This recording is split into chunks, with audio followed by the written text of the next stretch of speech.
From MSNBC, Decision 2020, Election Night. Live from Democracy Plaza. Here now are Rachel Maddow and Brian Williams.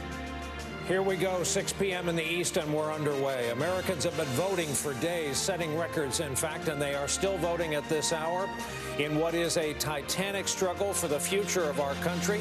It will now be decided during an uncontrolled pandemic in our country, which explains the 100 million plus votes that are already in. Brian Williams here with you from our NBC News Global Headquarters in New York, joined by my colleague and friend Rachel Maddow at the far end of our expanded studios. Rachel. Thank you, Brian. Nicole Wallace and Joy Reid are here by my side at our corner of the studio as well, at a physical distance that belies our emotional closeness. I got to come up with a different one every night. Our election night MVP, Steve Kornacki, of course, is at the board standing by for the first results, which are already starting to come in. Tonight, former Vice President Joe Biden back in his hometown, Wilmington, Delaware, after one final push through Pennsylvania, stopping in Philly and in Scranton, where he visited his childhood home. The former vice president started his day early this morning by going to church and then by visiting the grave of his late son, Beau. While for his part, President Trump started his day by calling into Fox News, and aside from a brief stop at his campaign headquarters over in Virginia, the president has been largely out of view this day. Tonight, the president is huddled at the White House behind a new non-scalable wall where he is expected to host 250 to 400 people, as one does during a pandemic, at an indoor election night party in the People's House. It is going to be a big night tonight, no matter what happens in the end.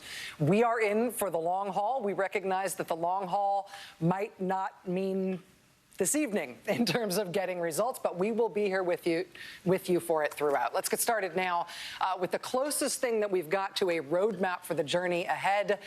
Steve Kornacki, we are going to be looking to you all night long. Let's start. What do you got? Well, here we go. We will be getting some results, actually, we think this hour from Kentucky, from Indiana. All the polls not closed there, but some will this hour. But before that, let's take a look at what we can expect from tonight. So we'll fire up our Road to 270, our battleground map. Now, there are a couple ways to look at this. First of all, let's start with this. Are there any states tonight where President Trump is going to be on offense? What I mean by that is, are there any states that Donald Trump did not carry in 2016 that were Clinton states that he could pick off tonight and add to what he won in 2016? The Trump campaign has been talking about, remember these three tonight, New Hampshire, Minnesota, and Nevada. Clinton states in 2016, the Trump campaign has been saying they think they have a shot at. We got to say, coming into tonight, the polling we've seen before the election has not put President Trump in great position in those states. So the burden is on him tonight as these votes come in to show that he can make something happen that hasn't happened there in the polls. If he fails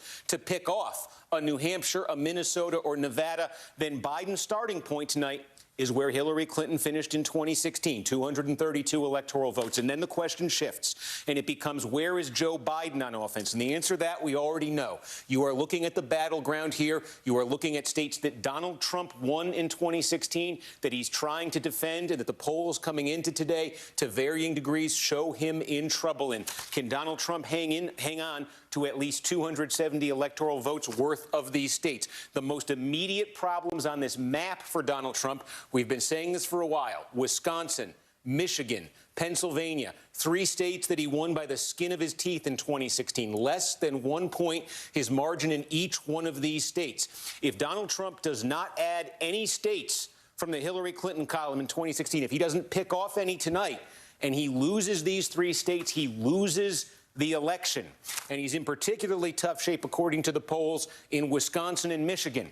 If he were to lose just those two, he would be on the cusp of defeat. Trump would.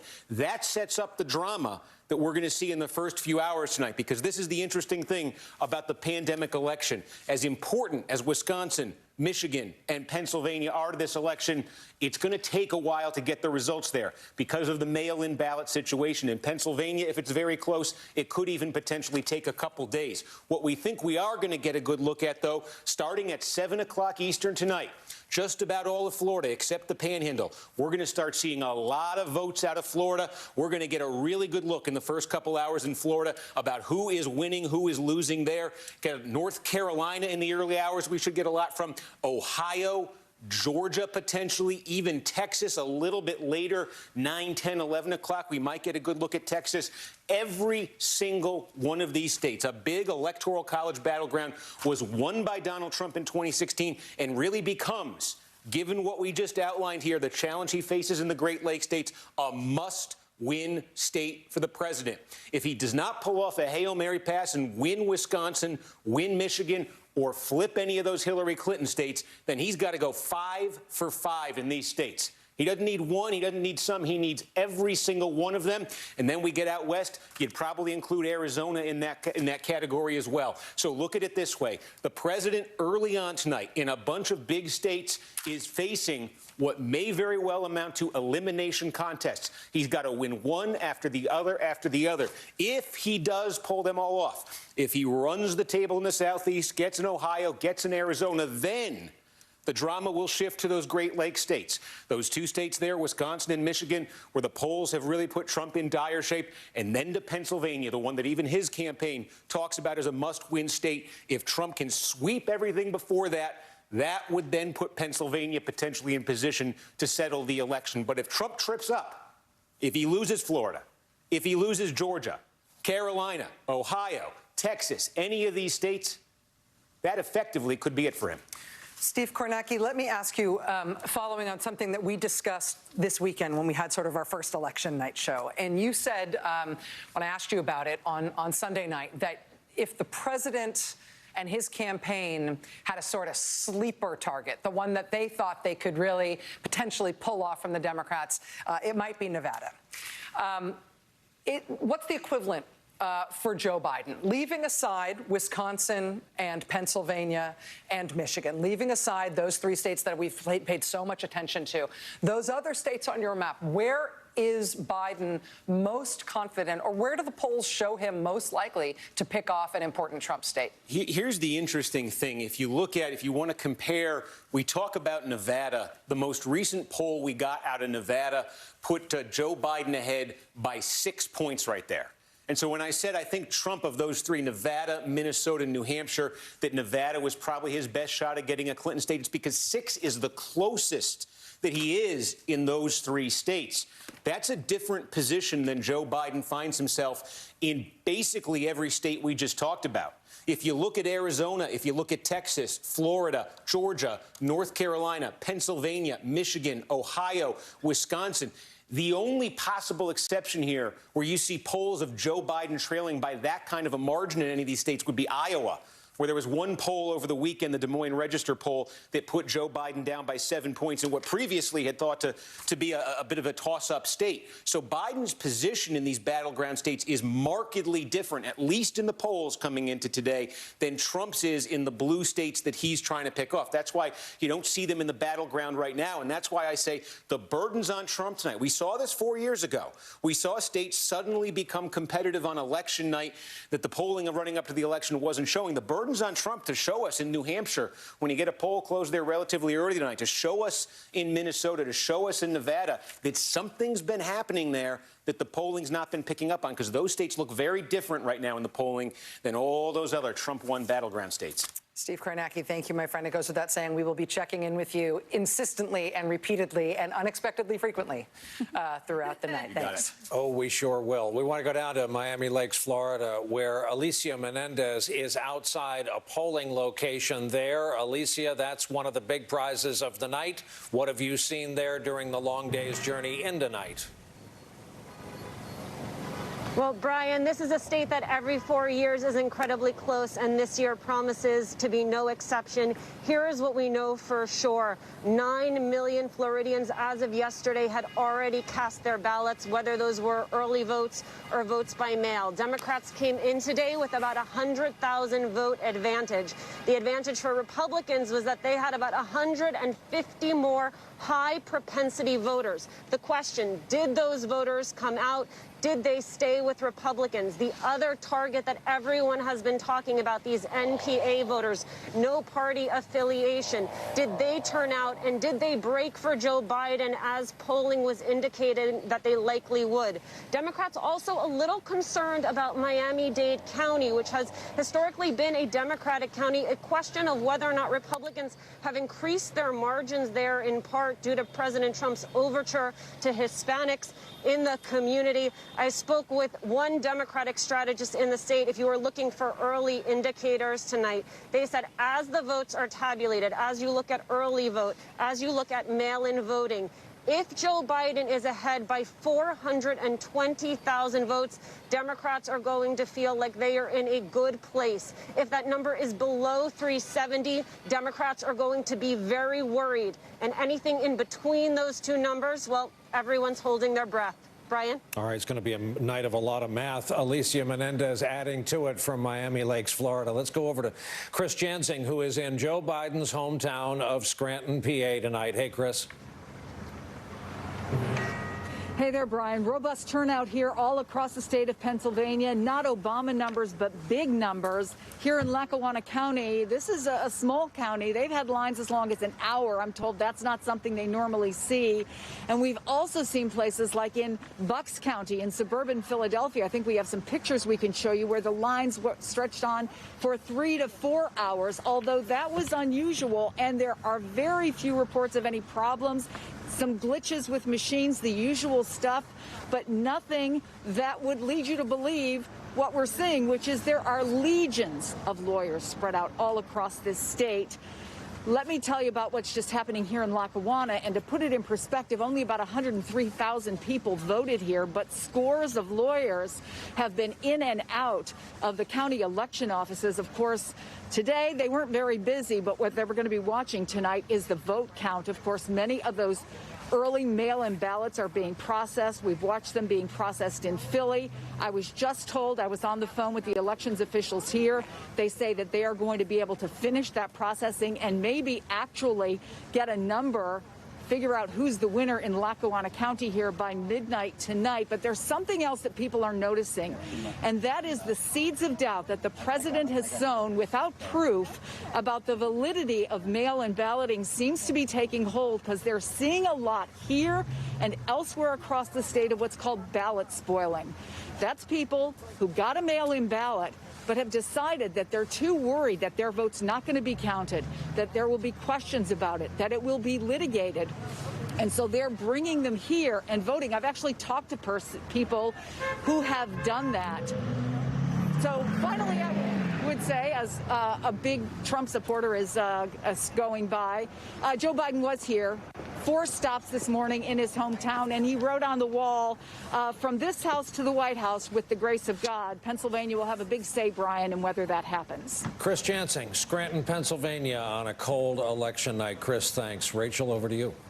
Here with me in the studio, nobody I would rather be spending election night with, my colleagues Joy Reid and Nicole Wallace. I know that both of you, in addition to doing all your regular work, have been in touch with people all day. Nicole, I want to go to you first, because while Steve Kornacki was talking about states that Trump wants to pick off from the Clinton column and states that Biden wants to pick off from the Trump column, you started kind of bouncing in your seat a little. I have a note that says Trump state, and their state is North Carolina. And the Tillis campaign for Senate has Tillis down 1 today, going into tonight's election. And, you know, we've talked a lot about whether ticket splitters exist.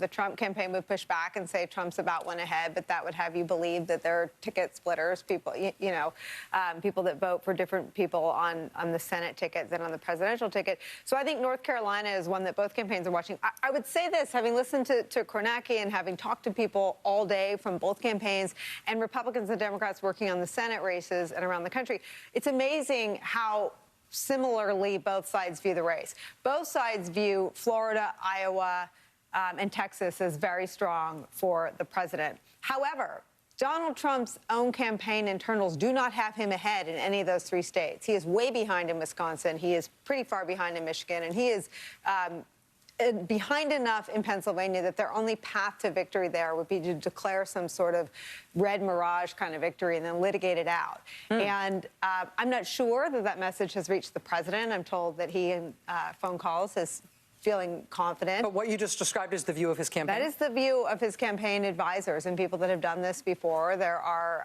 not a lot of those kinds of people that have done this before. But the people that know how to read the tracks will acknowledge, I think under duress, that in those 3 states that Steve Kornacki keeps bringing our attention back to, Trump is behind in all 3 of them. They're also wary about Arizona. Again, they think McSally is polling lower than they are, but that usually isn't the case, that a Senate candidate is so far behind a presidential candidate. People usually go in and support the ticket. And they, along with the Biden campaign, are keeping their eye on North Carolina. Joy, what have you been hearing? So I have been hyper-focused on Florida. I wasn't going to do this, and this was not my plan this year. I was going to try to let Florida go. I'm trying to relax, release. Florida will never let you go. Right, it won't let me go. Well, it's Steve Kornacki's fault, because when I asked him, like, what state, is going to have your interest, he said Florida. I was like, darn it, okay. So I spent the entire day on the phone and texting with Florida people, both people who are watching the polls, who have people out watching the polls on the Democratic side, and also spoke with the Republican strategist who basically said that the goal tonight for the Trump campaign is to bust up the narrative by winning Florida, to sort of break up the confidence of the Biden side by shocking them all by just outright winning Florida. Because Florida, they count early, so it's possible that could happen. Here's what the numbers look like, at least as of 5 p.m. Democrats have had about 3.93 million people vote. It's about 10.3 million, and this is Alicia Menendez was even, she at 9 million when she was out there. It's now about 10.4 million total votes. Dems have about 3.9. Republicans have about 4.0. So it's razor thin there. There have been about 2.4 million NPA voters. So it's going to come down to them. No party affiliation. No party affiliation. Okay. So in Florida has one of the largest unaffiliated populations of voters in the entire country. Lots of young voters, lots of disgruntled Republicans, just lots and lots, and it's a mix. So the way that the campaign and people on the Democratic campaign side feel is that Biden is up between 2.4 and 3% with NPA voters, meaning he has a slight advantage with NPA voters. That's what their models are telling them.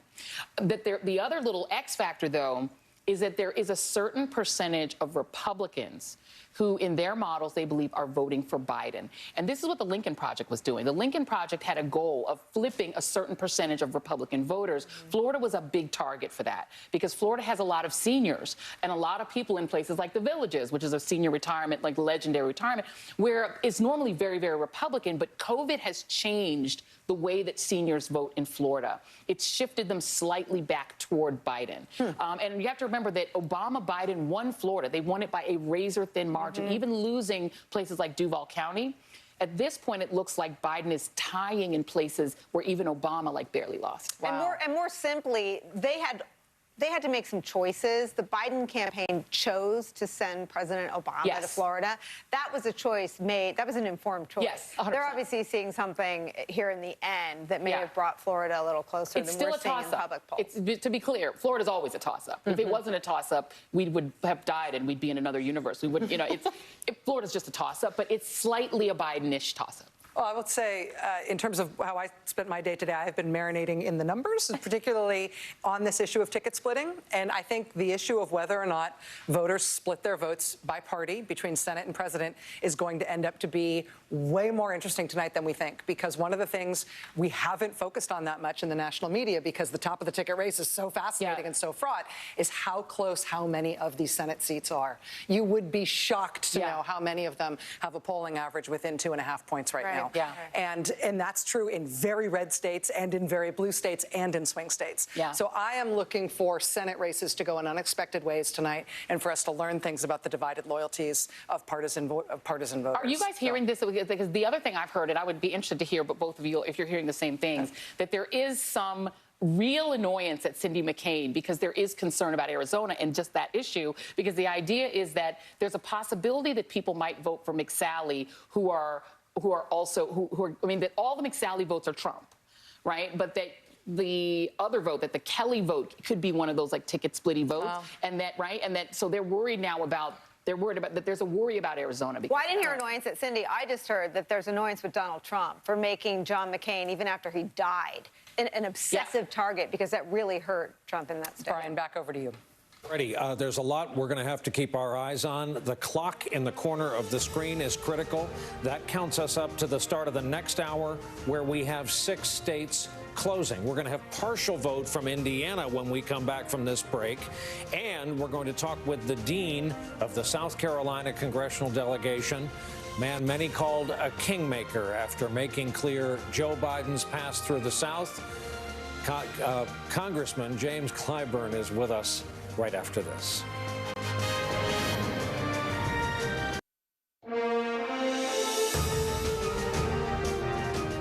We're looking towards these poll closings at the top of this hour. Georgia, Indiana, Kentucky, South Carolina, Vermont, and Virginia. Speaking of South Carolina, joining us now, I'm very pleased to say, is Congressman James Clyburn, who is the 3rd-ranking Democrat in the U.S. House, the dean of the South Carolina delegation. Sir, it's an honor to have you with us tonight. Thank you for your time.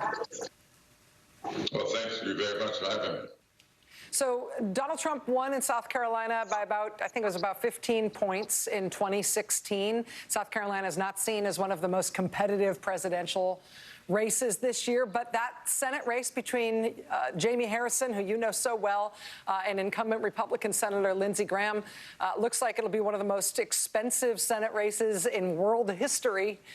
You've been very confident about Jamie Harrison in the home stretch here. How do you feel tonight? I still feel very positive about Jamie. Thank you guys very much for having me. You know, Jamie has run just a great race on everybody. He is already a winner. What remains to be seen is whether or not he gets elected to the Senate. He has demonstrated how to run a campaign. Jamie came back home after working on my staff in Washington to run the South Carolina Democratic Party. And a lot of people didn't know this, but 2 years ago, the South Carolina Democrats picked up seats in the South Carolina legislature. That had not happened for a long time. It's because of the work that Jamie was doing.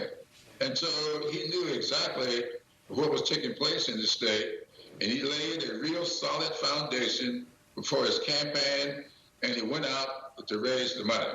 And he did a real good job of it. And why I'm so impressed is because this was done with a lot of young people who had been laying out of the system. And he told me when he first decided to go this route that he needed to bring young people into the party, all ethnic backgrounds, religious persuasions, and he did it. And they got to work with each other a long time before they got into this campaign. So when you ask why have they been so effective with this campaign, it's because they knew each other. They've been working together now, many of them, for 4 or 5 years. And so you didn't have the kind of stuff that goes on in campaigns with everybody jockeying for the attention of the principal or trying to get their own agendas out there. These people knew each other, they respected each other, and they had been working together famously. So Jimmy's a winner, and he's shown us the way to go going forward. Congressman James Clyburn of South Carolina, sir, we know this next half an hour is going to be fraught as we wait for the poll closings and those first results. Thank you so much for making time to us on this on this momentous night. Thank you for having me. All right, we have just actually got some of our first votes in for today, so let's go right over to Steve Kornacki. Steve. Rachel, let's take a look here. These are votes, not many, but this is Indiana. We're getting a scattering of counties here, just 4 counties here in Indiana. You see overwhelmingly Trump. This is just a very, very small amount of the vote.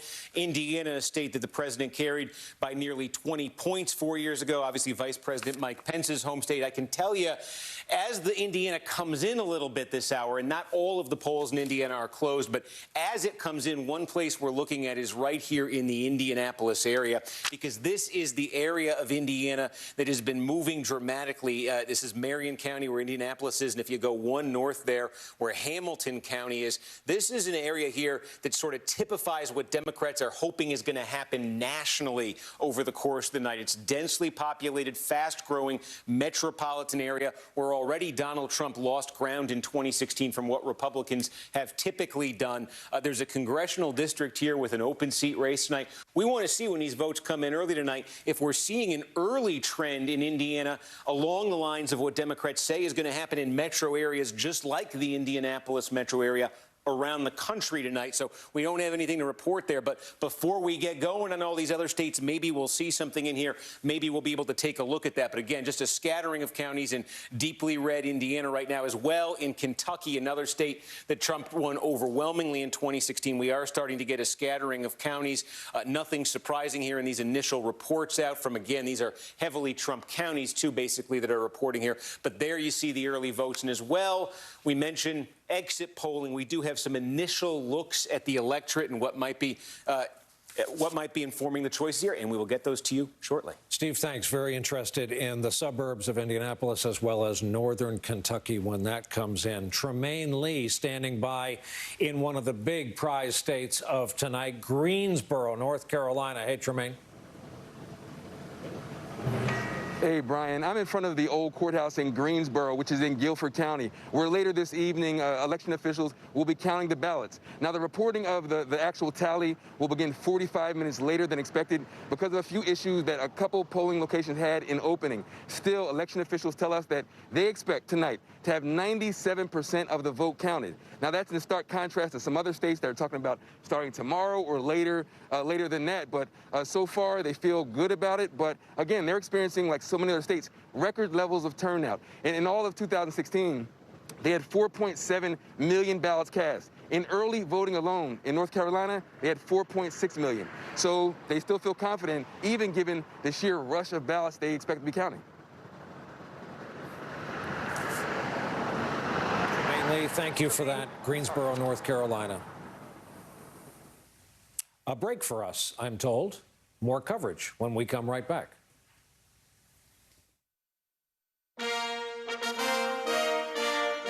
Whoever wins, Donald Trump, Mr. Biden, whoever wins, we really need you to know that we're coming to that table this time.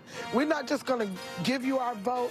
We're coming to the table. We have issues, real issues that need to be addressed. A concerned voter in Florida. It has been said that the state of Florida is anywhere between 5 and 7 of the most critical political states in our country. At least 3 of those states are along the I-4 corridor through the middle. And at the one end of that is St. Pete. That's where correspondent Kerry Sanders is for us. Kerry, I imagine it's been a busy day down there. It's been a very busy day here. St. Petersburg is in Pinellas County. And as they say, as goes Pinellas County, so goes the state. And so what we're looking at here potentially is a reflection, as we've seen in the last 40 years in Florida, that if Pinellas County chooses somebody, that turns out to be the president-elect. So we have the most immediate numbers because technology is a wonderful thing. Let's go right now and take a look at these are the most immediate numbers in Pinellas County as of 6:30 tonight. And we're looking at the Democrats at 206,000 votes, Republicans at 212,000 votes, 132,000 no-party affiliations. I'm going to do a little quick math here for you. With about 79% of registered voters in Pinellas County actually voting, that breakdown is about 44% Republicans, 45% Democrats, 36% no-party affiliation. And that is the key vote that both campaigns want, that no-party affiliation. And within that group, they narrow it down and they look at the senior vote. Brian, if they can get those 65-plus voters who have no party affiliation to break one way or the other, expected not only will it make the decision here in Pinellas County, but as I noted, Pinellas County then often reflects what the state will do. And this is a very, very evenly split state, as you know, where we have about the same amount of Republicans and Democrats. And so it always comes down to those NPAs, no party affiliation, Brian. Usual caveats apply about early return numbers. Kerry Sanders in St. Petersburg, Pinellas County, Florida. Steve Kornacki at the board has something late. Hey, Steve. Well, Brian, you were just asking about the suburbs of Cincinnati. We're looking here at Kentucky. And remember, this northern part of Kentucky, this tier of counties here, this is right outside Cincinnati. And you see we are getting some vote reported there, substantial enough that actually in this very early count, Biden is ahead in Kentucky. I'm flagging this for two reasons. Number one, obviously, we're interested in these suburban areas around the country to see if there are some trends there. But number two, because I want to take folks through something that's going to be a very important dynamic as results come in, whether it's in Kentucky or any number of other states tonight. This is a very good example because this county, Kenton County right here, look, the votes you have in right now, holy cow, there's Joe Biden up 2-1 in the votes you have right now. And by the way, this is in a county that Donald Trump got 60% of the vote in 2016. Keep in mind, the vote we're looking at here right now in Kenton County, these 23,000 votes and change, this is the early vote. This is the mail-in vote. And in Kentucky and in many other states, we are expecting, and all the polls the last few weeks have been saying, that the early mail vote's going to favor Democrats. And the question's going to be that same-day vote when that gets added in. And I can show you this right here. This is the early vote. We're now waiting for this. This is the same-day vote in Kenton County. And so the question and the drama, whether it's Kenton County, Kentucky, or whether it's counties all over the country, the drama is going to be that same-day vote. Does it bring Trump back to his 2016 level when that's all reported, or have Democrats actually made gains here? But this is going to happen in some ways where the numbers move around potentially very dramatically. Keep that in mind tonight. What looks like a big early Democratic lead may not stay one when the same day comes in. Steve Kornacki, thanks. Over to Nicole Wallace. And joining us now is someone who, like me, has been white-knuckled and wringing their hands on the insides of campaigns on election night. David Plouffe and I were on opposite sides in 2008 when I was on the losing McCain campaign. Former Obama campaign manager David Plouffe, good to have you here, my friend. Let me ask you about what both campaigns are looking at in the final days. We talked about them Sunday night. They're the tracking polls. They're the usually, often, the most accurate kinds of polls because they're very targeted. What does it say to you that both, it's my reporting that both campaigns inside tracks say about the same thing, that Joe Biden is ahead in those three states we talk about so much, Wisconsin, Michigan, and Pennsylvania? Well, you know, a campaign's number one job is to understand where the voters are, because that's how you make decisions, right? So if they're being honest about the numbers, I'm not surprised that there's a confluence there. And, Nicole, we've also had an unprecedented amount of state polling by media outlets, which is great after 2016 to really provide us more detail about what's going on there. So I think we have some sense of the vote share that we're likely to see. But the question is turnout. And as Steve Kornacki was just saying, I think in every battleground state, Texas may be about even, but in every other battleground state, I think it's incontrovertible that Joe Biden's going to enter today with a pretty significant lead. The question is, can Trump catch up? And even when we're seeing right now, you know, in Florida, Democratic, Republican, NPA, you know, if Biden gets 88 or Biden gets 12% of the Republican vote, and Trump gets 7% of the Democratic vote, and Biden narrowly wins NPAs, even if there's a 200,000 vote Republican advantage in terms of turnout, Biden's going to win. So we really have to wait and see the returns in these counties. But yeah, I think that's right. I think those three upper Midwestern states, they've been resilient. I mean, Biden has led in those pre-pandemic. You know, they've just been stable for almost a year. Oh, go ahead. I was really quick. I was going to ask you what you thought Trump had to make up in terms of same-day vote because of his mainlining a message to the whole country, and I'm not sure to whom it was intended, that the absentee vote and the mail-in ballots were rigged and fraudulent. He was going to get them all thrown out. It seems that if turnout ends up disappointing in the eyes of Republican Senate candidates and even the Trump campaign, he may have shot himself in the proverbial foot there. Well, Nicole, let's use one of our favorite terms when we're talking about Trump and his campaign, malpractice. I know where you're going here. Yeah. So, well, there's just, by the way, there's no Republican Senate candidate or House candidate or anybody running for any office maligning mail-in votes because they need the votes. Trump's out there. So basically what he's done is overloaded. There's some percentage of Republicans, I'm sure, who would have voted early by mail, but because Trump was attacking mail and decided to do it today. So he's got everything riding on needing extraordinary turnout today. I think he's going to get strong turnout, but I think to overcome some of these Biden leads, he's going to need, if not historic turnout, something more in that direction than just strong turnout. David Plouffe, always good to talk to you. We'll be calling on you early and often as the night goes on. And honestly, even if you were not paying attention to anything that has been said tonight on television, the fact that he has a Wawa cup behind him on the bookshelf tells you everything you need to know about how much Democrats are focused on Pennsylvania tonight. Very subtle, Mr. Plouffe, very subtle. So not subtle. We are coming up. We're like 18 minutes away from poll closings in a whole bunch of states: Virginia, Georgia, South Carolina, Florida, except the Panhandle. Georgia has had so much focus this year. We've got former Georgia gubernatorial candidate Stacey Abrams, a Democratic force in her own right. She's going to be joining us right around the corner. Stay with us. We choose hope over fear. Yes. We choose truth over lies. Yes. We choose science over fiction. Yes.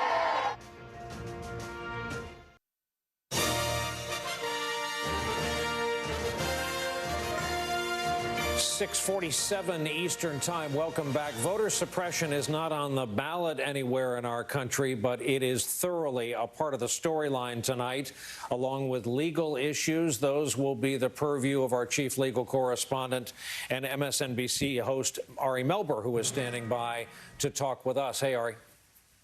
Hey, thank you very much, Brian. Lots of exciting stuff. We're tracking breaking Election Day stories here, starting with a new ruling, a federal judge ordering the Postal Service to do a sweep to ensure mail ballots are delivered on time in places like this: Pennsylvania, Florida, Georgia, Michigan, Arizona.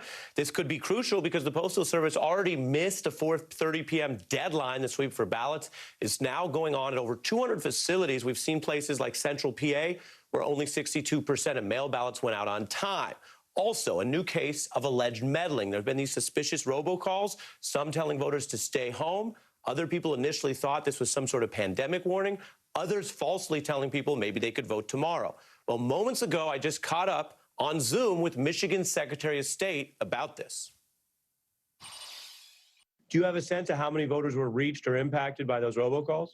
They were consistent enough to be concerning. We're not talking about one or two reports here. We're talking about a significant handful. We're not going to have near full results tonight. Interesting, coming from, of course, the top elections official in Michigan. We also know some of the timing tonight will be driven by state law. For example, take a look. There are states that enable earlier processing of ballots. They could have more thorough results earlier, like Florida and Minnesota. While other key states, like we just heard from in Michigan, Wisconsin, and Pennsylvania, can only start processing later under the law, officials say, as we just heard there, they may not get fully final results tonight. So 2 final points here on turnout. If a candidate is winning in a state by a blowout, some of these details matter less. Winners declared. But on the rules, some states must start later and take longer. Let's be clear tonight. Not only is there nothing suspicious about that, it's the law. Rachel? Ari, thank you for that. That story about the judge ordering the Postal Service to go sweep for ballots, Postal Service essentially not doing it. Now the judge being like, well, you're going to have to come back to me and explain why you didn't do it. I mean, well, that's happening on Election Day while polls are still open. It's just incredibly, incredibly dramatic. Let's bring into the conversation now Stacey Abrams. She is the founder of Fair Fight Action and the co-founder of the Southern Economic Advancement Project. Stacey Abrams, it's a real pleasure to have you here tonight. Thank you so much. Thank you. So Ari was just talking there about states that go fast and states that go slow in terms of when we're going to get vote totals tonight. And the whole country is feeling very impatient. What should we expect about Georgia in terms of results tonight and timing?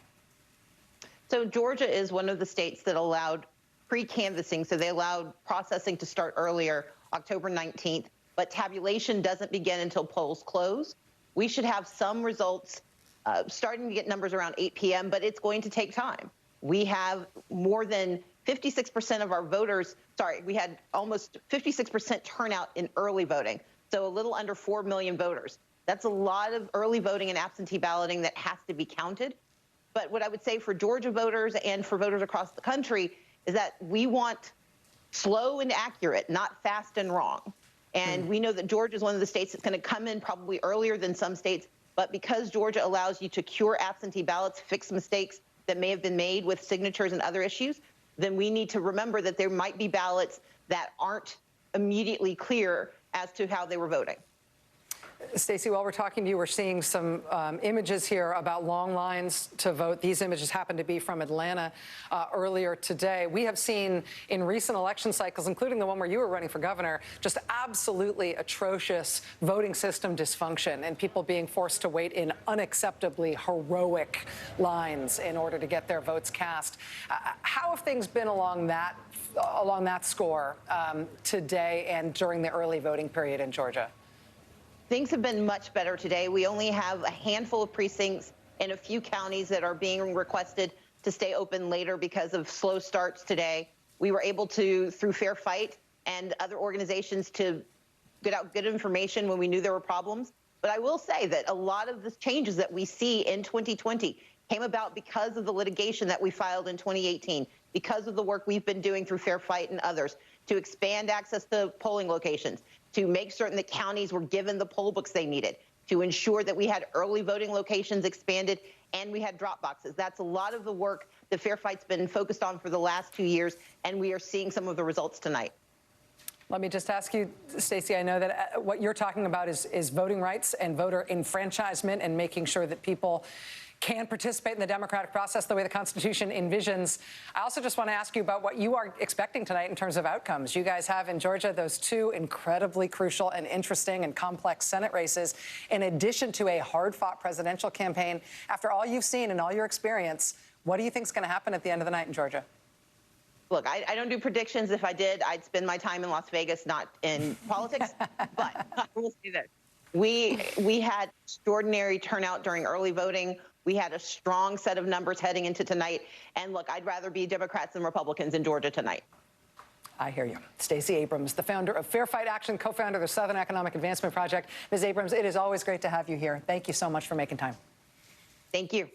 All right, we are, of course, approaching the top of the hour, about 7 minutes away from 7 p.m. on the East Coast. Polls are about to close in some key states, including Georgia and Virginia and South Carolina. We've got a look at the newest results coming in just ahead. Stay with us.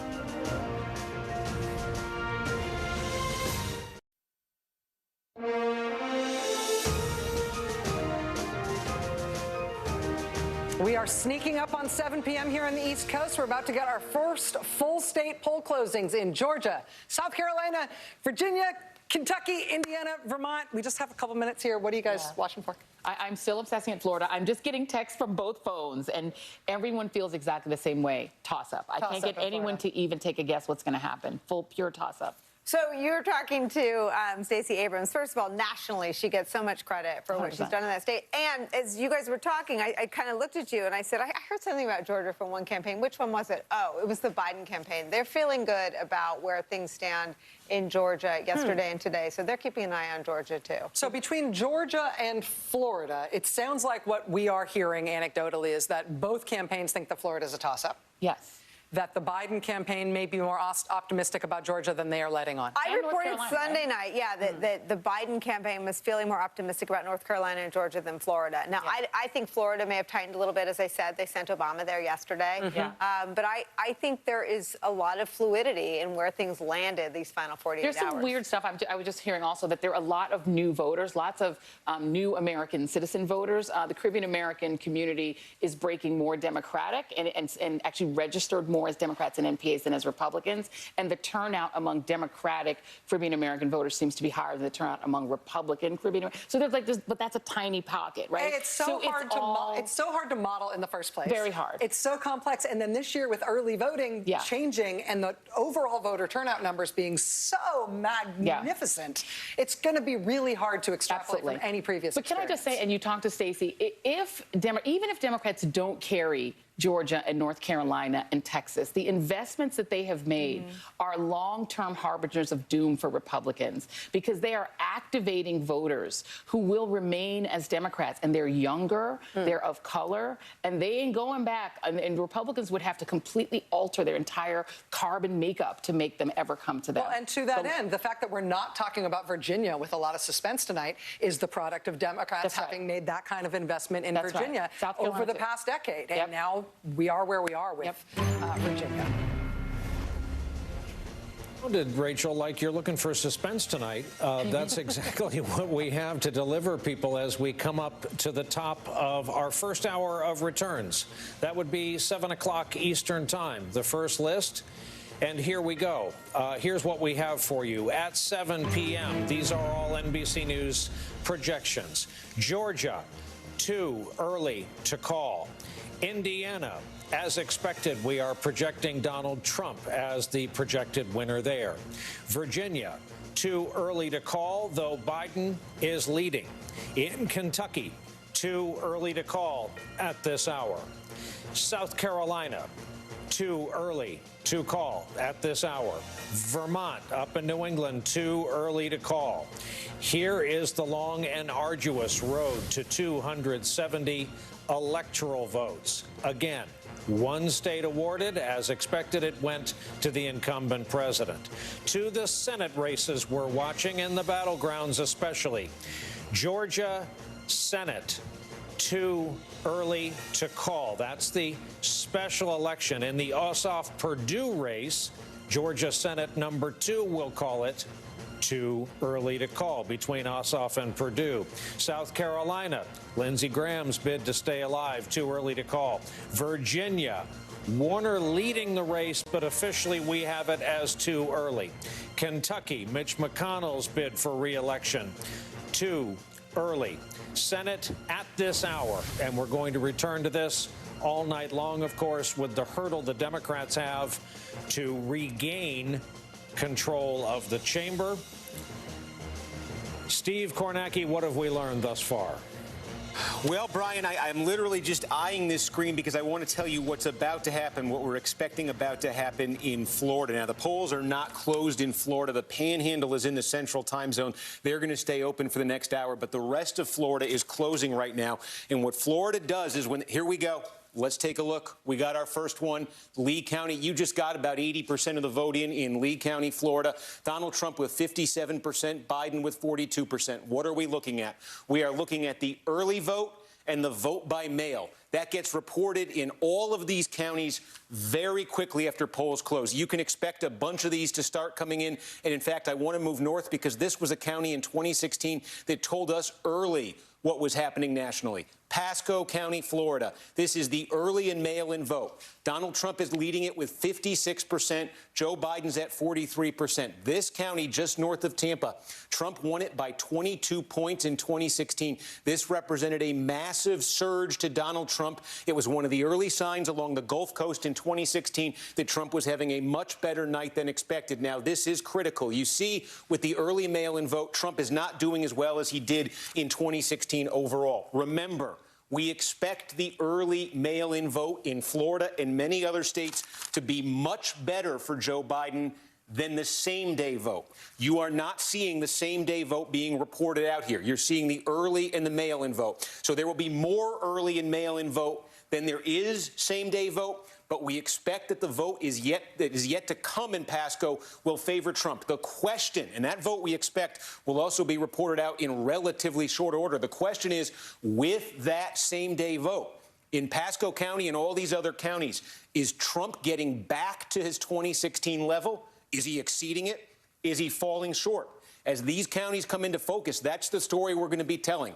We have got the early and mail-in vote in Pasco. We'll see the same day come in now. We'll see if Trump can get up there. We have some other counties coming in, and I want to call them up here. Let's call it, okay, 54% to 45%. Again, this is a county where now on the same day vote, we got probably 3/4 or so of all the votes that are going to be cast here on the same day vote now. We expect Trump to do better. Can he get that up to 58%? Can he get his total up to 58% as the same day vote comes in? Here's Lake County. This was a big one for Donald Trump in 2016. He got 60% of the vote. You notice the trend here in all these early reports we're getting. And this is a lot of vote coming in these places. Trump is several points shy of his 2016 number. So the question is, how well does he do when we start getting the same-day votes. Again, here is what I expect in Florida. For the next half an hour or so, 45 minutes, everything in the eastern time zone of Florida is going to start lighting up like this, one county after another. We're going to get the early vote. We're going to get the mail vote. We're going to get what amounts to the clear majority of all the votes cast in these counties. And then after that's reported out in all of these counties, they are going to start adding in the votes that were cast by people who went to the polls today. And that is the story we're going to track in every single one of these counties as they come in. That's the story in Florida. I do want to just check Georgia to see if we're getting any votes yet in Georgia. It looks like we aren't. The one thing I want to flag, and you were talking about this with Stacey Abrams, so much of the Democratic strength in Georgia is concentrated in the Atlanta metro area. There's a collection of 9 counties here that Hillary Clinton won by 30 points in 2016, that Stacey Abrams won by nearly 40 points in 2018 when she nearly won statewide. This is what makes or breaks the Democrats statewide, and we don't think we'll get this. We think we will get the votes here, especially in Atlanta, later in the night. So I think expect as Georgia starts to report, we may get more from the Republican areas and be waiting on the Atlanta metro area. But again, I think the story right now for the next half an hour, and let's go see if we've got some more, is down in Florida. 4 counties so far where we have the early vote. You're seeing it, what that adds up to in the statewide total. We'll continue to monitor that. But these will be the best numbers in these counties that Joe Biden gets. And then the question will be, can Trump overcome it in the same day vote? Here we go. St. Petersburg, Pinellas County. Interesting. Trump won this county in 2016. This was a big win for Donald Trump when he won Pinellas County. Look at that. 500,000 votes were cast here in 2016. This is going to be as good as it gets for Joe Biden. The question, though, is as the same day vote comes in, when this total gets up near 100% and we got all the votes, is Biden still above that 47% that Hillary Clinton finished with here in 2016? Anything above that represents an improvement for Biden, represents slippage for Trump, represents good news for the Democrats. So this is Biden's starting point as we get the same-day vote in from Florida. I'm just taking a look back here. Obviously, we are going to be paying very close attention to these 3 counties down here, Miami-Dade, Broward, Palm Beach County, big counties here in the southeast part of Florida, big Democratic counties.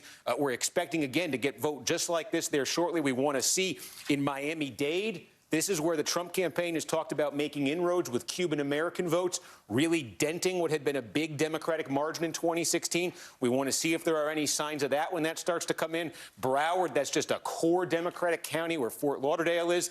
We're going to take a look for that. We got another one coming in here, Citrus County. Again, keep in mind, 2016, it was this part of the state in particular, the Gulf Coast, Tampa North, St. Pete North. This is where you really saw Trump surge in 2016 relative to how Republicans normally do. You're getting the early vote, Citrus County. It's a county Trump got 68% in 2016. He's already at 67 here. Same day vote to come. Obviously, that would be, you'd look at that county in the Trump campaign and you'd say, you'll like to see that number. Those are Republican areas, though. We are getting basically Republican areas reporting right now. We want to see these Democratic areas. We want to see Miami-Dade, Broward, Palm Beach, what Biden's looking like there as this vote starts to come in. Again, Gulf Coast, especially this region right here, this is where you really saw that surge. By the way, you saw this surge for Trump in 2016. One of the reasons for the surge, retirees who live here. Where are they retiring from? Often the Midwest, Wisconsin, Michigan. This was a harbinger in 2016 for what was to come later in the night when we got to those Midwest states. So that's why I'm paying such particularly close attention there. But again, I'm just looking here to see if anything else has come in. Continue to monitor this. Again, I expect in the next half hour, 45 minutes, this thing is going to be lighting up, Rachel. Well, Steve, I'm going to ask you to do something I think that's a little bit unfair for me to ask, but it's second-order math. As we have been talking about, we have been studying, we have been preparing our audience for, and as you just described, the advance voters, the absentee ballots, the mail-in ballots, the ballots that we're getting first were expected to skew Democratic. The day of votes, the people voting today, that's expected to skew Republican and toward Trump. Given that expectation, can you tell already from these votes that are coming in that are, again, absentee and mail-in ballots, if they are matching expectations in terms of how well Biden expected to do with those voters? Well, again, I'm interested in this one here because this is where St. Petersburg is. And, you know, we have a little tool here I want to check. Again, this indicates we're looking here at the vote that we have yet to come here. We're looking at about 150,000 yet to come. This one is interesting because if Joe Biden, this is a pretty substantial, about 6.5-point improvement over Hillary Clinton here. And again, if Biden lands at 50 in Pinellas County, that's good news for him. So there is, I think, a little bit of a pad here potentially for Biden as this starts to come in. Again, Pasco County, if you're the Trump campaign, where you're trying to get this up to here, is 59%. He's not far off that. If you take a look up at Citrus County, you're looking at needing to get up 1 point there. So, you know, for the Trump campaign in like a Citrus County, that's not a bad place to be. For the Biden campaign, they might like to see what they're looking at in Pinellas County, and we're just going to continue to look here as this vote comes in. This is going to be fascinating to watch these votes race in over the next half an hour, even as we're getting more poll closings, both in the middle of this hour and at the top of the next. Brian. Steve, just yell, wave your arms, usual drill if you got stuff that we need to come to you for. Michael Steele, former chairman of the Republican Party, former lieutenant governor of the state of Maryland, these days affiliated with the Lincoln Project, standing by. And, Michael, I know you've been watching and listening, and you wanted to get on the board based on what you're seeing thus far in Florida for the sake of our viewers.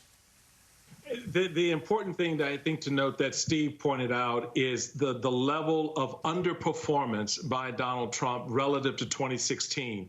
This is the problem when you go out and your strategy is to just work the same day vote. In other words, if Donald Trump had placed an emphasis, his campaign had placed an emphasis on some of that early vote, instead of telling voters that vote by mail was a bad thing, a lot more seniors would have probably participated. A lot more independent voters probably would have participated. So you're now beginning to see the failure of that strategy as he's got a drop off of 4 or 5% in some of these early vote counties. So the question now becomes, how do you make that up same day?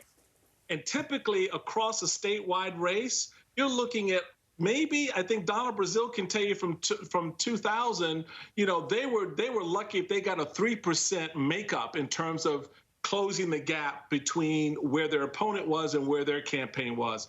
The reality of it is it's going to be hard to make up these larger gaps of 45 to 55 from the last time, or 55 to 59 this time.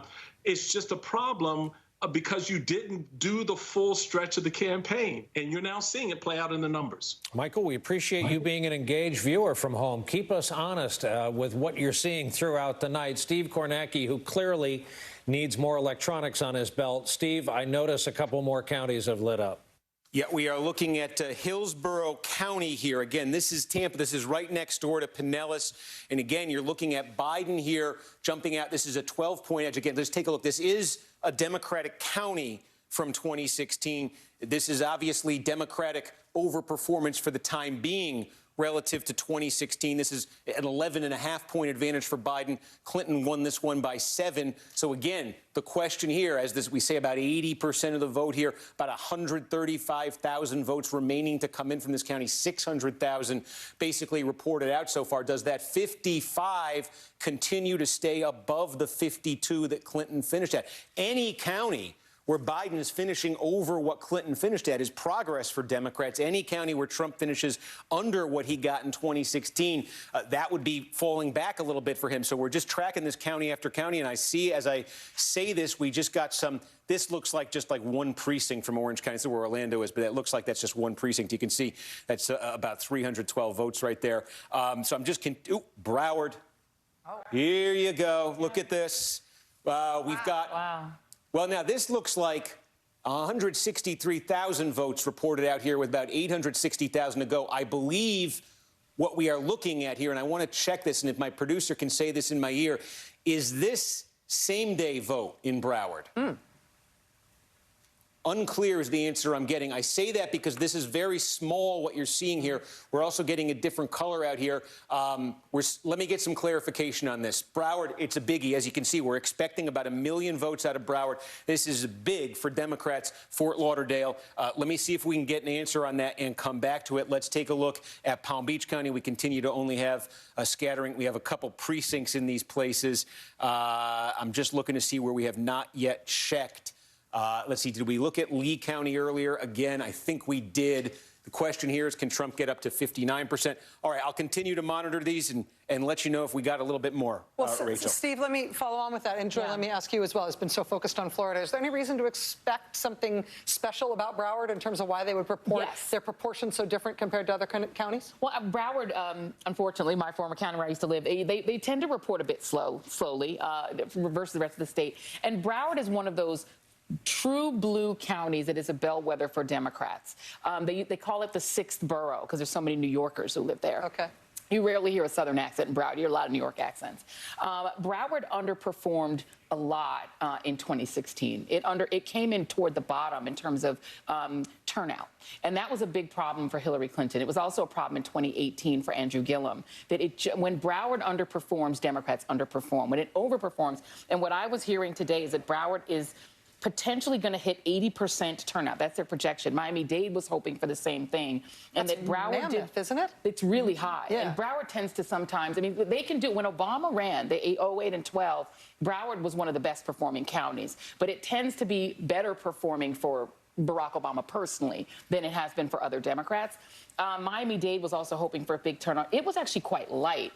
And that was one of the big concerns for the campaign today, that Miami-Dade was super light. But Broward was strong, mail-in and early. So I'm not surprised it's... And the reason that I'm singling it out is because you're looking, so like here Miami-Dade, that's 84% in, right? There are a lot of these other counties that we're getting large numbers of votes in. They're in that proportion, but that's not what we're seeing from Broward. Let's go back to Steve. Yeah, they can be bits. We just got 1 million votes in Miami-Dade County. This is a biggie, and take a look at what we're seeing here. Let me try to clarify this screen for everybody. We got about 1 million votes in. That's the bulk of the vote we're going to get from Miami-Dade County. Joe Biden is leading here. His lead is only 9 points. This is significant because we've been asking, has President Trump made inroads with Hispanic voters, particularly Cuban-American voters in South Florida, in Miami-Dade County? This 54-45, remember, this is a county that Hillary Clinton won by 30 points in 2016. Now, again, we think this is primarily, I believe, early vote you're looking at here, because, again, the vast majority of the vote we know is going to be cast early.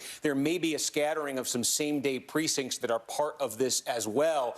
But, again, I think this is, we were looking, was the Miami-Dade number for Biden going to be lower substantially than the Hillary Clinton number? There is still room here, and I want to get clear on what's to come in Miami-Dade. There's still room for this to grow a bit, but my preliminary look at this is there have been inroads that Donald Trump has made with Cuban-American voters, very likely, in Miami-Dade County. Again, this is an enormous county. They've just reported out 1 million votes, and Donald Trump right now, it looks like he is running above his 2016 number. You could just take a look at the statewide total right now that is starting to take shape. I'm just going to go north to Broward and see if we got any more. I asked about Palm Beach. We're still waiting on that. Did we get any more out of Orange County? All right, I'll keep looking at these and stop talking to myself, but that's the big update. The big update in Miami-Dade, that's huge, well, and right? I mean, that's... We were talking in the break that what I've been hearing anecdotally is that there are issues with the mail-in vote in Miami-Dade, because it's unusually low. It's not just low, meaning disappointing for Democrats. It's low.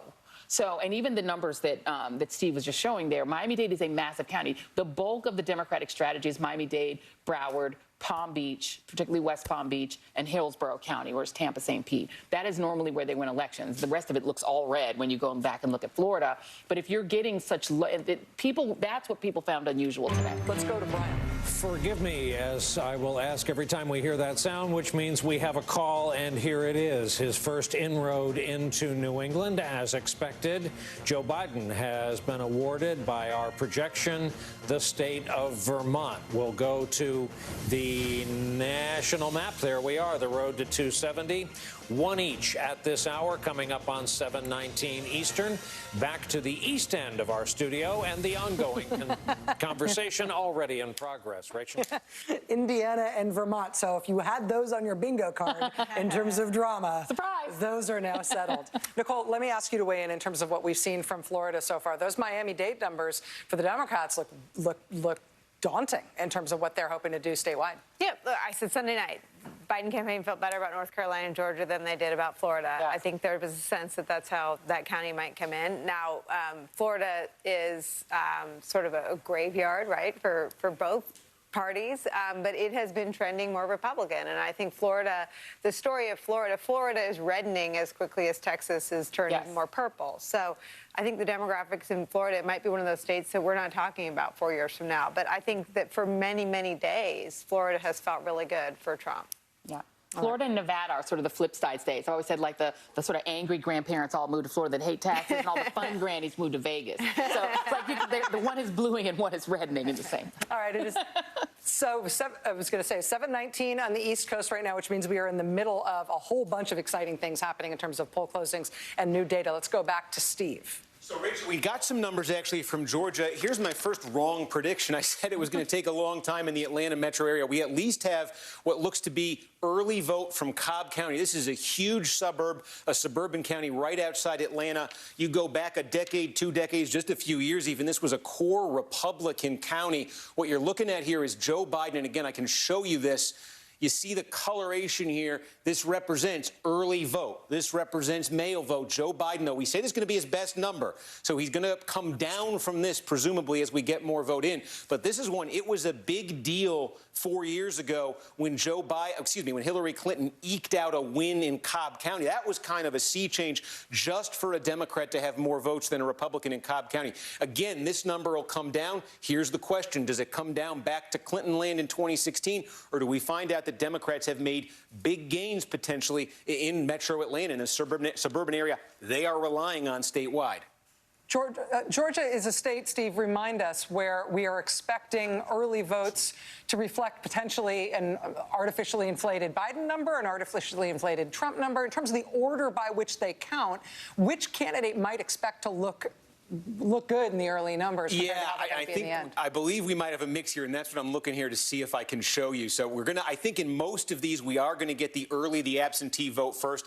They could get these ballots processed ahead of time. They could get them all in position to just get them reported out at polls closed in a lot of places. So I'm just looking around right now. Some of these states we get a mix, but it does look like in all of these counties that I'm looking at so far, we are basically looking at early absentee vote. So I think so far in Georgia, certainly if you look at the statewide number in Georgia right now, which only represents a small scattering of counties here, these are the best numbers in these counties that Biden's likely to have tonight. All right, 7:21 right now on the East Coast. Again, what we have had polls closed thus far, Virginia, Georgia, South Carolina, Florida, except the Panhandle, just within the last 22 minutes. We are heading toward poll closings in North Carolina very shortly and in Ohio. And then, of course, at the top of the hour, a whole bunch more, including Pennsylvania. We're going to take a quick break. We will be right back. We are right into the thick of it already. Stay with us.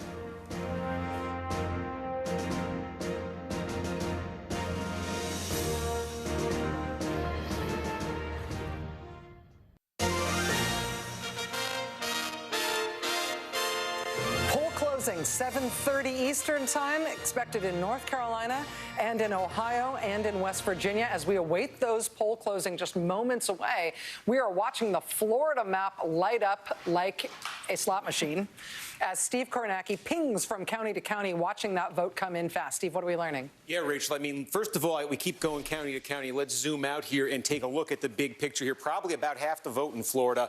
You see this, nearly 6 million votes already counted. Again, what's happening here is we have nothing from the Panhandle. That'll close shortly. Heavily Republican. We're getting mostly early vote from these counties. I want to update you on a few, though. We mentioned Pinellas, St. Petersburg, where in the early vote, what primarily looks like it represented the early vote, Joe Biden was sitting at about 53.5. You can see as more same day is tabulated, it's come down a bit for Biden. Again, if you look at 2016, Clinton was at 47, Biden sitting at 51. He's still above that Clinton number. How far is this going to fall? We're watching that story in St. Petersburg, in Pinellas County. We've also now got, again, what primarily looks to be the early vote from Duval County. This is where Jacksonville is. And again, this is one that Donald Trump won narrowly, where Biden right now is over that Clinton number, where Trump right now is under his number. Let's see what happens as more vote comes in there. Another biggie, Volusia County, same deal here. You're looking at a 55-42 Trump County. Can Trump get the number back up to 2016 levels? I mean, this is the big picture that's just emerging here. As you can see, Trump in so many places needs to pick up 3, 4, 5 points or something, 2, 3, 4, 5 points to get up to his 2016 level. One other biggie, I forgot to show you this one, Sumter. This is the county with the oldest median age in the United States. We talk about where's the senior citizen vote going to go. This is where the Villages is, that massive sprawling retirement community. So they've got just about all their vote in right now. There's a scattering to come, probably less than 7,000 votes. Trump is sitting at 67% right here. Remember, this was a big one for Trump in 2016. He got 69%. It was 69-30, a 39-point margin right now. It is a hair under that with a few votes left. Let's see if that adjusts a little bit. But that's a biggie I know a lot of folks were keeping an eye on. So, again, the big picture, though, that's coming into focus here as we get this early vote is a very close race in Florida. Look at that. Joe Biden right now in the statewide margin, about 10,000. Again, wow. For the Democrats, there's a lot of vote still to come, a lot of that early vote still to come, and vote in general in Broward County, and I believe as well, yeah, in Orange County. These are two huge Democratic areas that are going to pad Biden's total because basically when you got all the early vote counted from this part of the state, Biden needs to be ahead. Biden needs this statewide number to be ahead because A, the same day vote here is going to favor Trump, and B, the panhandle is going to favor Trump as well. So it's not all filled in yet, and even some of these counties that are filled in, I think we just got Palm Beach. We'll continue to monitor. Wow. So, Palm Beach, can you show us what was 20 go back? Yep. What was 2016 in Palm Beach County? You got it. This was Hillary Clinton got 57, Joe Biden sitting at 60. And again, I just will double check this. Again, I think this is basically the early vote, the mail-in vote. And again, I think we're getting perhaps a scattering of same day. Thank you, Steve.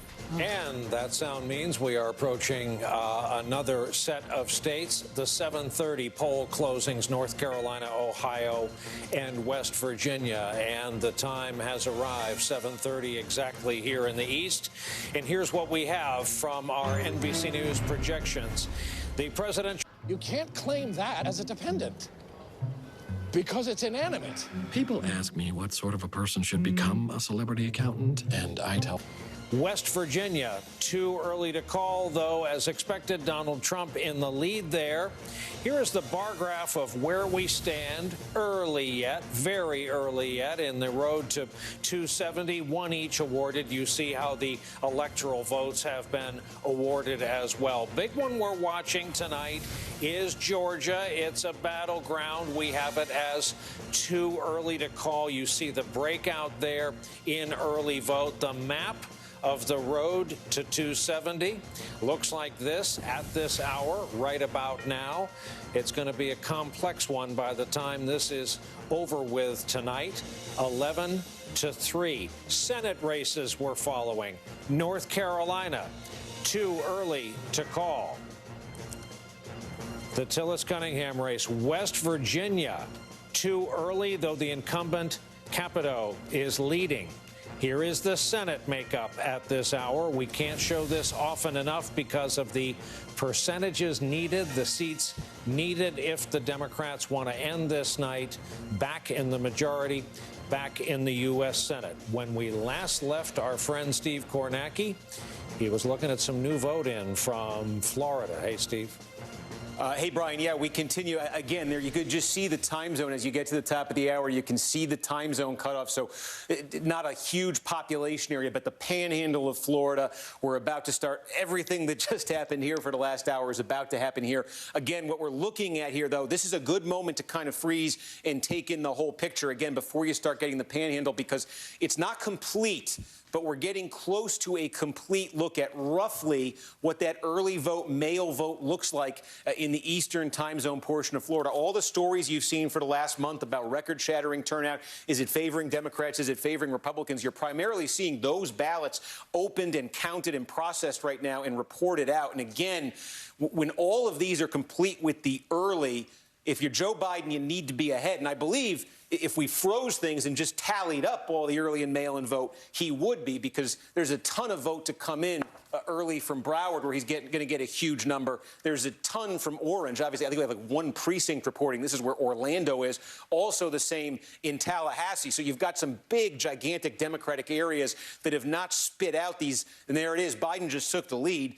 He just got a big batch of votes in Broward County. There it is. So that's what just happened. We now have, I would say, very likely just about all, very close to all of the early vote reported out in Broward County. Biden now getting 66%, the same day to come. What that did statewide, you see, that's a huge effect there. Put him ahead statewide. He could get some smaller bounces still when we get what just happened there. That will happen in Orange County probably any minute. That will happen in Leon County probably any minute. But again, Biden wants to get ahead in the early vote here to withstand what's coming on the same day and to withstand what's coming in the panhandle. These are not entirely analogous situations, but I think it's worth reminding folks, we think that in 2016, Hillary Clinton very roughly won the early vote portion of the balloting in Florida by 6, and Donald Trump won the same day very roughly here by 12 points, and that translated into a Trump victory of 1 point statewide. Now, the sort of balance of ballots here is going to be different this time around, but it's just a reminder that you can have those splits between the same day and the early, and they can make a big difference. So, again, waiting on a couple big Democratic areas. There are some core, smaller Republican counties still to come in with their early vote. But when all the early and same day is in there, Biden wants to have a pad because he's going to need it. Steve, I want to bring into the conversation somebody who has seen Florida politics up close and intensely because he's been in the middle of it. Former Congressman Carlos Curbelo is with us tonight, and we're lucky to have him.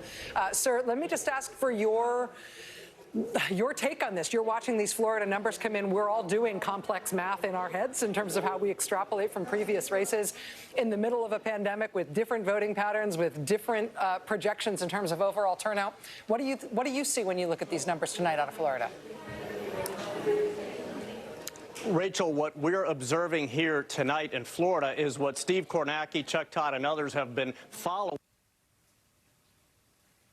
Have the Trump campaign gaining ground in Latino areas. You look at that number in Miami-Dade County, that has to worry the Biden campaign some. Hillary Clinton won Miami-Dade by about 30 points in 2016, about a 10-point lead now. That is evidence that Trump has gained ground with Latinos. However, a troubling sign for the Trump campaign is that in more white suburban areas, the Biden campaign has gained ground compared to what Hillary Clinton did in 2016. So really an inversion of trends, Rachel, because for years it was Democrats gaining ground with Florida Hispanics and Republicans doing better with whites. This year, it seems that has been reversed, and no matter who wins this state, that's going to be a big story tomorrow. Yeah, again, we're looking at about 2/3 of the vote in Florida. It's very close right now statewide. Biden ahead by a little. But we do still, Carlos, expect those panhandle counties when they come in at the top of the hour, when they have their poll closing, we do expect those to still be heavily Republican counties, don't we? That's right. Votes outstanding from the panhandle here in the state of Florida. So as Steve says, it's really important for the Biden campaign that those early votes, especially absentee votes in big counties here in South Florida, continue coming in for him, because he will have to withstand that inflow of red votes from the panhandle and from those traditional voters who went out and voted today here in this state. Former Congressman Carlos Curbelo, thank you for joining us as we continue to watch these Florida numbers come in. It's from a human perspective, you talk about all the stuff in advance, you kind of game it out, you talk about what the expectations are, what you've heard from your sources, what the two campaigns are saying, what the tracking polls look like, and you feel like you've got like a sense of it, and then it starts to come in, and it's like you get so overwhelmed with the ongoing onrush of data. But that's where we're at right now, with the rest of Florida coming in. Those panhandle counties will be closing at the top of this hour, but meanwhile, we've got too early to call races in states all over the eastern seaboard that have already shut. We're going to take a quick break, but when we come back, we'll have more from those Florida numbers, and we'll check in on Virginia, Georgia, some of the other too early to call races that we're tracking closely here at MSNBC.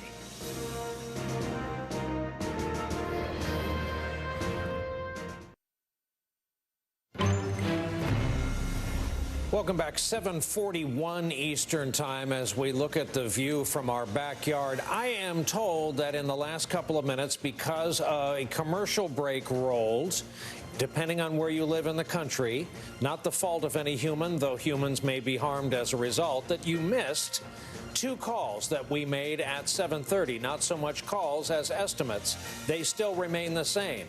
That is that Ohio is too early to call, as is the presidential race in the state of North Carolina, which was and remains too early to call. That's our status. Over to Rachel in the East End. Steve, I hate to go back to you in the middle of all of this, but we're just going to keep going back to you. I have a bunch of stuff that I want to ask you about in terms of the other states that have recently closed, but can we talk right now about what's still coming in Florida? Yeah, again, nothing yet from the Panhandle. What we're waiting on here, Leon County, Tallahassee, we still don't have any of the early vote. We did just get a bunch from Orange County, which is where Orlando is. That's what you see here.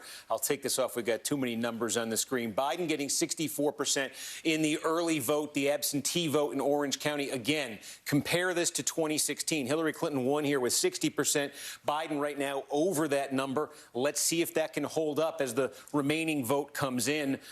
We've got, I believe here, too, we could just take a quick look along these Gulf Coast counties and update them. Yes, here we go. I'm nodding my head. We said Pasco County we wanted to monitor as more and more vote came in. There's very little left in Pasco County right now. Again, core Trump County, he got 59 in 2016. He's sitting at 58.7 right now.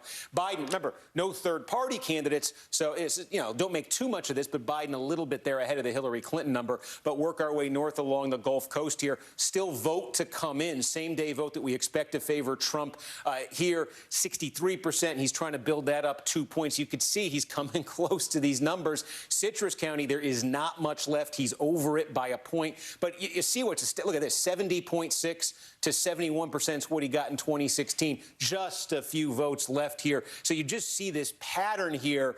Look at this, 57.4, 59%, a little bit more vote to come in. I mean, Trump in these Gulf Coast counties looks like he's on pace to come right in the neighborhood of that 2016 number. So if he's just hitting those numbers, that's good news for his campaign. The question is, can the Democrats offset that with gains anywhere? We've already talked about Miami-Dade. That's a real bad sign there for Democrats. Here's the one we've been monitoring, Pinellas County, St. Petersburg. And we said that Biden number, which started out with the early vote at about 53 and change, now down under 50.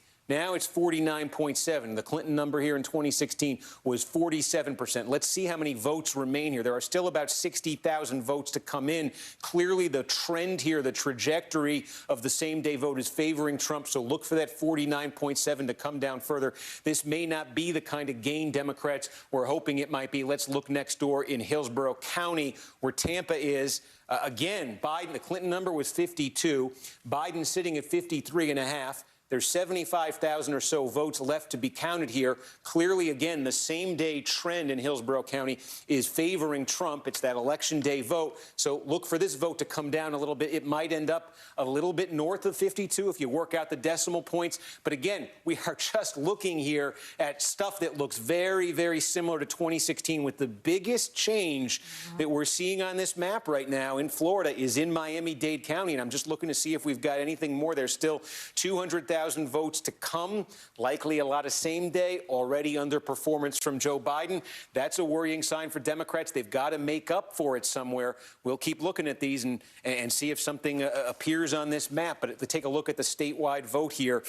Getting close here to, and let me just see if we got any, we're still waiting on Leon. This is basically, we are close to being able to say we got all the early vote and some of the same day in from the Eastern time zone part of the state. This is the last big jump Biden's going to get in the early vote here. So when Leon comes in, this number, you see right there, he's 83,000 votes ahead of Trump statewide. That number will jump when we get Leon. Now it's down to 73,000. But we're now in the phase here, I think, where in a lot of these counties, the same-day vote is starting to come in. And even in counties where Trump isn't doing that, he's doing much better in the same-day vote. And, of course, also has the panhandle to come. Steve Kornacki, thank you. Looks like we can start to see the arc of how that is going to go in Florida, but we will not know until we actually see it. Brian, back over to you. And I want to bring in Claire McCaskill, former Democratic senator from the great state of Missouri, and find out what's on your mind as you watch thus far tonight. Well, I think that I see the Trump campaign walking down a field with mines. And any of these states could blow up, and then they're in real trouble.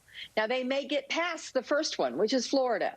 It looks like it's going to be very close. It certainly doesn't look like it's going to be a decisive victory for either side. But then they've got the next landmine, which is Georgia, and then North Carolina. And then, of course, the mother of landmines up in Pennsylvania. So, and Trump has to win these states. Biden doesn't have to win all these states. So I still see that Biden's path is pretty clear, and he's got a lot of them. And I am, of course, waiting to see more votes on all these Senate races, where I am paying very close attention to what's going on in Iowa, Maine, North Carolina, particularly to see if we're going to call Chuck Schumer majority floor leader when the sun comes up tomorrow. Claire, that's a little liberal on your part, assuming we're going to know that when the sun comes up tomorrow, isn't it? Well, if you look at the states where the Senate races are really in play, most of them can count votes today and previously. In other words, we think we'll get results in Georgia. We think we'll get results in North Carolina. We should get results in Iowa. Obviously, Colorado and Arizona we're not as worried about. We feel very comfortable about both those states. So we may know more about the Senate when we go to bed at 2 or 3 in the morning than we do know about the presidency. Okay, I'll take the optimism. Claire, keep watching with us. We'll go back to you when things warrant. Hey, Steve Kornacki has early vote from Ohio. Yeah, I think that we are taking a look here at the the absentee vote in, well, let's go statewide here and give you that view. Statewide in Ohio, that would explain why Joe Biden right now, you see statewide leading so much. 2 places here that are accounting for this vote. Cuyahoga County, core Democratic county. This is where Cleveland is. And again, we're gonna play that game where let's see, does he end up significantly over the Hillary Clinton number? Right now, he's at 75%. Clinton got 66% here. Biden's going to need substantial improvement across Ohio. This is, remember, an 8-point victory for Trump statewide in 2016. Let's take a look in Franklin County, the state capital, Columbus. Now look at this, 76%. 61% is where Clinton landed in 2016. So again, a little bit more than half the vote in here. We think the next half is probably going to be a little bit more favorable to Donald Trump. How far down does that Biden number come? He wants that to land. Biden wants that to land not at the Clinton number. In a state like Ohio, he wants to land that substantially ahead. Here is an interesting one to look at.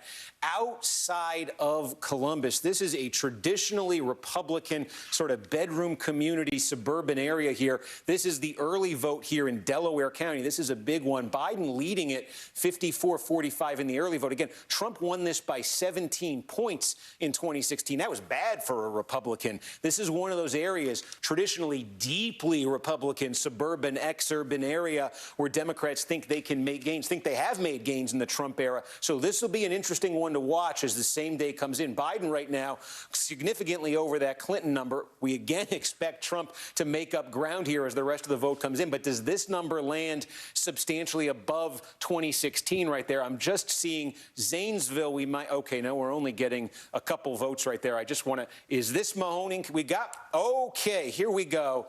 Now, this is interesting. This is the early vote in Mahoning County. This is Youngstown. This had one of the biggest, most dramatic swings we saw anywhere on the map in 2016 to Donald Trump. Yes, I know he lost the county to Hillary Clinton. He lost it by 3.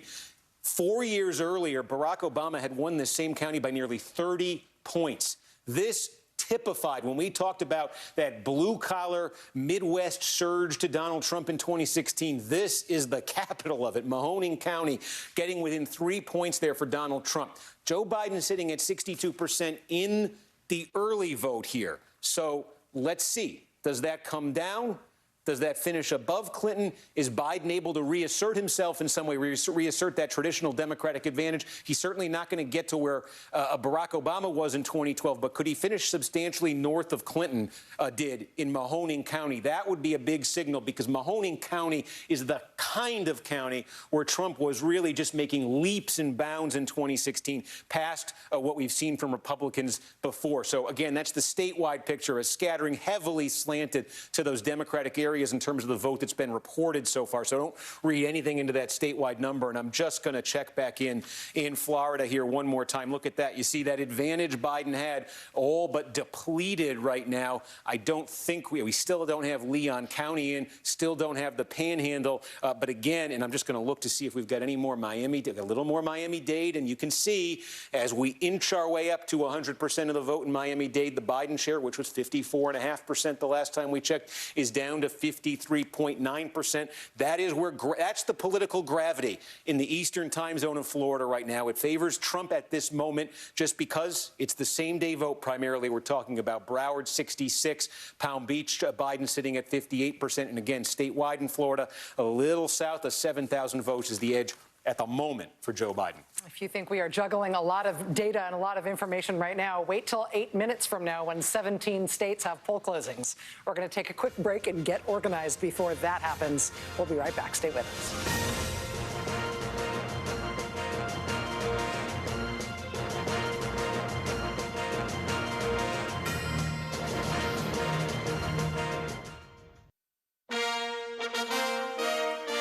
Battleground state.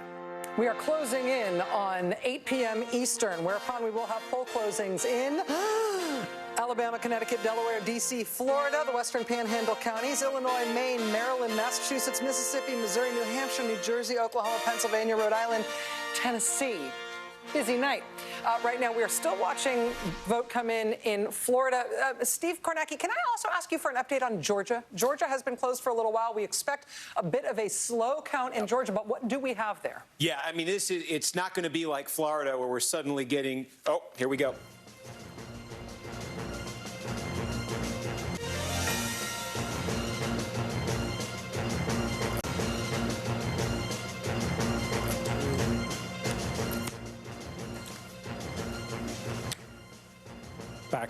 Back to Steve.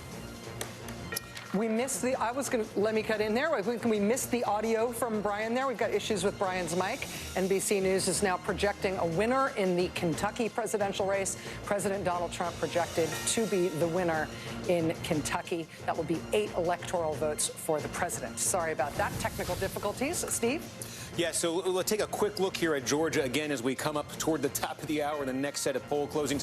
This is very different from Florida just in terms of the pace of the votes being counted here. You can see you got, about 425,000 counted here. But I just want to, circle it. We said at the start of the night the Atlanta metro area we thought would lag. We do have a substantial share of the vote, although a lot still outstanding, but a substantial share of the vote in Cobb County.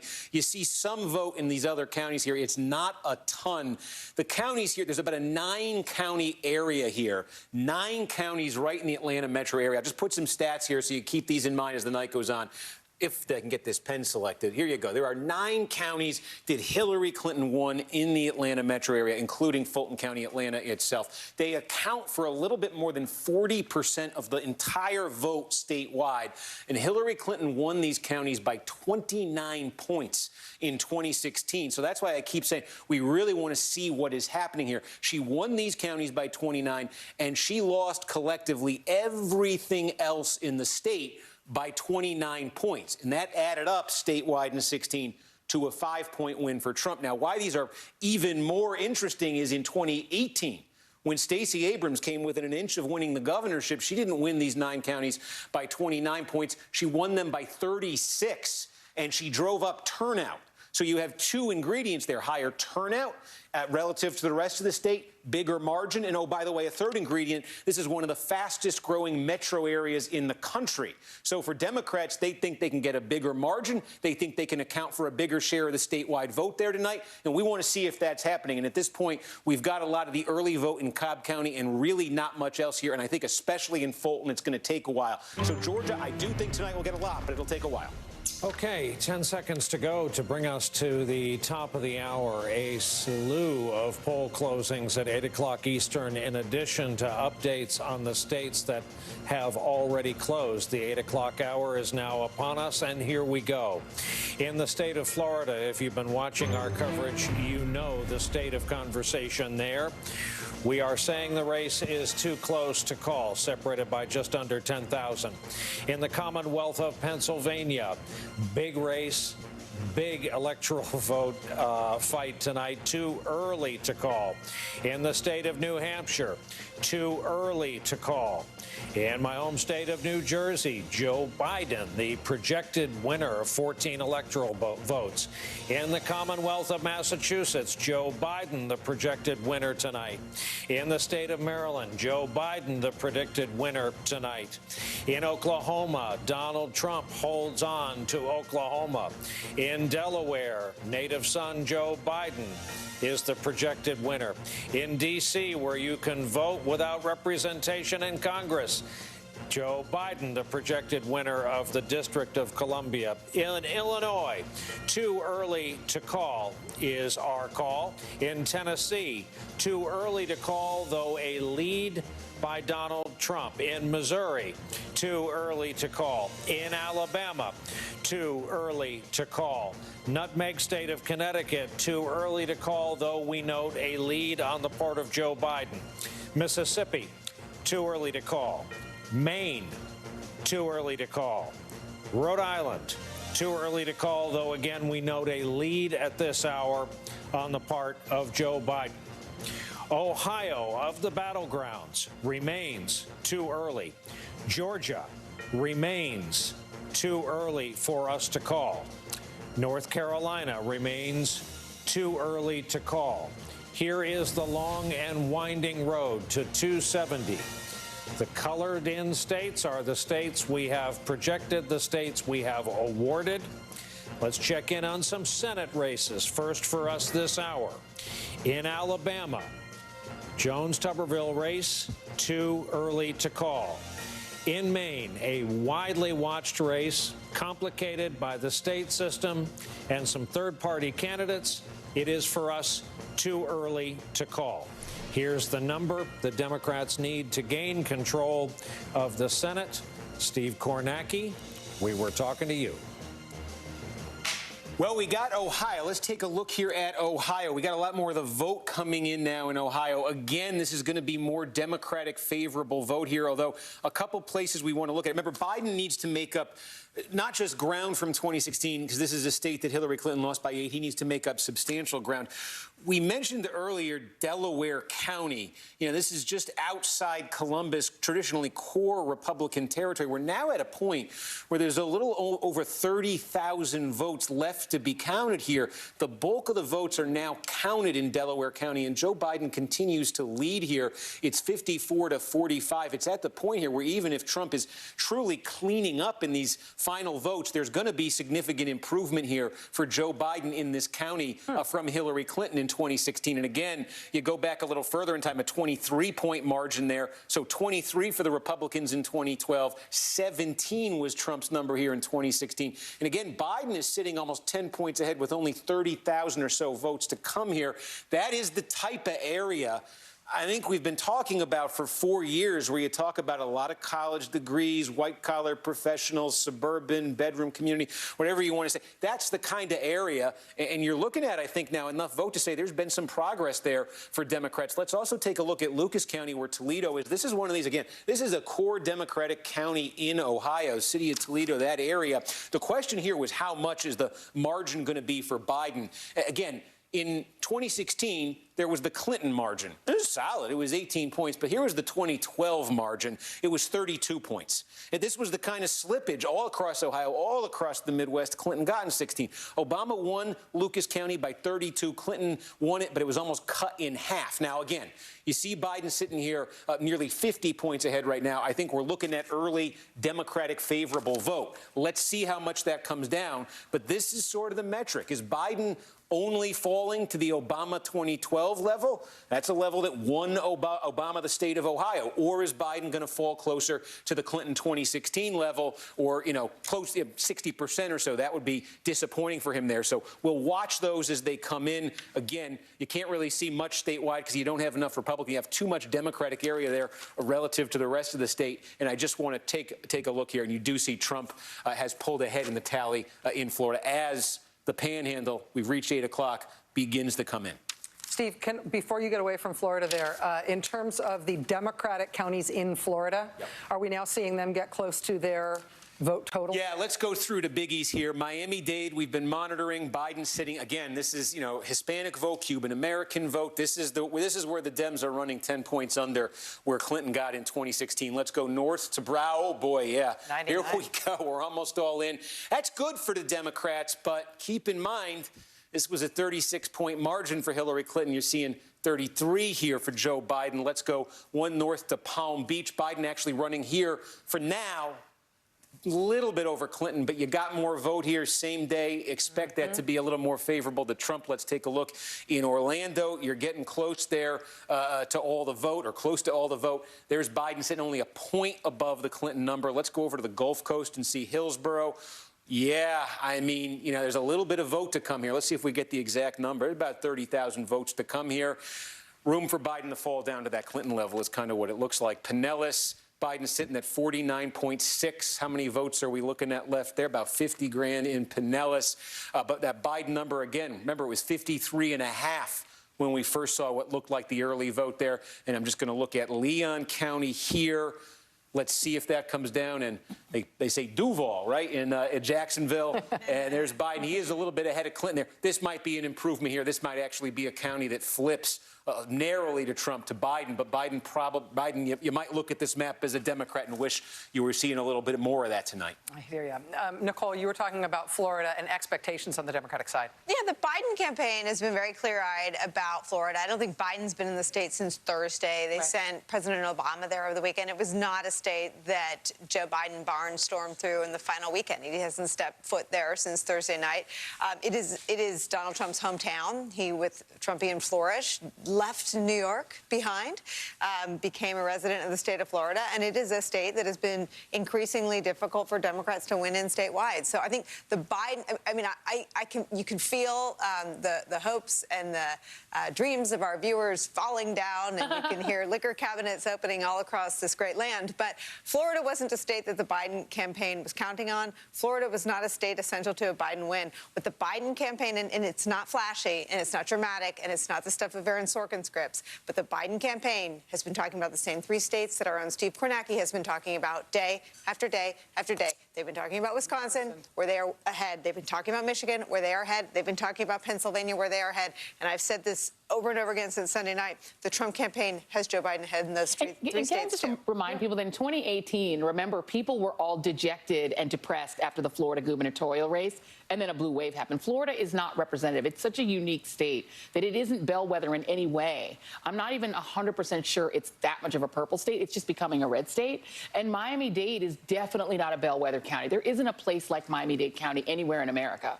It is very influenced by the politics of Cuban-American immigrants, and this anti-communist hardcore message that Trump did. You know, they didn't spend a ton of money in Florida, but where they spent on Cuban radio, hammering Biden as being some sort of communist. And, you know, obviously that made a difference in Miami-Dade. Well, talking about big states and blue expectations and liquor cabinets, Steve Kornacki has the Texas map up there, which I find very interesting. Steve, why have you got that there? And Rachel, a couple things to point out before we dive in. Not all the polls closed in Texas. Most of the state closes 8 Eastern. There's still some open here. And this doesn't look like a lot of vote, but we have over 1 million votes cast here because we're getting the Dallas-Fort Worth Metroplex. And what we're getting here, remember, we saw all those stats for the last month about historic, shocking early vote totals in Texas, especially in places like the Dallas-Fort Worth metro area. I want to show you 2 counties here where we're getting what looks to be the early vote. Dallas County here, Biden, again, this is the lion's share of the vote we're going to get. 800,000 of the basically million votes or so that are going to come out of here. We just got the report on. Biden's leading these by 33 points. This is a county that Clinton won by 26 in 2016. This is a county 4 years earlier. Look at this trend. 15 for Obama, 26 for Clinton, and now let's see what happens with the same-day vote if it comes down, but Biden running north of that Clinton number. It's even more dramatic if you go up here to Denton County, where almost all the vote is now counted. Check this out. Trump, this is Dallas-Fort Worth Metroplex. Trump, 53, Biden, 45-6. Only about 5,000 votes left to come. Look what happened here in 2016.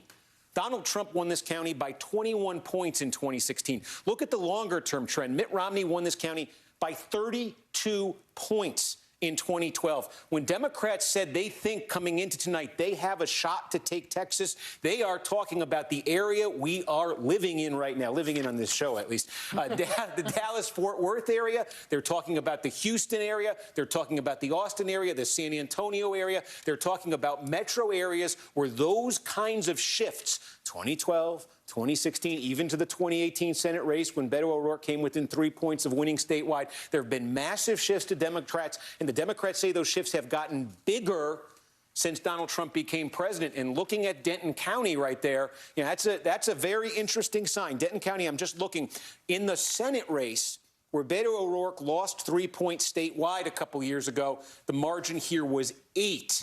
It's sitting at 7.3 right now. So Democrats right now with 5,000 are a little south of that. We're Harris County. Here we go. Houston. We got the early vote in Houston. In the Houston area, Joe Biden, 56. Donald Trump, 43. This is 1.4 million votes. There's only a couple 100,000 left now. You see the Biden advantage right here. Again, this is the early vote. The early vote in Texas is going to be the lion's share of all votes. What did this look like in 2016? Hillary Clinton won it by 12 points. What did Harris County look like in 2018? This was a 4-point margin. Oh, that's the Houston metro area. I apologize for that. But this, and then if you go back to 2012, I think you got something. You can see the trend. We have a projection, and that is a Trump victory as expected in the state of Tennessee with its 11 electoral votes. That is our NBC News projection when all the votes are counted. Steve, back to you, back to the state of Texas.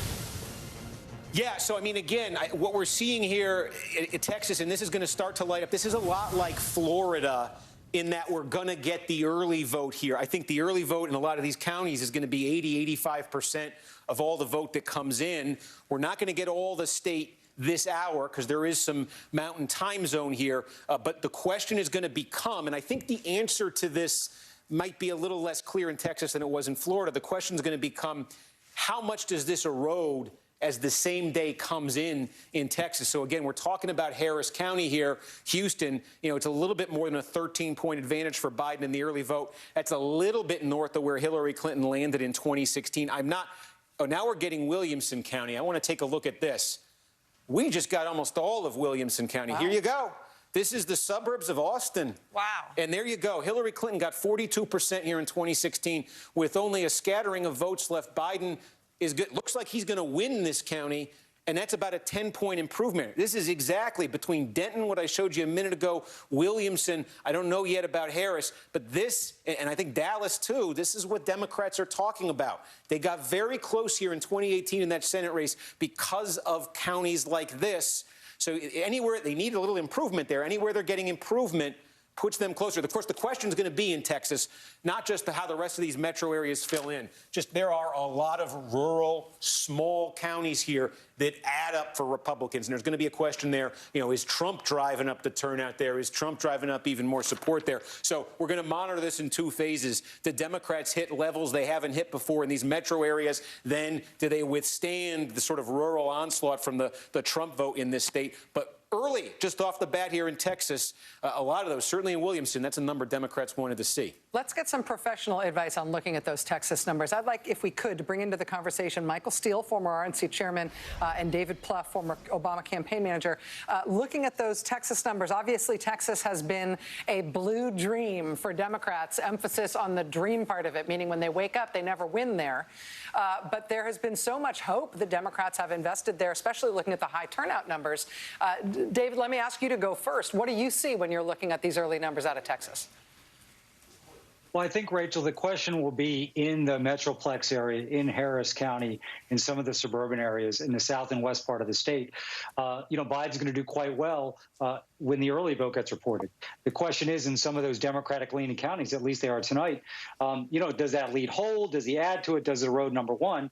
And then overall turnout, you know, does Trump just blow out turnout in the smaller rural parts of the state that offset some of these gains. But everything I'm seeing would suggest that what we thought heading in today is that Texas is going to be close. And, you know, what we're seeing in Florida is Trump overperforming in Miami-Dade. Now, I haven't gone precinct by precinct. I'm eager to do that. And the question is, that could be unique to Florida. And some of the gains we're seeing in Ohio, in some of the Florida counties, certainly in Texas counties, like in the Dallas-Fort Worth area, you know, would suggest that when we get into the Philadelphia suburbs, the Madison suburbs, certainly Macomb County, you know, some of those trends may continue. So Texas looks like it could be quite close. But again, it's a fascinating night because we get all this vote dumped early in some states. That is going to be Democratic leaning. In other states, it'll be Republican leaning. So I think patience has to be the key word tonight. Michael Steele, I'm going to ask you to be patient just for a second because I think I've got to go to Brian for an important call in a Senate race. Brian? We indeed can project that when the U.S. Senate goes back in session, Mitch McConnell will either be majority or minority leader.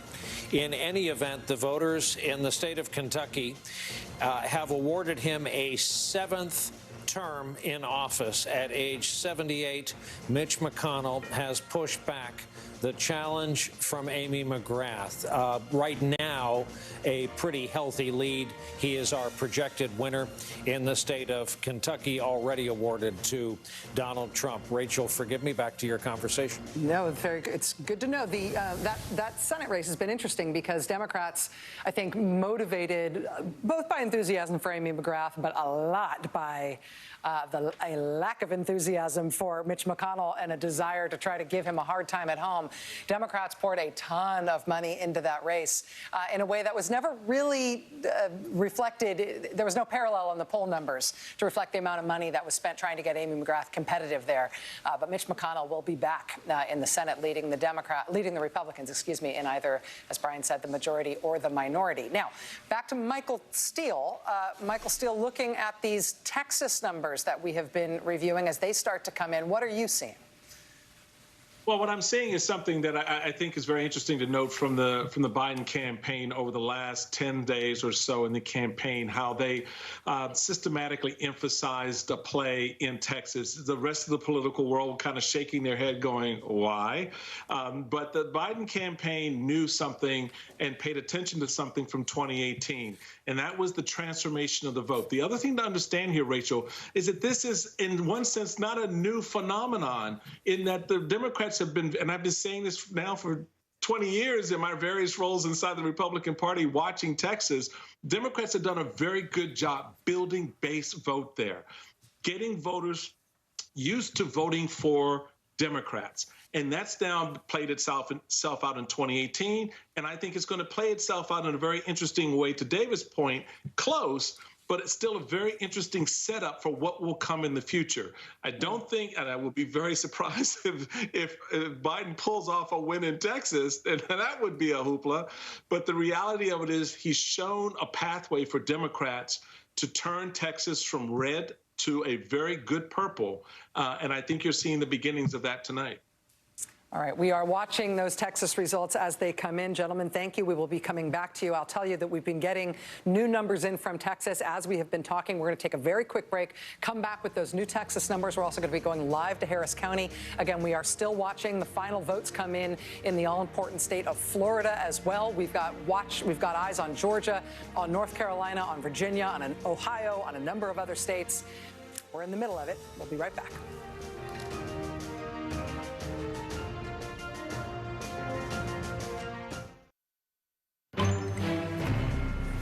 At 8:23 Eastern Time, we come back from a break with two calls.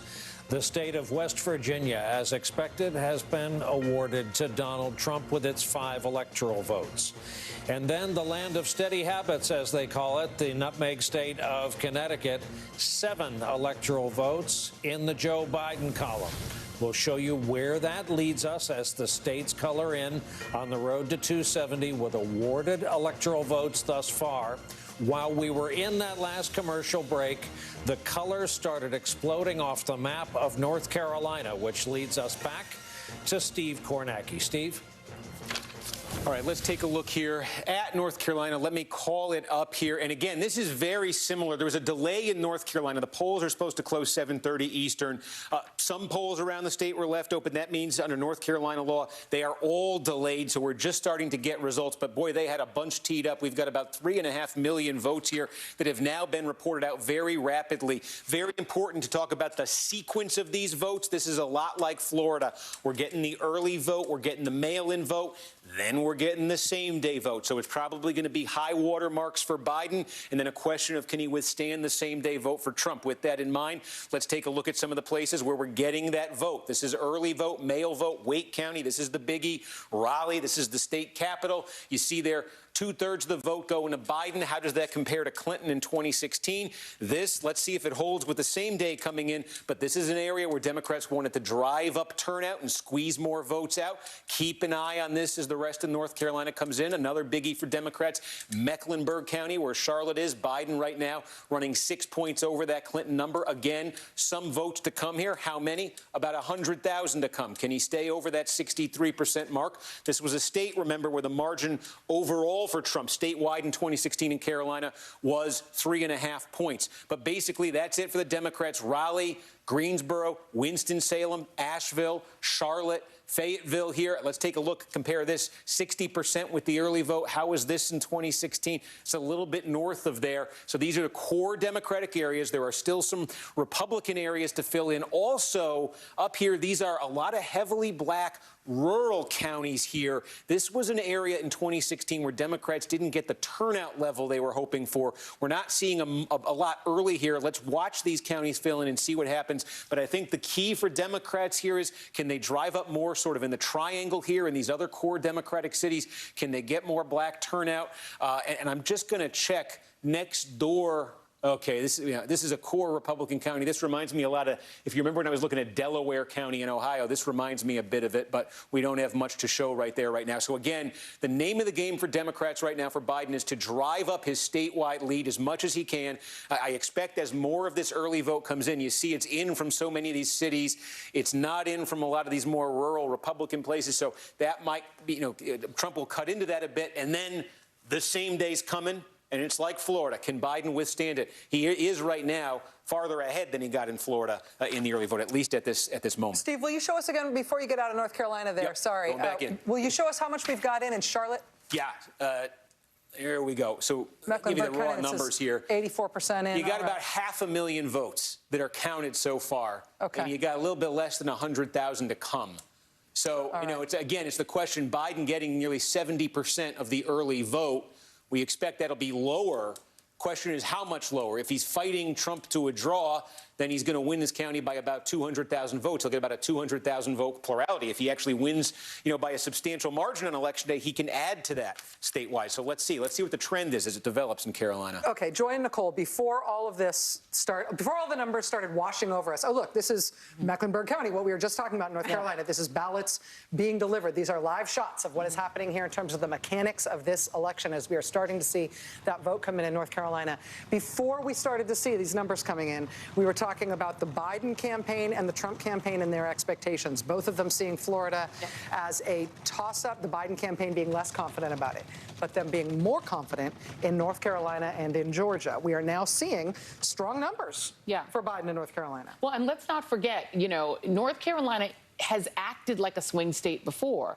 Barack Obama won North Carolina by about 14,000 votes in 2008. He only lost it by about 90,000 votes. It currently has a Democratic governor who won by a hair in 2016 when Trump was winning that state as a presidential candidate. So it has swing state properties. It's where Moral Mondays began. There's been a lot of activism. Bishop William Barber and others have really pushed that state. And the big issue there, healthcare, healthcare, healthcare, has been for years. I will also say that in terms of partisan politics in North Carolina, they have been on the Republican side at the vanguard of procedural radicalism in North Carolina. That is where we saw the state legislature there, for example, really pioneer these very radical anti-democratic, both anti-capital D Democratic and anti-small D Democratic means, like disempowering the governor once he was elected as a Democrat, taking things away from him that had previously been the powers of the governor. Governor. The North Carolina Republican Party has been profoundly radicalized. It's sort of in the same way that Wisconsin Republicans have within the last decade. Yeah. And I think that has really sharpened politics as it's become a bit of a swing state at the presidential level. Yeah. So you guys are going to get sick of me saying this. If I were on the Biden campaign, I would keep my eye on North Carolina, but I would be obsessively watching Wisconsin, Michigan, and Pennsylvania. That's the whole ball game. Now, the reason North Carolina is interesting to watch is because it's an insurance policy, but the whole game is Wisconsin, Michigan, Pennsylvania. We're going to keep watching North Carolina because the people of North Carolina are beautiful and their votes deserve to be covered by a network like ours. But in terms of Path to 270, sideshow, people. Well, not a sideshow, though. If Trump loses it, Trump then creates a new imperative for himself somewhere else. We are only talking about states that Trump won 4 years ago. Biden is on offense on the whole map. North Carolina would be an embarrassing loss for Donald Trump, a glorious win for Joe Biden. But the path to 270, what Steve Kornacki has drilled into my brain, if I were on the Biden campaign, what I would be trained on, I would be watching. And it's what they think, too. It's what they think, too. And I would be watching those 3 states. Back to Brian. Okay, coming up on 8:30. It isn't much in terms of new news. Another state on the map. You see it along the Mississippi River.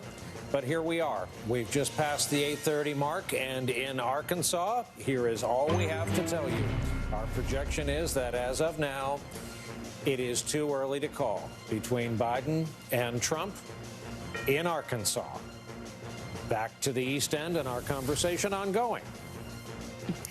Let's bring into the conversation now our friend Chris Hayes, who has been watching these things alongside us. Chris, I feel like in some ways we're watching the manifestation of the campaigns that we have covered so intensely over these past months. We're now seeing what the campaigns tried to make true come true. On the other hand, we're balancing it against our own expectations and common wisdom expectations of what we've heard from the campaigns in terms of what they were sort of wishing and hoping would happen tonight. How are you seeing it so far? You know, I think one of the weirdest things that we've seen consistently the polling going into tonight, or one of the most interesting, was that Joe Biden was outperforming Hillary Clinton among white voters, both with college degrees and without, and underperforming in some cases significantly among Hispanic voters. And that has been reflected, interestingly, in the Trump campaign. I mean, if you remember, the Trump campaign in 2016 was about the wall. It was about the Muslim ban and the Mexicans who were coming, who were rapists. They have really ratcheted back that rhetoric, particularly down the stretch. They obviously saw, I think, post-Kenosha, that they couldn't run up the numbers among white voters as much as they could. And they made a quite clear feint in another direction messaging-wise. And so far tonight, particularly when you look at that those Miami-Dade numbers and you look at other counties that are more of those white suburban counties and even white counties that are largely rural or non-college, where Hillary Clinton lost by 30 or 35 points and Joe Biden's running 7 or 8 or 9 or 10 points ahead, it's actually bearing out part of the picture that the polling has been telling us. And I think everyone should keep in mind the one weird trick Donald Trump used to win the Electoral College in 2016, despite losing by 3 million votes, was overperforming the polls among a subgroup, white non-college voters, that is both widely distributed through the country and incredibly concentrated in the upper Midwest. So far, we're not seeing any indications that there is a misalignment between national polling on that and those subgroups. It's going to be something to look for in a bunch of these counties as they come in to get a clearer sense of where we are nationally. Chris Hayes, thank you, my friend. I'm going to shoot it back over to Brian at this point. Brian? And I want to shoot it to Steve Kornacki to talk about Texas and what we are seeing fill in that map right now. Steve, I've been looking over your shoulder. Yeah, again, Brian, we're looking at that early vote, which is going to be the bulk of the vote in most of these counties, coming in some big places. We mentioned Dallas earlier. Let's go next door to where Fort Worth is. Again, you're looking at the early vote here. Basically a draw between Trump and Biden. How does that compare to what happened in 2016? Well, in 2016, this was a 9-point win for Donald Trump. By the way, in the 2018 Senate race, when Beto O'Rourke lost by 3 points statewide, he won Tarrant County by 1 point. What's left to come in Tarrant County? We've counted about 700,000 votes. There's about 170,000 left to come. Again, I said in Texas, I think maybe a little bit more of a question of what that same-day trend was going to look like. Let's see if we can establish it. Right now, we need to see more vote come in. We need to see the same-day vote come in. Does Biden gain ground there? Does Trump gain ground there? The other big place we just got vote in Texas, Bexar County. This is where San Antonio is. And again, we got the bulk of it, 675,000 votes. This is the early vote. There's less than than 100,000 votes we think left to be counted here. What does this do when you compare it to 2016? Biden right now running 5 points north of Hillary Clinton. Again, some votes to be counted. This could come down a little, but Biden, probably they're going to end up ahead of where Hillary Clinton did. This is the Democratic strategy. It's to improve not just on how Clinton did against Trump in 16. Really, it's to improve on how Beto O'Rourke did against Ted Cruz in the Dallas metro area, Dallas-Fort Worth, in the Austin area, San Antonio, Houston area. These are core Democratic areas. They also, let's see when we get the Rio Grande Valley, and we're still waiting on that. Remember, Kamala Harris made a trip down there, I think late last week. Democrat. Oh, we got one in. Just 1 second. Let's see what we're looking at here. This is small, but early vote, 55-44. Yeah, let's see what the same-day vote did down there when it comes in. That is under for Biden. Small county, but in that Rio Grande Valley we said we wanted to look at. We'll keep looking at these. All right, Steve, thanks. We want to go to correspondent and native Texan Garrett Haake. He's out in Houston. Garrett, first of all, explain to our viewers just how big an area and population we're talking about compared to the rest of the U.S. when we talk about Harris County, where we know the early vote has been a record setter. Yeah, look, Harris County is going to have more total voters in it than does the entire state of Nevada, and they've got something like 6 electoral votes to their name. It is the driver of Texas politics, especially for Democrats if you're trying to win at a statewide level. And looking at the numbers that have been reported early so far, it's not clear that Biden's going to have the margins that he needs here. This is a place that Beto O'Rourke won by 200,000 votes or so in 2018. Biden is up right now, but he's only up by about 189,000. There's probably 200,000 or so votes outstanding. That's how many were cast today, plus mail ballots that'll continue to come in. But Biden, if he wants to not lose by 3 like O'Rourke did, needs to expand upon those margins here in Harris County. Harris County Dems had been hoping that they might get up to like 1.7, maybe 1.8 million votes total cast here, and it looks like they're going to fall short of that. Just like in so many of these other places, you got to build that big firewall with these early votes, and in counties like Harris and Dallas and some of the other places that Steve has been mentioning, and then wait for the 200 other counties to kind of roll in with big Republican returns. And right now, just looking at this early vote, again, this is the early and mail-in vote reported in Harris County, I'm not sure that Biden has built a tall enough firewall here. All right, Garrett Haake, you stay on it. Keep an eye on it for us. Claire McCaskill in Missouri has been shifting her focus to the east, to North Carolina, on both the presidential and senatorial fronts. Claire? Yeah, the numbers coming in North Carolina are very good for the Democrats. And, nobody I love more than Nicole. But I've got to say, my phone started blowing up when there was some comment made about North Carolina being a sideshow. To the Senate, it is the Senate. To all these Democratic senators, winning that Senate seat is absolutely essential to dethroning Mitch McConnell from his perch. So North Carolina is catching people's attention, and I'm hearing from folks in Ohio that the numbers there look better than they expected in some counties. So I think we thought we were going to be talking Florida and Georgia a lot. It may be that we end up talking a lot more about North Carolina and Ohio. Nicole Wallace, your name was invoked. Yes. See, White House staffers always invoke the ire of Senate candidates, and I didn't intend to do that. I would just add to North Carolina that the Tillis internals had Tillis down 1 tonight. So I do have some reporting on that. It is in line with what you're reporting. And look, my only point is that when you're on a campaign and when you're a presidential campaign staffer, you are singularly focused on the path to 270. And North Carolina would be a glorious win for Joe Biden, as would Arizona. And they're still keeping an eye on Arizona. But we shouldn't pull our viewers into dramas that aren't necessary for Joe Biden to get to 270. That was my only point. For Joe Biden to get to 270, the strategic plan, the travel schedule, the surrogate schedule, the advertising dollars, the phone banking, the GOTV programming was always designed for the I guess, the path of least resistance to 270. And that was always Wisconsin, Michigan, and Pennsylvania. North Carolina is incredibly important to Joe Biden and Kamala Harris. They still feel good about it, I've heard in the last 30 minutes. They're also keeping an eye on Arizona. They're keeping an eye on Ohio. But I think not so much you, but we have a tendency sometimes, because of the timing of states closing, to take our viewers on these journeys that aren't central to Joe Biden's path to 270. That was my only point. No offense meant to anyone in North Carolina. Well, the senators are very excited about both Arizona and North Carolina for obvious reasons. Those are two of the 4 Senate seats they must pick up. Yeah, I mean, the Senate races, at some point we should talk tonight about how the Senate races are unfolding thus far. We did have some drama around the Mitch McConnell seat because he did have a Democratic challenger in his home state. But the question is whether he's going to be majority leader in the Senate or minority leader. He has held on to his Senate seat, but will the Republicans hold on to control? Now, if Joe Biden wins the presidency, the Democrats need to pick up 3 seats tonight, and then Vice President Harris is going to spend a lot of time in the United States Senate.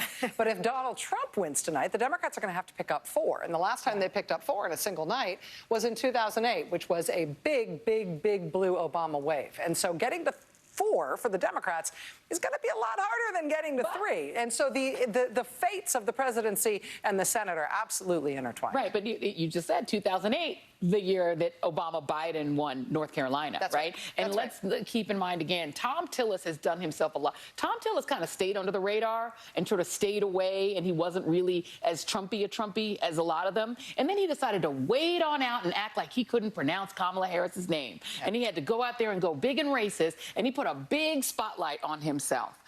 There is a spotlight on this race because, again, he's in a state where the governor's already a Democrat. So Democrats have already proven that they could win statewide in North Carolina the same year Trump won. They've already won it. And again, when Obama lost North Carolina in 2012, it was by 90,000 votes. Barely lost it. So the reality is Tillis is one of the most endangered senators out there.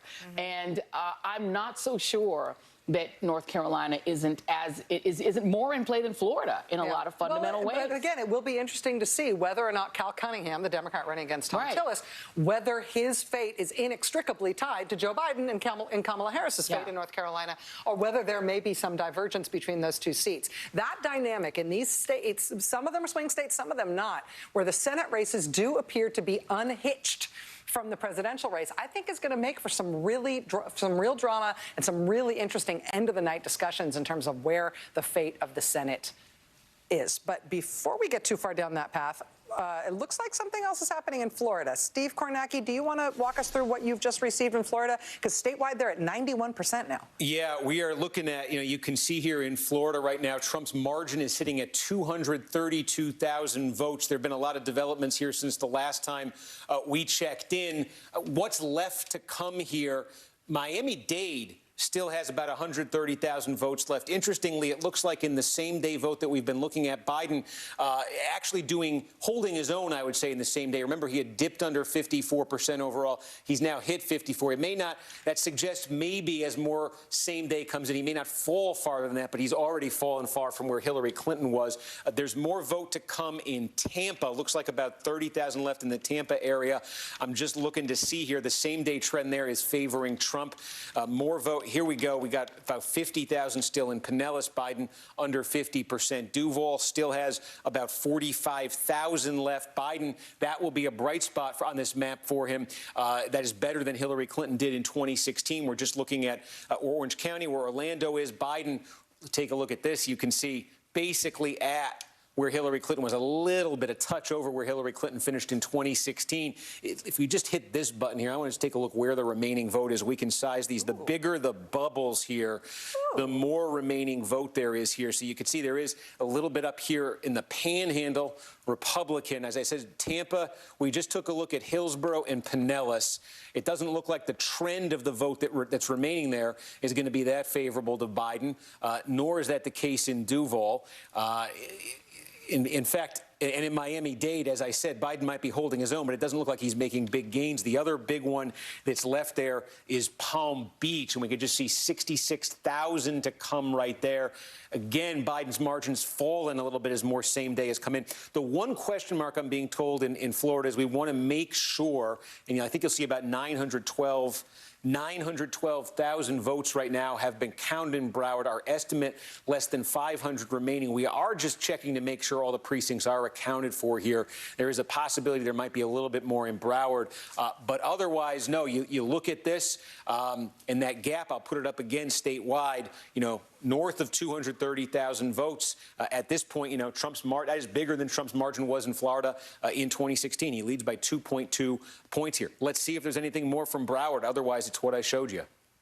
All right, Steve Kornacki, watching those votes come in Florida as we see them come in close, over 90% statewide at this point. We are still looking at a lot of too early to call races, including big, important ones in terms of the path to 270, like Georgia, like North Carolina, like Ohio, like Florida, like New Hampshire, like Pennsylvania. There's lots still to come tonight. We're going to take a quick break. Before we take a quick break, it was Perdue who mispronounced Kamala Harris's name, not Tillis. My bad. Oh, David Perdue. It was David Perdue. In Georgia. In Georgia. Not Tom Tillis. Sorry about that. The wrong mispronouncer. These things happen. We'll be right back.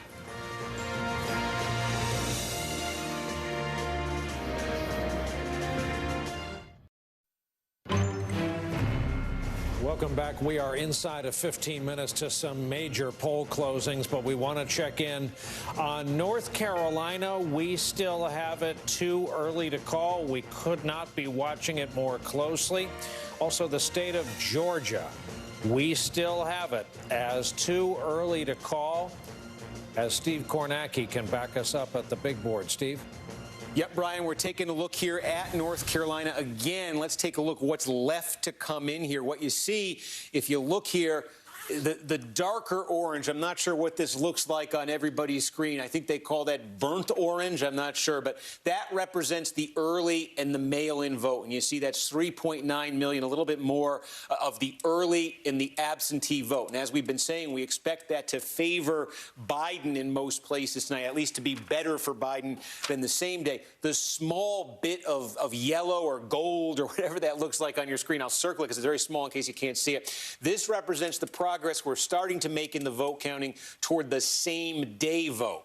And about 1.8 million left to be counted here. Now, these are not necessarily going to be exact in terms of the split. Sometimes in the counts in these counties, there's same day vote that get mixed in with the mail and vice versa. But roughly, we think we're going to start getting a lot of same day vote here, about 1.8 million votes to come in. There are still, as you can see, some counties left that have not reported anything yet. They're going to report their early votes. So that number can grow just a little bit still, too. But basically, Biden right now with the votes that have been counted, which is the early vote, the mail vote, and everything that's colored in right now, Biden leading statewide 52-47.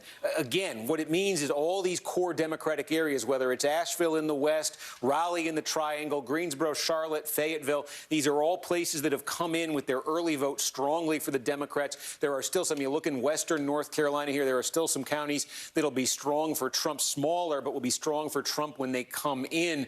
But the name of the game here for Biden is, if we get to a point here where this is all filled in primarily early vote, he wants to be ahead then because we expect the same deal favor Trump. Hey, Steve, forgive me. We are awarding the state of Arkansas, as expected, to Donald Trump.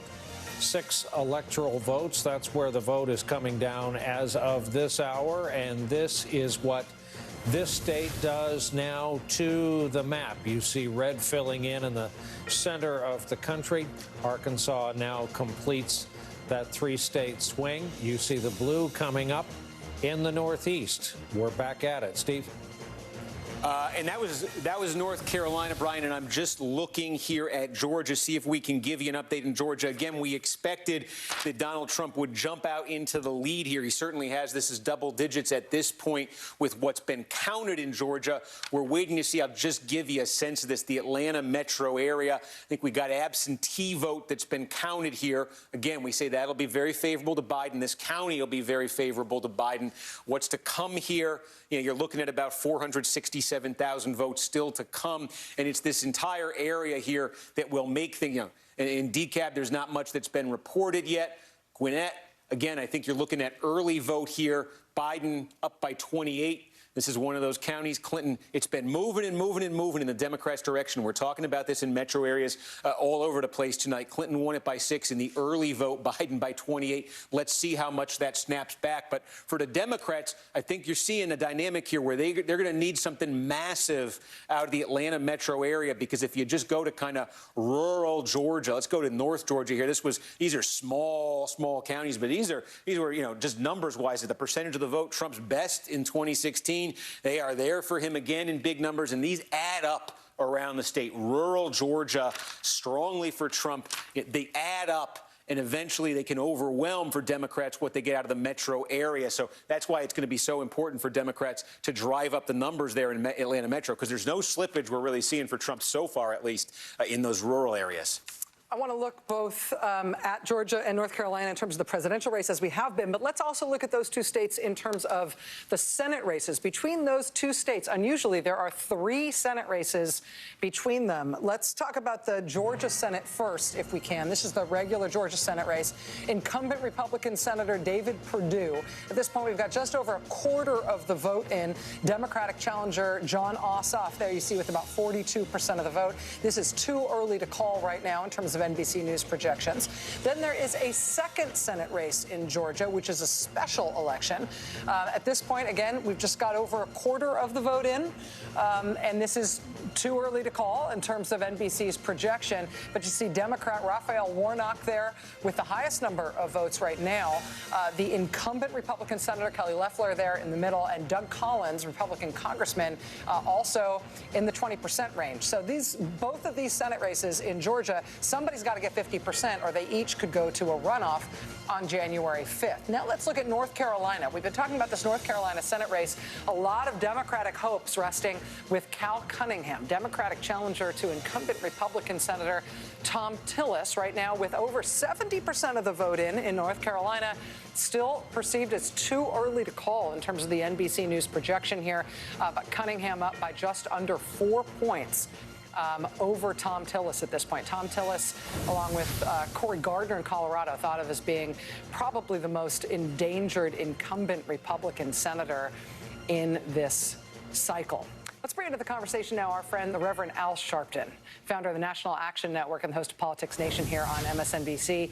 Rev, talk to us about your overall impressions tonight. Obviously, the most important Senate races and the most important state races that we're watching are all still uncalled at this point, but we are starting to get some sense of the contours in some of the first swing states. Well, when we look at the fact that we still don't know where a lot of Metro Atlanta is, which is going to be a lot of votes for the Democrats, it's a large concentration of black voters, I think that could help tilt the scales more toward Biden, being that you have smaller counties who don't have a lot of numbers. However, we're hearing that there was not a huge turnout in the Atlanta metro area today in terms of today voting or same-day voting. But in the early voting, there was huge turnout. So when those numbers come in, that could be effective. I think that when you look at North Carolina, you see the same thing in the metro areas that are dominated. This is where we're seeing the Democrat is holding his own, and Tillis could be in trouble. We don't have the same dynamics that we have in Florida, where you have, like in Miami-Dade, I think it was Joy pointed out, a large Cuban influence in terms of Cuban voters who look more to the propaganda that we're dealing with socialism and all, that offset a large black turnout. So Georgia and North Carolina, I think a lot of the investment, Barack Obama going to Metro Atlanta, I think we could see something in terms of the presidential level. I think in both cases, though, in Georgia, in terms of the Senate races, we may be looking at runoffs. Reverend Al Sharpton, thank you for being with us tonight. I'm sure we will be back with you shortly. We are less than 4 minutes now from the top of the hour. At 9 o'clock, there's going to be a lot of action on the map, especially in terms of highly anticipated swing states. 9 o'clock, we are expecting closings from important states like Arizona and Michigan and Minnesota and those 4 western counties in Texas. Also, Wisconsin, of course, is a 9 o'clock closing. Speaking of Texas, though, we do have most of the state closed already. And I think, Steve, as we're getting close to the top of the hour here, can we squeeze in some more new data out of Texas? Yeah, let's take a look here. About 2/3, a little shy of that, of the vote we think has been counted in Texas. Biden continues to hold the lead here. You see it's fallen under 100,000 votes. And again, just take a look here. There's still over 4 million votes to be counted here. But there are a couple things we're seeing right now. Let's draw your attention to a couple places. Austin, core Democratic area, Travis County right here. Look, overwhelmingly for Biden with 91%. We got about 58,000 votes left to come. That looks very impressive, and in 48 points it certainly is. But keep in mind, in 2018, when Beto O'Rourke came close to beating Ted Cruz statewide in Texas, he was winning Travis County by 49 points. So again, the name of the game here for Biden is to get north even of that. Let's look sort of outside Austin. This is one of those areas, where Democrats have been doing better and better. Hays County here, there was extraordinary turnout in Hays County in the early voting. And again, about 6,500 votes to come. Biden leading this 55-43. What was the margin, though, for Beto O'Rourke 2 years ago? 15 points. You're looking at 12 here. I think the other thing that is worth pointing out here, and let's see more counties fill in, but if you go down along the border here, and remember, Kamala Harris, the Democrats sent her there last week, and some people say, well, that's an interesting decision. Well, take a look what we're seeing in these returns. Most of the vote, for instance, in Starr County, right on the border, this is just one example of what I'm seeing down here, is counted. Biden leading by 8 points. What was this in 2016? Holy cow, that's a big change. And we're seeing that in a number of these counties down here in the border area. I think I showed you Cameron before. Again, now 30,000 votes to come. Biden is leading it. But again, 12 versus 33. So, we're going to look at this. But we talked about South Florida. We talked about Miami-Dade and clearly Trump making inroads with Hispanic voters there, Cuban-American voters there. I want to see if something similar is happening here in Texas, because these counties are showing, with not a ton of vote left in these places, potentially significant and substantial movement here. Yeah, I mean, that is one of the dynamics that we talked about counting into tonight, that the Biden campaign was worried about its underperformance, expected underperformance with Latino voters. Lack of enthusiasm, lack of turnout compared to what they wanted and what previous Democratic candidates had been able to get, specifically among Latinos. In some states, the other side of that coin was that Biden seemed to be doing better than previous Democratic candidates, especially Hillary Clinton, when it came to older voters and older white voters. Well, in a state like Texas, which has been majority-minority for nearly a decade now, which has such an incredibly young population, the two sides of that coin aren't going to land with equal weight, right? So Biden sliding with Latinos is going to have a huge impact in those counties like, for example, in the Rio Grande Valley. We're coming right up on those 9 o'clock poll closings. Lots and lots and lots of states about to close. We're inside 15 seconds coming up on the 9 p.m. hour here in the East. There is the list of states with poll closings right now, 3 seconds away from the top of the hour. And here we go. NBC News is projecting, let's start with a big one, a big Northeast state with 29 electoral votes. NBC News projecting, as expected, Joe Biden will win in New York. We move on to Texas. We've been talking about Texas. We have it too early to call. Michigan, hugely critical state tonight, too early to call. Wisconsin, ditto, too early to call. Minnesota, too early to call. To the vital southwest state of Arizona, too early to call. Colorado, too early, though Biden, we note, is in the lead. Louisiana, too early, though Trump, we note, is in the lead. In Kansas, too early to call. Let's go through the Midwest. Nebraska, too early to call. Southwest to New Mexico, too early to call. On up to North Dakota, too early to call. Slightly south to South Dakota, too early, though we note Trump leading in South Dakota as expected. And Wyoming, too early to call. Donald Trump is in the lead in Wyoming. Let's check out the bar graph from the outback view of our building. The road to 270 electoral votes awarded thus far, 80 to 48 at this hour. One more round of the battlegrounds. Florida, too close to call. Pennsylvania, too early to call in the 9 o'clock hour. Ohio, too early to call. Georgia, too early to call. North Carolina, too early to call. And in New Hampshire, again, too early to call with its 4 electoral votes. Let's look at the color map of the states awarded thus far. Are you picking up a trend here at all? Let's also review some of the major Senate races people have been watching and following for months now. John Cornyn is heading back to the U.S. Senate from the state of Texas. In Arizona, the McSally-Kelly race, too early to call. In Colorado, talk about a closely watched race. Cory Gardner, John Hickenlooper, too early to call. And in Michigan, the Senate race, too early to call. That's going to do our review with the seats Democrats need in the Senate. Steve Kornacki, what have you been looking at in the intervening moments? Ooh. Steve's in Ohio. Hey. Am I on? Oh. Hey there.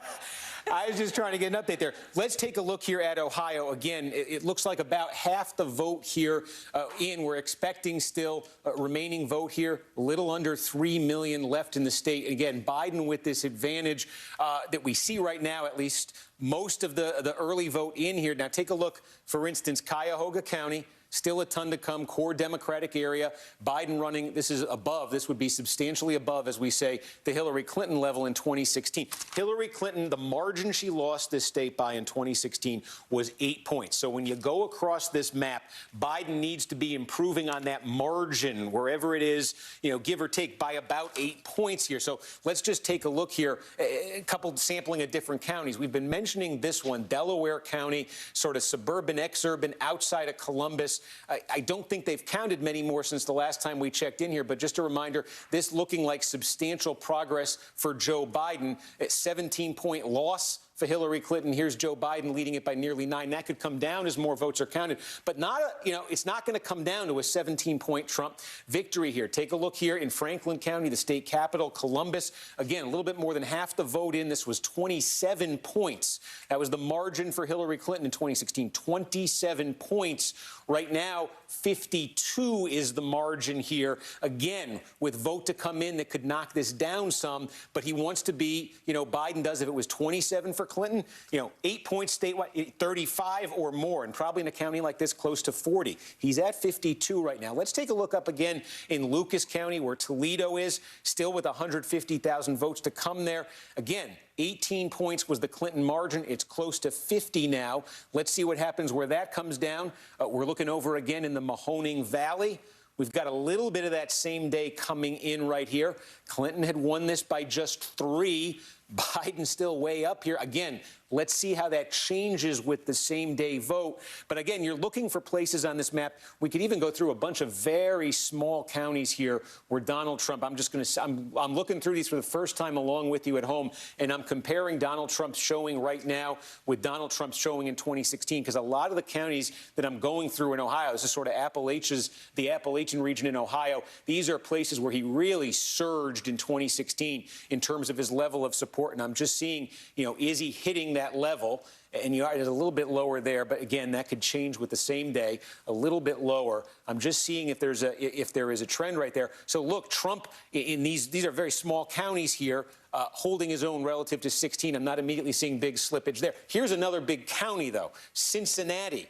And again, about half the vote here in Cincinnati, Biden by 40. What was the Clinton margin? It was 10.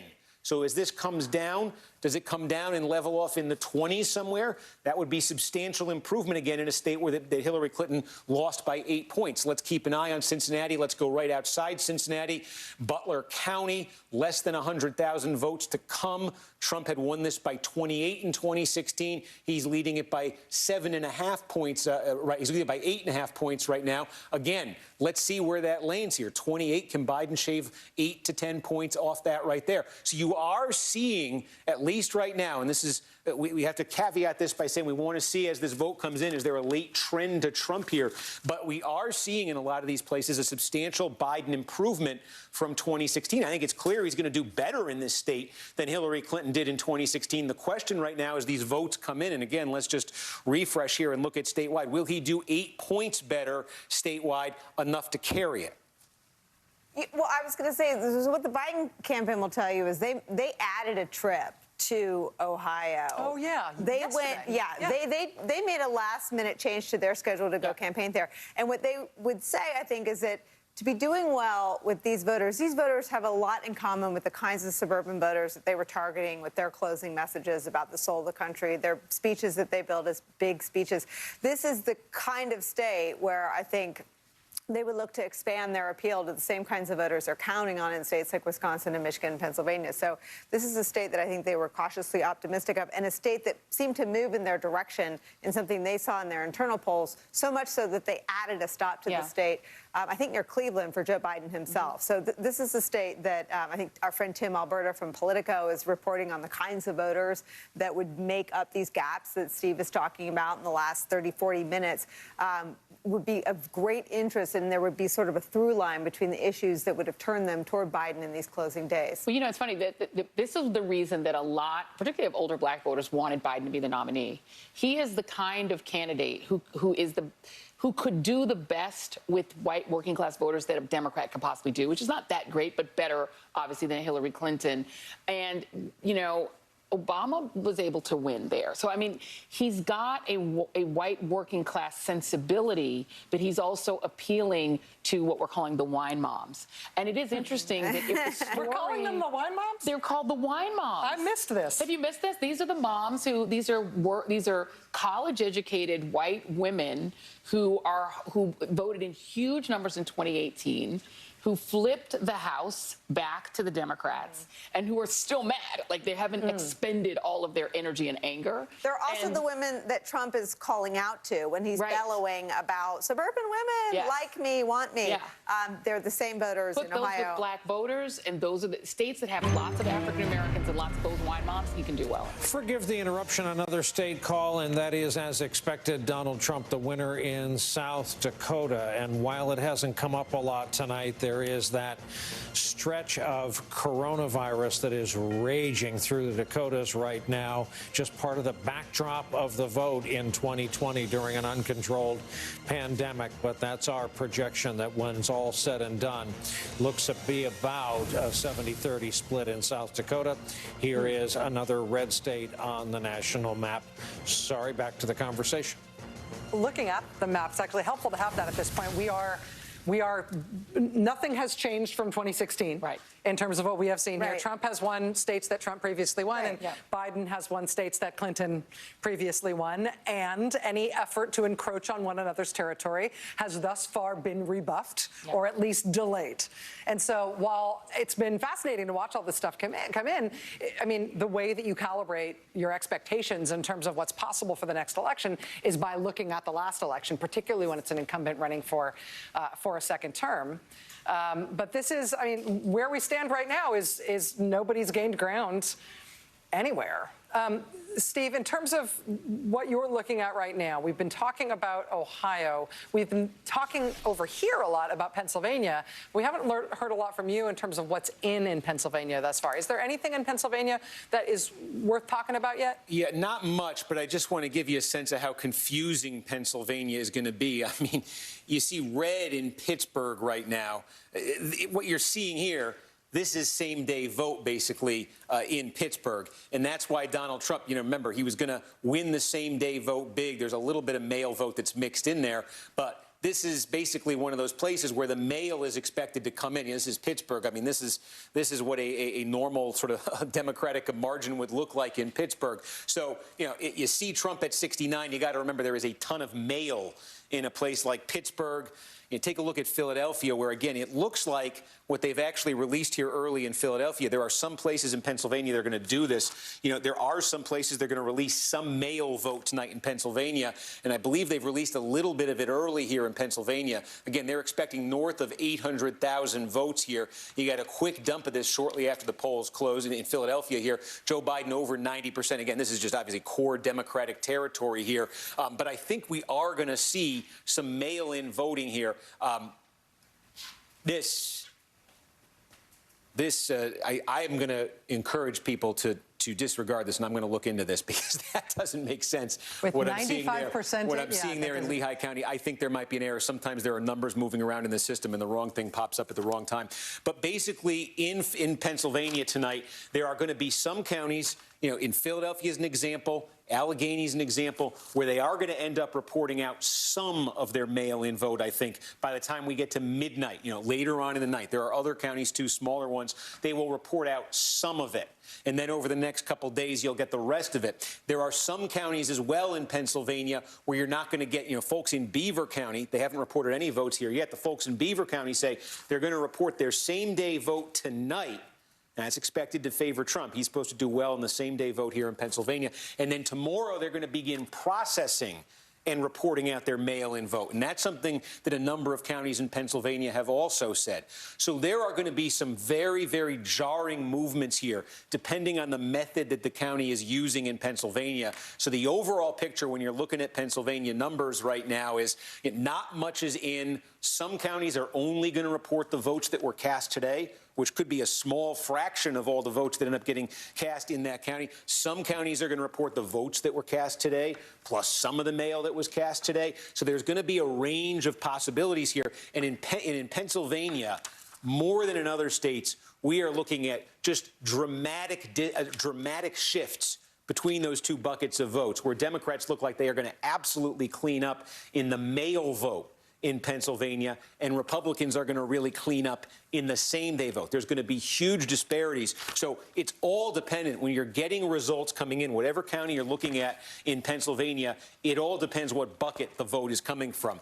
Clearly in Allegheny County, you're looking at a lot of same-day vote that's being reported out right there now. The question is, how much mail? When does that get reported out? What does that do to the result there? So Pennsylvania, and I think we can expect this a little bit too in Michigan and Wisconsin, but I think Pennsylvania in particular, it's going to be slow and it's going to be very inconsistent in that state, just in terms of the reporting and trying to interpret it. Yeah, and to that end, I think the statewide officials in Pennsylvania have been trying to prepare the rest of the country for that, as Pennsylvania has emerged as such a pivotal state in terms of the Electoral College and the path to 270 here.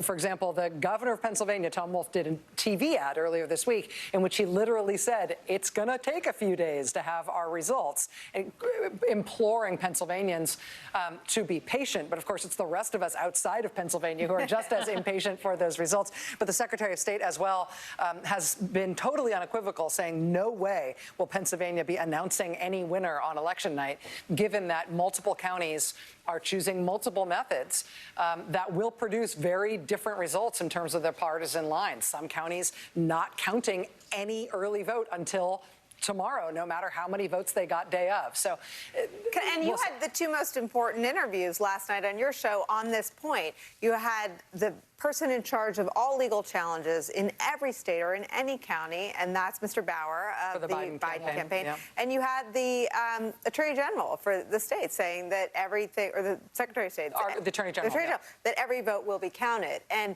I think that we have talked about an election season, an election week. People still expect an election night. Yeah. That is still what people are down for tonight. But I think, your deep dive last night, that is the real story about Pennsylvania. Yeah, there's no fuzziness about it. In Pennsylvania, literally in lots of counties, they are not even going to try to produce enough of a count to produce a result tonight. They are not going to aim at having a result tonight. And so expectations of that should be adjusted accordingly. And just to pull the curtain back on sort of the Trump strategy there, the Trump strategy is to make a political gain for himself out of that, to try to make something of the fact that he could be in a stronger position tonight than he is once all that happens, that every vote is counted. I want to go back quickly to Steve on North Carolina, which we have been watching closely. Statewide, we're close to 80% in now, Steve. We're close to 80% in, and again, North Carolina, a lot like Florida, where you get all that early vote, you get all that mail-in vote. Most of the counties in the state we've got early mail vote from. So just to give you a sense of what's left to come here, about 1.2 million votes to come. I drew attention to this earlier. You're starting to get the same-day vote that sort of meter there of the same-day votes getting bigger. And the other thing that's happening as that meter gets bigger, oh boy, let me call that back up. As that same-day vote meter gets bigger, this number right here, which represents Joe Biden's lead statewide, that is starting to fall. And again, we say because Biden doing so well with the early vote, so well with the mail vote, Trump doing so well with the same-day vote, I can tell you we are at 78% in right now. We're at 74% in, and what's come in since then is same day. At 74% in, the Biden advantage statewide was about 170,000. It's come down to 115,000 with same-day vote coming in. So this is resembling Florida a bit in that the gravity in a lot of these counties is shifting here. You've gotten the best vote out for Joe Biden just in terms of the margin he's going to get or the percentage he's going to get, and now you're going to get Trump's best shot at these counties. Now, that doesn't mean Trump's winning every county here in the same-day vote, but it means probably in a place like Wake County here, Mecklenburg County, Biden may not be getting those margins he got with the same-day vote. So 115,000 now. Let's watch that number. 112,000. Let's watch that number, and let's see what happens. Steve, I got one you may be interested in. Here is a flip for the Democrats. Colorado. Joe Biden. Not a flip, forgive me. This is presidential Colorado. 9 electoral votes. Take back what I said about a flip. Steve, back to you at the board as we look at the first blue state west of the Mississippi for the Democrats on the road to 270. And again, electoral votes awarded by our projections thus far, 89-51. Yeah. Steve. Yes, let's take a look here. We're starting to fill in, big picture view. We're zoomed in on all these states looking at counties. Let's take a look at the road to 270 here. These are the states that have been filled in so far. No surprises yet so far. We said at the start of the night that, look, Wisconsin, Michigan, and Pennsylvania were Joe Biden's most direct route to get to 270. If he wins all 3 of those and Trump isn't flipping any blue states, that's going to put Biden over 270. We also said those are the states that are going to take the longest. We were just in Pennsylvania, and you see what a confusing mishmash Pennsylvania is. So we talked about Florida at the start of the night, Georgia at the start of the night, North Carolina at the start of the night, Ohio, and Texas at the start of the night. These are states, these are opportunities, we said, for Democrats to really put Trump on the ropes by putting a win on the board. You've seen the direction Florida is taking for Democrats right now. I think it's fair to say they are not encouraged by what's going on in Florida right now. North Carolina, you see Biden doing well in the early vote, but now there's some erosion there. Let's see if it erodes all the way and Trump is able to get the state. That lead as the same-day vote comes in North Carolina continues to dwindle for Joe Biden. In Georgia, again, looking at, we want to see the Atlanta metro area there. Democrats are going to have to do, this is a lot like we were talking about in Texas. It's not enough for Democrats in Georgia to do better than Hillary Clinton did in 2016. I think Biden's doing that or will likely do that. He has to do better than Stacey Abrams did in 2018. So the burden is really going to be on him from what we're seeing in Georgia right now, which is Trump country, rural parts of Georgia, really holding its own there. So that puts really a burden on Biden to do even better than Stacey Abrams did in places like the Atlanta metro area. Otherwise, they won't get Georgia. And then Texas, again, you're seeing Democrats, they're certainly outperforming Hillary Clinton in those metro areas. But are they outperforming Beto O'Rourke? I'm seeing it in a couple counties, but it's not a consistent pattern. I'm seeing them fall short by a couple points. And then again, down by the border there, substantial slippage, not always talking about huge counties there population-wise, but I think you're looking at some substantial Democratic slippage there. In a state, again, every vote, they are scrapping for every vote to try to get over the hump there. So those 4 states, Democrats to varying degrees, fair to say they have their challenges at this hour, and that leaves, I'm trying to go into Ohio to look at the result. I started accidentally playing with the road to 270 board. Let's just take a look at Ohio then, because this becomes crucial here. Biden's lead in terms of did Democrats get one of those first first 5. Biden's lead now sitting close to 150,000, a little bit under 150,000 statewide, with about 60% of the vote in. Now, in some of these counties in Ohio right now, you're looking primarily at early vote. Some of them you're looking more at same-day vote. It's not a totally consistent pattern. So I can tell you what we're trying to do right now in Ohio is figure out what is the trend for the early, and really what is the trend for the same-day vote, the vote that was cast today in Ohio. What's the trend? Is it Trump by X, Biden by X? What is that? And how much of the vote that's left to come in this state is same day? That will go a long way. And you see this is dropping down to 136 here. That'll go a long way to telling us where this is going to land in Ohio right now. But you see Biden up 136,000 right now, with about 60% in Ohio. But that right now might be the Democrats' best shot at one of those first 5. If we could, I'd like to ask the controller if we could.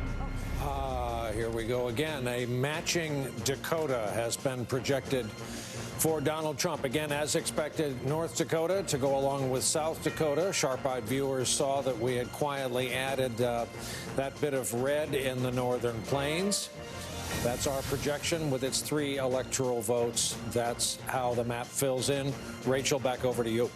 Sorry, I stepped on you there for a second, Brian. I was going to say that since we have the NBC News projection of a Democratic win in the presidential race in Colorado, that raises the question about a potential Democratic flip there, as you alluded to, Brian, with that Senate seat. So we're going to take a quick break now, but when we come back, we're going to talk about that Colorado Senate seat. We're going to talk about that hard-fought North Carolina Senate seat, where Tom Tillis is trying to fend off a challenge from Democrat Cal Cunningham. We're going to take a look at the balance of the Senate overall as we continue to watch some of these swing state votes fill in. Stay with us.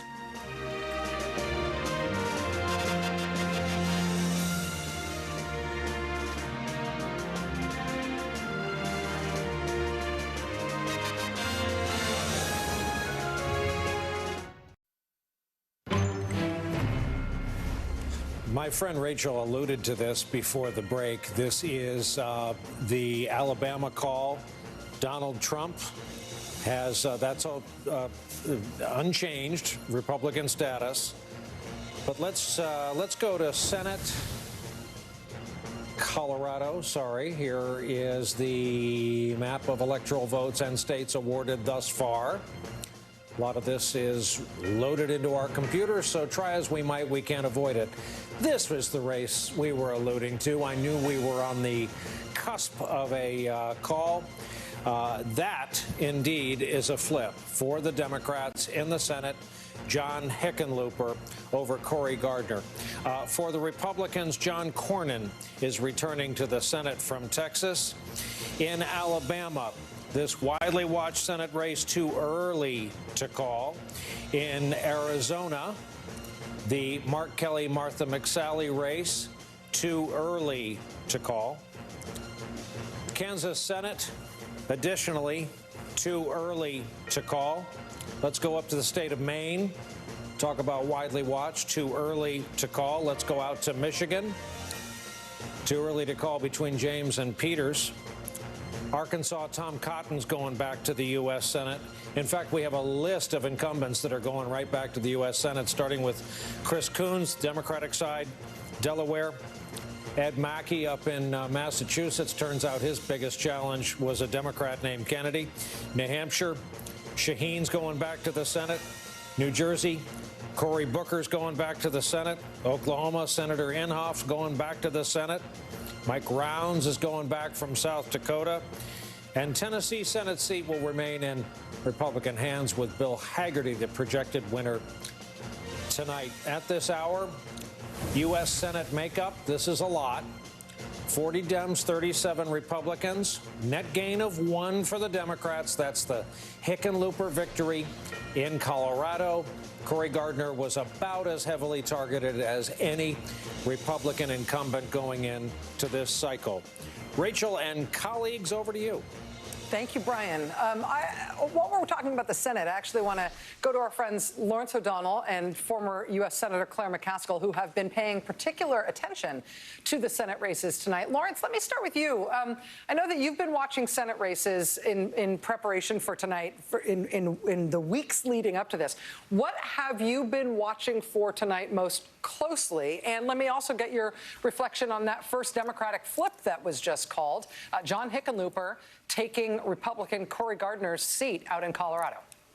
Well, that first one, John Hickenlooper, was by far the surest bet that the Democrats had going into this. They expected this. It was a recruitment issue. It was a matter of convincing John Hickenlooper to run for Senate after he started off running for president last year. Once they convinced him to do that, they were pretty confident about it. The next three that they're looking for to get that magic 4 number are Arizona, North Carolina, and Maine. North Carolina it looks like something we might be able to call later tonight. Who knows? Maine is going to be tricky, even though it's an East Coast state. There are 4 candidates running. They are using ranked choice voting, which means when you go in to vote, you vote for your first choice and your second choice. And there's a candidate up there, Lisa Savage, who is running against Susan Collins, and Sarah Gideon, who is the leading Democrat running against Susan Collins. They've kind of teamed up. Lisa Savage is the preferred number 2 choice for people who are voting for the Democrat. And when you combine Lisa Savage's number in the last poll with Sarah Gideon's number in the last poll, you get to 51% of the vote. So it might take us a while to get the second choice sorted out on those ballots in Maine if no one crosses the 50% mark at the first count of these votes. And once we get through that, we, of course, will be keeping an eye on other East Coast Senate races. The 2 in Georgia are big. South Carolina is still something we're going to be watching. But the John Hickenlooper win was the necessary first one that all the Democrats expected to pick up. Before I go to Claire McCaskill on this same question, I do believe we've got a call that Brian has. No net change. This was expected. Donald Trump hangs on to the state of South Carolina. 9 electoral votes. Back to you and your conversation in the studio, Rachel. Well, speaking of the Senate, the drama in South Carolina was not expected to be that presidential race. It was expected potentially in sort of among Democrats' biggest blue dreams tonight, the idea of potentially knocking off incumbent Republican Senator Lindsey Graham with that Democratic candidate, Jamie Harrison, who has performed so well and attracted so many accolades for the way he's run that campaign in South Carolina, not to mention a lot of dollars.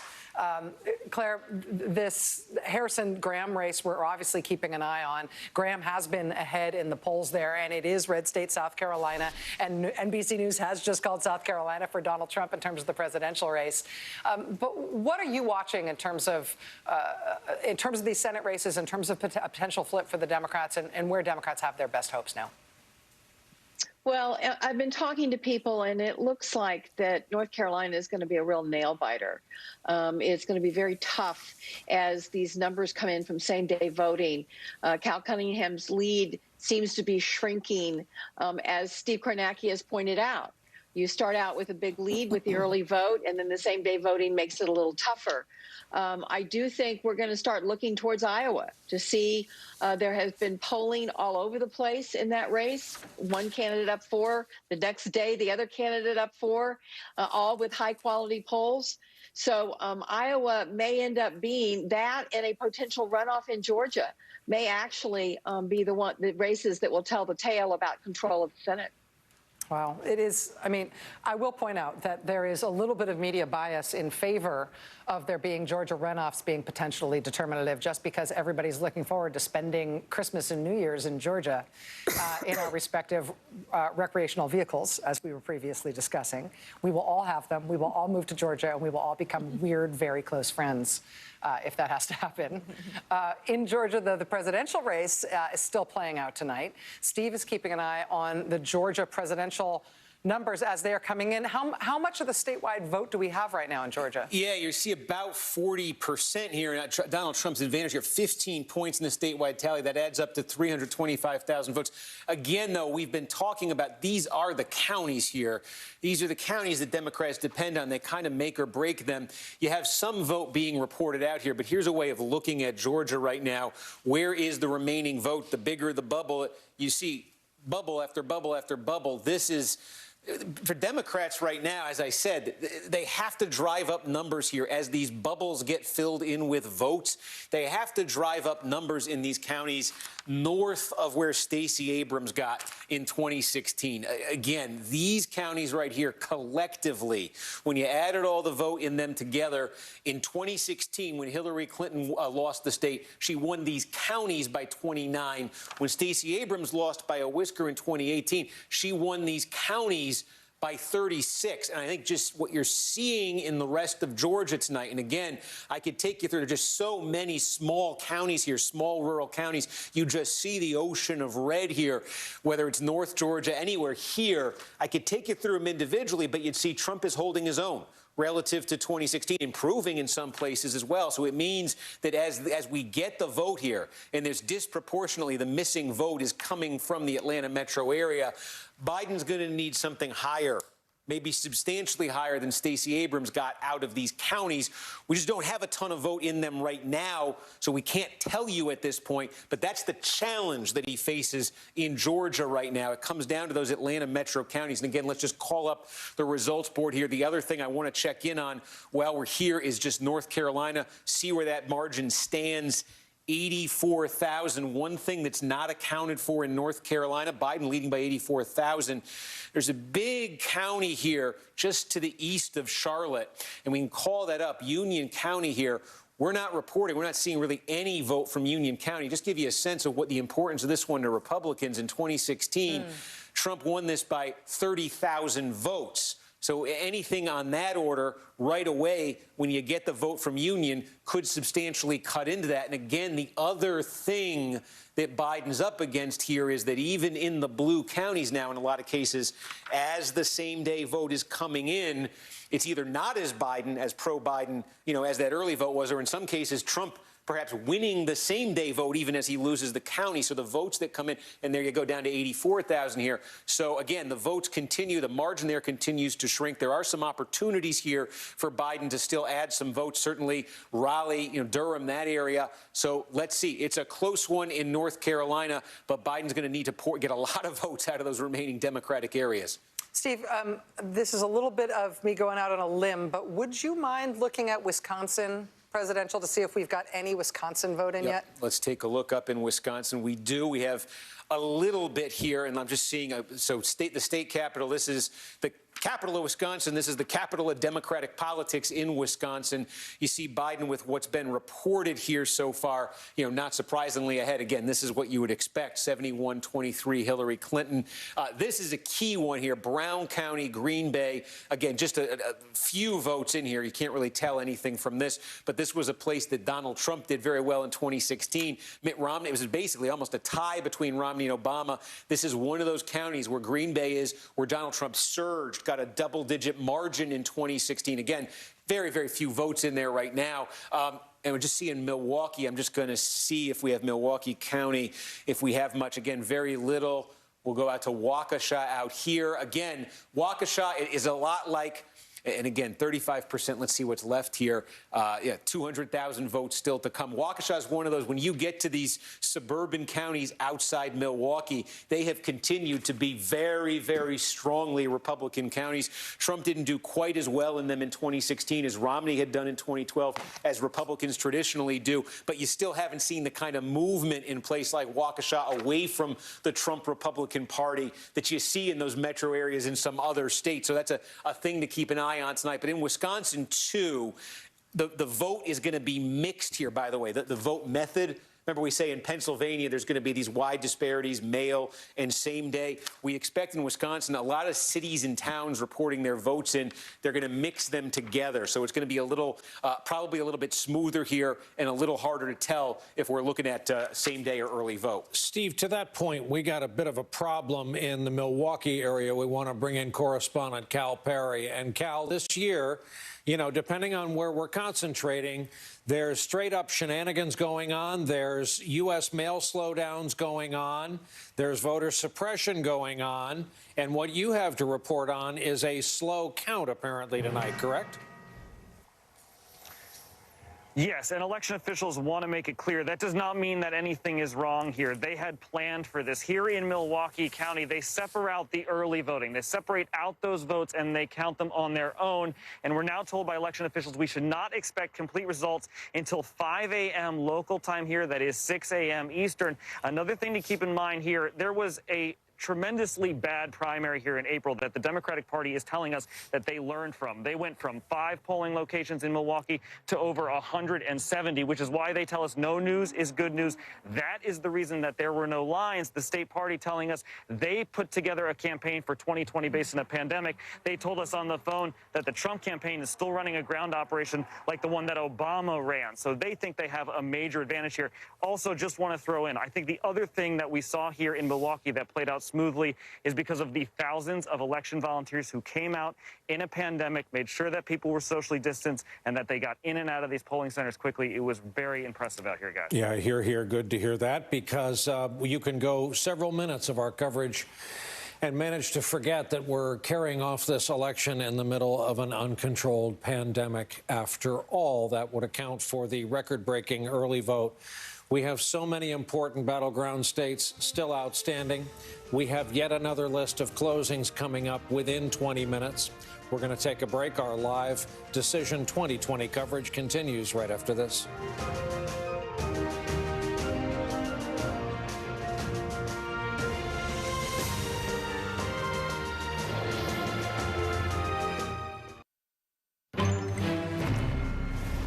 Just to reassure folks in New England, we're watching. Too early to call. We have it for New Hampshire, and it's 4 electoral votes. Simply too early to call. Speaking of which, Steve Kornacki's at the board, continuing to go over the state of Ohio. Steve? Yeah, Brian, let's take a look here at the latest, and you can see Joe Biden's advantage here. It's continued to dwindle now, a fraction of a point in Ohio, and we've got some vote in from every county in the state right now. The difference there, you can see it. It might be a little fine print. 13,000 votes. Joe Biden has the lead right now in the tally over Trump. Again, what we're trying to get a sense from here, and we're looking, our decision desk is trying to get a sense here of completed counties, have enough completed counties to establish here that difference between the early vote and the same day vote, because this is a thing I think we are seeing in a lot of different states right now. Wide gaps here. I think we talked about this in the run-up to the election. Democrats much more of a propensity to vote by mail where they had the option. Early voting, you know, Democrats in particular were running up big numbers there. Republicans coming out and voting today. So we're trying to establish what exactly the difference there is in Ohio between the vote that was cast same day and the vote that was cast early, and then exactly how much of the vote that's remaining is same day. You can see, obviously, Cleveland, Columbus, Cincinnati, also Toledo, places where Joe Biden's doing well right now, big population centers. You got a lot of outstanding vote right there. But again, the question here is how much of that vote is going to be the most pro-Biden of the types of vote that you have there. And I'm just looking around to see, you know, Mahoning County we continue to look at. This is where Youngstown is. This is where Donald Trump got a big swing in 2016. And I think what you see here is, if you remember, Biden was over 60% when we checked in a little while ago. It's fallen under 60 as the same day vote. You see there's a little bit there. More will come in that is expected to favor Trump. How dramatically does that favor Trump? How much does that get him back in here? That's the question in a place like Mahoning. But it really varies by county in Ohio right now. You know, some have a lot more the same day, some have a lot more the mail. So that's what we're trying to sort out here. But again, 13,000, that's Biden's advantage. And we'll just check in and see where the number is in North Carolina right now. It's sitting at about 80,000 in North Carolina. Steve Kornacki, thank you. We're going to bring into the conversation our colleague Mike Memoli, who covers the Biden campaign for us. Mike Memoli, this Biden campaign is not prone to a lot of mood swings. They went 0 for 3 in the first 3 Democratic primaries, not turning in particularly stunning finishes in New Hampshire, Nevada, or Iowa. My sense is they're keeping their eye on the prize, which for them was always Wisconsin, Michigan, and Pennsylvania. What do you hear that they're looking at this hour? Yeah, Nicole, this is a campaign that from the very beginning has always been playing the long game. Now, for anybody who was looking to Florida to provide some early good news, a quick result that would trend in Biden's direction, that's not happening. The Biden campaign and outside Democratic sources are conceding that that state is trending in the wrong direction. The problem, of course, is in Miami-Dade County. They see it as a unique problem of Cuban-American vote for President Trump is too strong for Biden to carry the statewide vote. The good news that they see in Florida, though, is they like the indications of the suburban vote. The non-Cuban Latino vote also strong. That is a good indication for states like Arizona for the Biden campaign. They also like what they're seeing in Ohio, a state that a lot of us thought was going to be out of reach for the Biden campaign. They still see positive indications in the suburban vote in the Cincinnati area, especially. They're outperforming both Hillary Clinton and Barack Obama in those counties. And so for the Biden campaign, they've always said that Florida was going to be close. They say obviously it is, but they've also said we didn't need to win Florida. They have multiple paths. And the one that Biden focused himself most on in these closing days of the campaign, the blue wall path, still for Team Biden is the surest path to 270 electoral votes. Can I ask you a question, Mike? Can we ask about Philadelphia? So I'm getting texts, just about concerns about suppression tactics in places like Philadelphia, in some of these, urban parts of these, important states, specifically targeting African-American voters. How is the campaign feeling regarding election protection efforts in places like Philly? And do they think that these kind of suppression tactics there and in places like Wisconsin are going to impact the result? Well, the issue that's of particular concern of Pennsylvania is that the early vote there was not as strong as we saw in a number of these other states. Most of the Midwest especially was 50% or more of the early vote compared to 4 years ago. Pennsylvania was the outlier. And so when you have concern about voter suppression, it's an acute concern for Pennsylvania. But the Biden campaign feels that they actually were pleasantly surprised in what they were seeing in terms of same-day turnout. Also, in terms of the lack of suppression tactics, by and large, they didn't see as much concern as they were expecting, but clearly they have their allies working closely to make sure that they were getting their voters to the polls at the very end.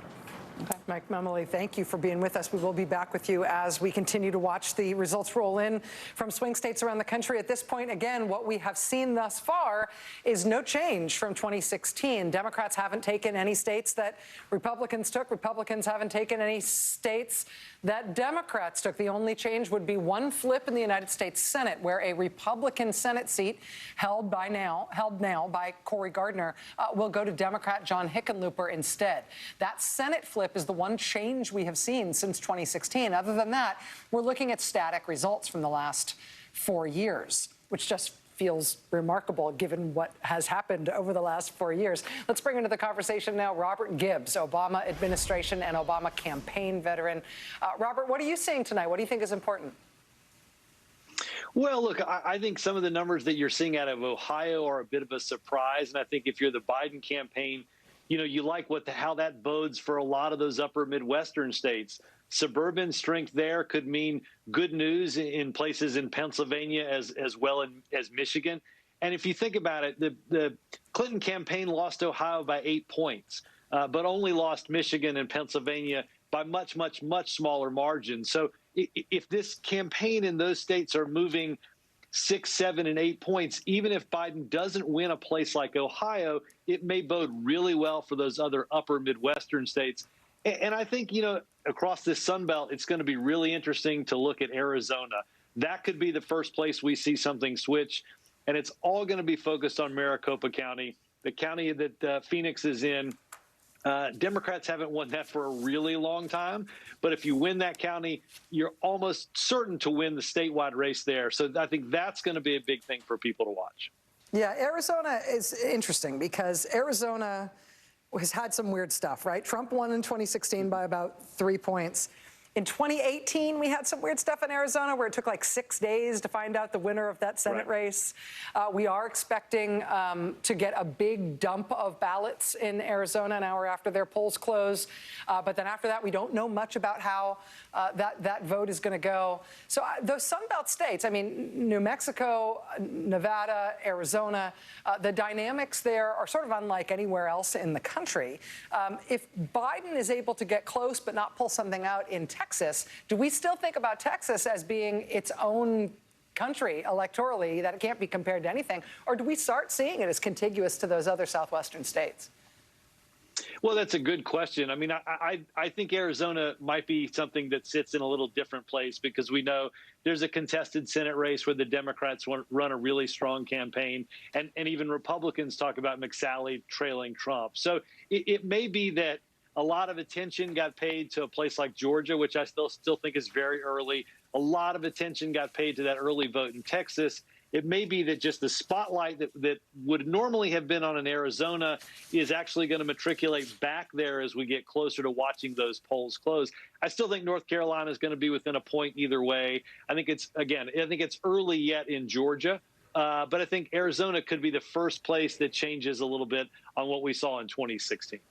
Robert, given what we have seen tonight, and again, early days, this night is going to be a long one, and this week may be a long one. Do you feel like the Biden campaign, looking at these results tonight, wishes they'd done anything differently? Do you feel like the Trump campaign wishes they'd done anything differently? Does anything feel like it was within reach for these campaigns had they done a little more, but they may end up falling short tonight? No, my guess is that if you talk to both campaigns, they'd feel pretty good about what they left on the field. Look, I would caution everybody. I know it feels late in this campaign season because we're all exhausted. It's really early in the night. I would be very careful drawing sweeping generalizations about what we think we're going to see, because it may be that it takes 6 days to figure out who wins this race. So I think we have to be very careful just drawing a lot of big conclusions out of a place like Florida, which we saw in 2018.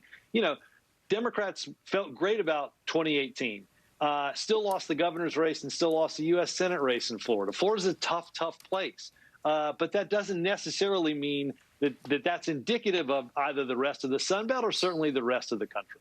Nicole Wallace, you're making noises that sound like you agree. Yeah, no, and I mean, Robert Gibbs, I also want to say or ask you, I mean, the polls in Wisconsin and Michigan and even Pennsylvania looked a lot different than the polls in Florida. The polls in Florida, some of them had Trump up, some of them had Biden up. I mean, we're also not seeing a wild departure from the last round of polling. That's true. Are you seeing anything that contradicts that? No, and look, it's the statistic I use all the time in a place like Florida, right? In the last 7 presidential campaigns, 51 million votes have been cast and 26,000 votes separated the two parties before tonight. It's a really, really close state. And tonight, quite frankly, Biden might have done what he needed to do in places like Duval County and Jacksonville and Pinellas County in that swing part of the state, but just got crushed in a place in Miami-Dade in which they expected probably not to do as well. This has been a problem for a couple of months, but Democrats have traditionally done better in. It is Florida. It is a very interesting and unique place, and we know the Hispanic vote is very interesting and unique in a place like Florida. Again, I would be very careful drawing some sweeping generalizations about what it means for every place else at this moment. Robert Gibbs, let me ask you, too, about sort of the final conversations. I mean, there was such enthusiasm around flipping a big prize state like Texas that sent a couple of Republican presidents. and there was so much excitement for the real granular understanding that Beto O'Rourke had of the state and of the way that was moving. But do you think some of that may have given the expectations game? And again, I don't think the Biden campaign is guilty of any of this, but just some of the conversationalizing around this final week pulled away from, which I think was always their path to 270, those 3 states, Wisconsin, Michigan, and Pennsylvania. What do you think just about the psychological impact of we talk about people being exhausted. People are exhausted by the pandemic. Yeah. People are exhausted by the economic despair that has ensued. People feel despair, and people were looking for something dramatic. People were talking landslides. I mean, you don't need a landslide to win. You need to get to 270. Exactly. I mean, look, I do think the expectation of maybe this will be all over at 9:30. Florida will be a big Biden win, and Florida's not a Biden win, and then all of a sudden everybody goes into being depressed because they think we've reverted to 2016 all over again. We've barely seen anything out of the upper Midwestern states. So again, I think a place like Texas, I mean, if I would have told you at any point in the last 4 years that Texas would be a state we'd be having a serious discussion about in a presidential campaign year, Democrats would be drinking champagne. And maybe now they're not, because we may lose that state by 2 points. Again, I think you're absolutely right. The expectation of, or maybe the hope of, this early knockout has made everybody feel like, oh gosh, maybe things are really, really gone awry. And I just, again, it's at this point 4 years ago, I hadn't even gotten the tequila out. So it's early. No, but I think that's so important, Robert Gibbs. I mean, because I think if you look at social media and you look at sort of the conversation, and again, I don't want to lump the Biden campaign into this, because they are not guilty of that. They have always sort of been the tortoise in this, not the hare, putting one foot in front of the other. But I just think that's an important note. Robert Gibbs, thank you for being with us tonight. We will be back with you, with or without tequila, over the course of this evening. We are closing in on 10 p.m. Eastern time, where we're expecting poll closings in the great state of Iowa and in Montana and in Nevada and in Utah. Iowa and Nevada, of course, have closely watched, Iowa and Montana have closely watched Senate races in addition to their presidential status. Lots coming up. I'm glad you mentioned those closely watched races, and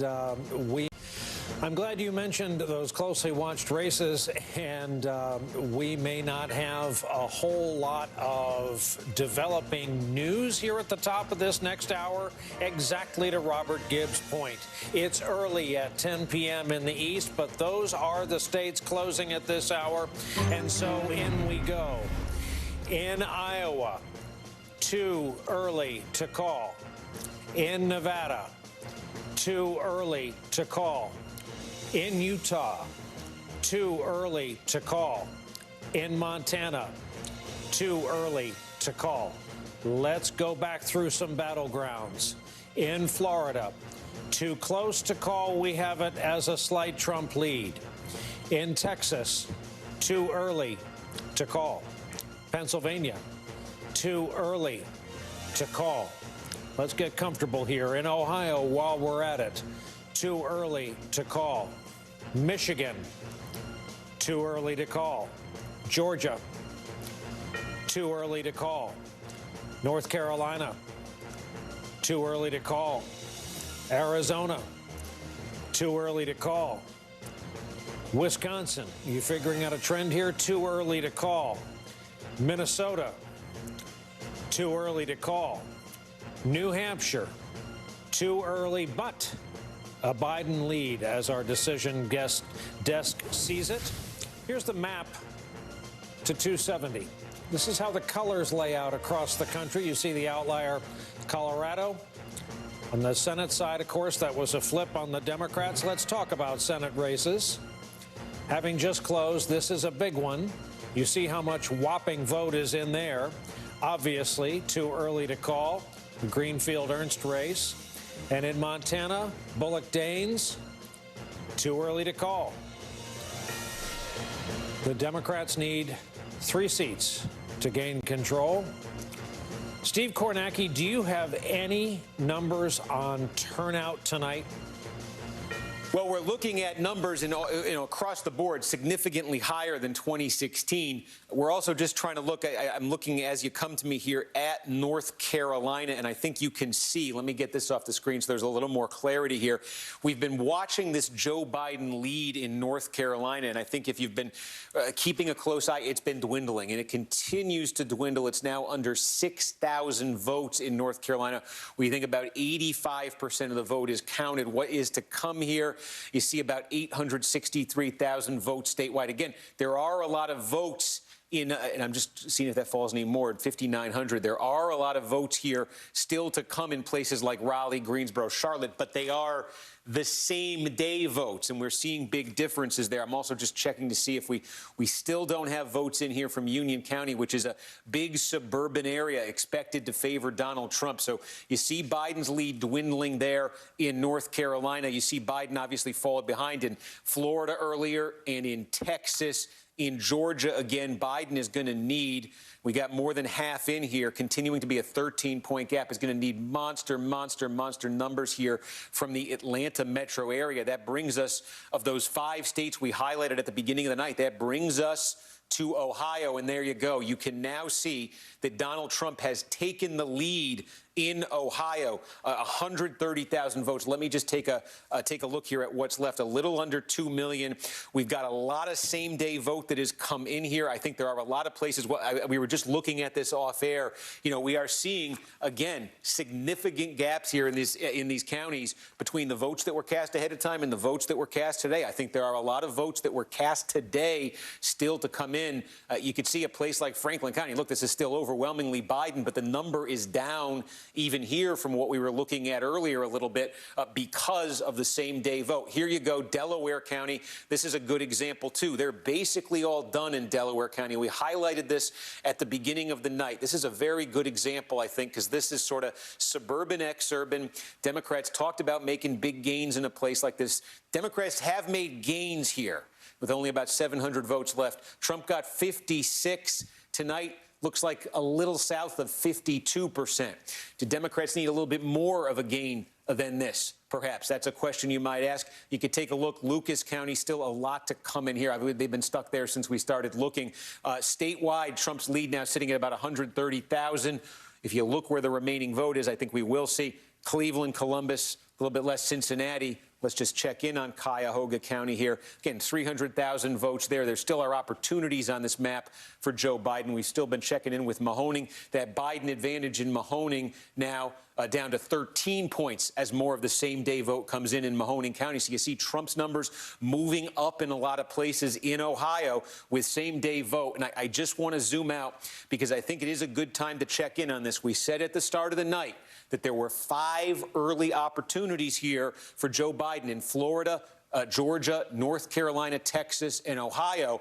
I think we have to say it is possible that Donald Trump will do what he needed to do in these states and that he will go 5 for 5. It's possible. He could win Florida, Georgia, North Carolina. We're going to see Texas and Ohio. If he does, where will the action shift? It'll shift certainly to Arizona. Arizona with 11 electoral votes, and then we're getting votes in Wisconsin, Michigan, Pennsylvania. We're getting them very slowly, very scattered. But again, what Donald Trump will need to do, Pennsylvania must win in that situation. Likely Arizona would be must win for him in that situation. We'll keep an eye on Nevada as well. But the battleground, if Trump is able to go 5 for 5 in these states, that is a big if right now. But if he's able to do that, the battleground will shift. We will be talking Arizona. We'll be talking Wisconsin, Michigan, and really Pennsylvania, and also that 2nd congressional district in Nebraska, which I'm going to try to get a readout on here in a minute. Steve, before you go to the 2nd congressional district in Nebraska, can we go to Wisconsin and see if what we've got in terms of Wisconsin vote thus far? You got it. Let's take a look here. Back to live election, and there's Ohio. Let's make our way up to Wisconsin. This is going to take 1 second. Here we go. And again, about 30% of the vote is in Wisconsin right now. Let's see if we got more in Brown County. We're sitting on the same number in Brown County. Here we got a little, okay, this is an interesting, and again, in Wisconsin, we're expecting these votes to be mixed. You know, these wide swings we're talking about seeing anywhere. We're talking about a lot of mixes probably coming in. Sorry, what's that? My producer just... Oh, can I tell you, well, let me put a pause on this because we just got the votes from Maricopa County, Arizona. Oh. And this is a big thing in Arizona. When they report them out, they report a ton of them out. Here we go. We got over 2 million votes in Arizona. Okay. Biden leading here. It's about 3/4 of the vote in Maricopa County. Maricopa County is like 60% of the population for the entire state of Arizona. It's the Phoenix metro area. It's a giant suburb. Joe Biden leading this 54-45. Now, this was what you're looking at here are the early votes that were cast up until this weekend.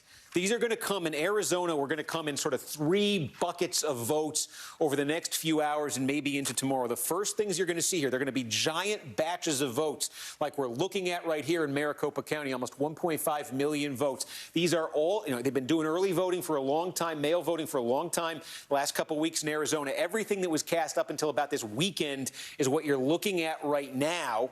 Okay, in the next batch, you're going to get same-day votes that were cast today. And in the third batch, you're going to get the latest arriving mail-in votes. There's going to be kind of 3 waves of votes here. This has been expected to be the best wave for Democrats. So, again, it's part of that story we're seeing in state after state. This likely to be Biden's high watermark in Maricopa and in Arizona. And, again, as Maricopa goes, often so goes Arizona. And then the question is going to be these subsequent waves. What does that do? But you're looking at this is often the ball game in Arizona. You got about 3/4 of it right there. All right, let's stick with this Arizona news because this is a very big deal. As you say, Steve, this is the population center in Arizona. We've got Vaughn Hilliard right now in Chandler, Arizona, which is just south of Phoenix. Vaughn, we want to give this to you in terms of what you're seeing on the ground, what you're hearing from people in Arizona now that we've got this first big dump of votes there. Exactly. This is what, when we look at the in-person voters today, and this is where Steve said, this first batch that came in, that 75% out of Maricopa County, was expected to more heavily favor the Democrats. In-person voters here today, the number of registered Republicans to Democrats was a 2-to-1 margin. So we should expect Republicans to narrow that gap. And we have long said, whichever way Maricopa County goes, the state of Arizona goes. But there's a little caveat there. Folks on both sides, I've been talking to both camps all day, they could potentially, Donald Trump, lose Maricopa County by 2 or 3 percentage points. Maricopa County is about 60% of the electorate. If Donald Trump is able to juice his turnout in support in the rural parts of the state. You'll recall last week, he went up to this town of Bullhead City, Mojave County, a place that he won by 55 percentage points. And those are the numbers I think that we will continue to be waiting to see. Ultimately, how many supporters of his own that did not vote in 2016 showed up to the polls to support him now. The one other number that I think that we were looking at is Pima County there, which is the 2nd largest county. That's sort of been the Democratic bastion of Arizona for a long time, around the greater Tucson area. Hillary Clinton won it by 15 percentage points. And these early numbers here with 80% in show Joe Biden doubling that number. Again, in that last 20% batch, I'll let Steve take it away a little bit more, but in that last batch, we should expect Republicans to narrow it. But at the same time, you'll go back to 2016. Democrats spent almost no money in Arizona. Donald Trump won it by just 3.5 percentage points. And the one other part of the electorate that we should really be looking at here are independent voters. They make up 1/3 of the electorate here. Back in 2016, Donald Trump won them. But what we have seen consistently in polling, dating back to March when Joe Biden became the expected nominee, is that Donald Trump has been losing independents by anywhere from 15 to 20 percentage points. And if that is in fact the case, particularly in Maricopa County suburbs, you are going to see Donald Trump suffering. And based off of these early numbers here, the first 80% in, it seems like that is the case here in Arizona. Vaughn, let me ask you about a dynamic that I've been sort of acutely interested in as we've settled into the night tonight, and that is what's happening in states that have hotly contested Senate races. In Arizona, we've got one of the Republican senators who Democrats are most enthusiastic about their chances about picking off. That's Martha McSally, appointed Republican senator up against Democrat Mark Kelly, who's been running very strong against her both in the polls and in the fundraising. We've seen a sort of divergence between McSally's expected fate and Trump's expected fate. Has that played a role? Has there been sort of an upstream effect from that Senate race where Democrats think they're going to do so well in terms of making it a little bit of a tougher road for Trump in Arizona? Yeah, Martha McSally, you're right, had a twofold problem. Not only did she not have the strong support that Donald Trump had among the base here in Arizona, but also was struggling among those independent voters. You know, back in 2018, Martha McSally took her first crack at the U.S. Senate seat and lost to Democrat Kyrsten Sinema by 2.5 percentage points. It is suddenly the Democratic Party of Arizona that had, back in 2018, essentially taken the mantle of independence from the likes of John McCain. And you saw again in this race, Mark Kelly, the former astronaut, the husband of former Congresswoman Gabby Giffords, run much like Sinema did just 2 years ago, is that Western, independent, moderate voice. Whereas McSally, she was appointed to fill the Senate seat of John McCain after her loss in 2018, essentially giving her a second go at this, but you continue to see her line herself closely with President Trump. Just last week, you saw her take the stage, and the president, in quite a demeaning way, essentially said, Martha, you only have 1 minute. Nobody wants to hear this. Why? Because you saw her numbers below where his numbers were at. And based off of some of these early numbers, it appears that Donald Trump is outperforming her in the state. And there is the chance that tonight, not only could Arizona pick a Democrat for the White House, but also hand its second U.S. Senate seat to Democrats in just 2 years. Vaughn, I have one last question for you in Arizona. This may be an unfair one because I know that there's been a lot of changes in the voting processes and specifically in the counting processes in Arizona after they, in 2018, for example, had a really long time before they knew who their Senate candidate was or their Senate senator was going to be. They had sort of a missed call in another statewide race, and I know they've done a lot of work. But we've got about 72% of the vote in Arizona right now. From your reporting there, from being there on the ground, can you tell, do you have any best guess in terms of when we're likely to get the bulk of the remaining vote in Arizona? Should we expect it to be days down the road, or do you think this might be an election night thing in Arizona?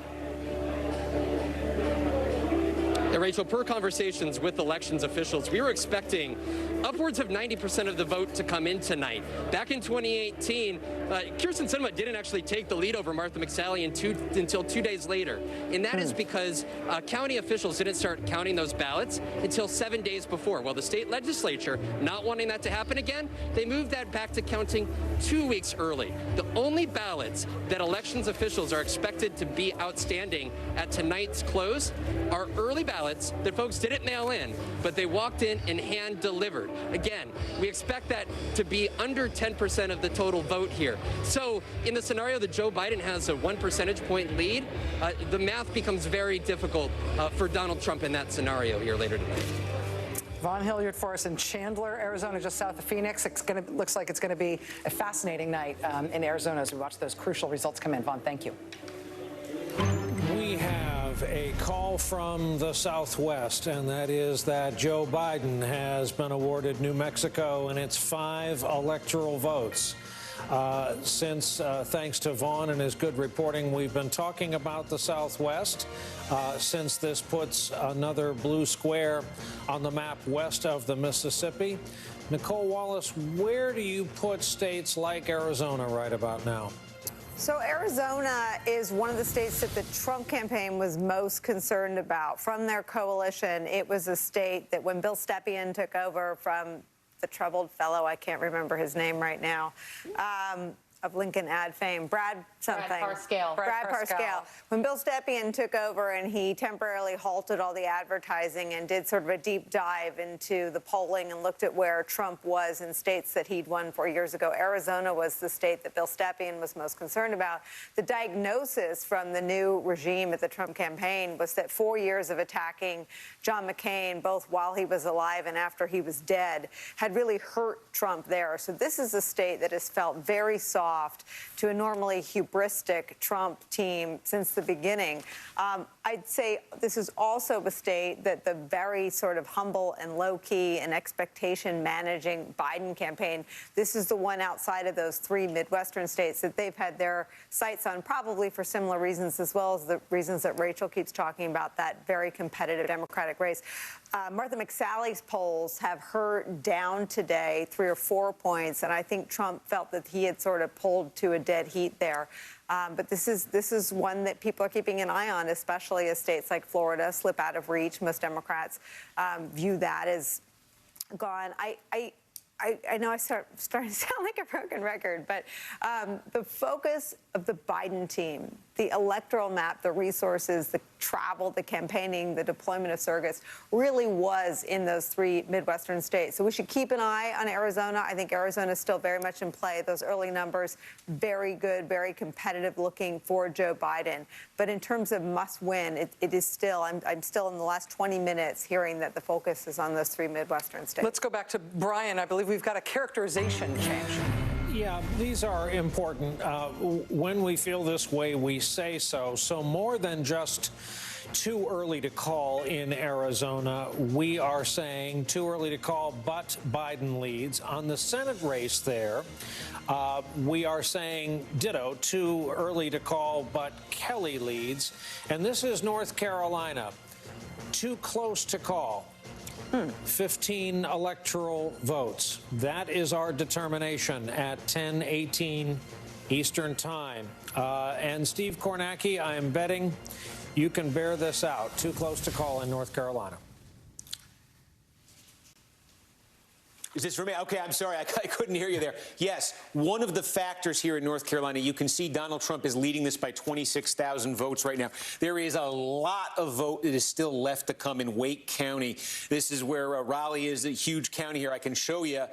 You're still looking at 110,000 votes to come. Now, I've been talking about there are big disparities between the early vote and the same-day vote, and that's true. Overall, statewide, the same-day vote is very lopsidedly going to Trump right now. However, in Wake County, of the same-day vote that's been tabulated so far, 60% of it's going to Biden, 37% of it's going to Trump. So there is a giant pool of votes there in Wake County that just came down a little bit, so you see that added to Biden's total.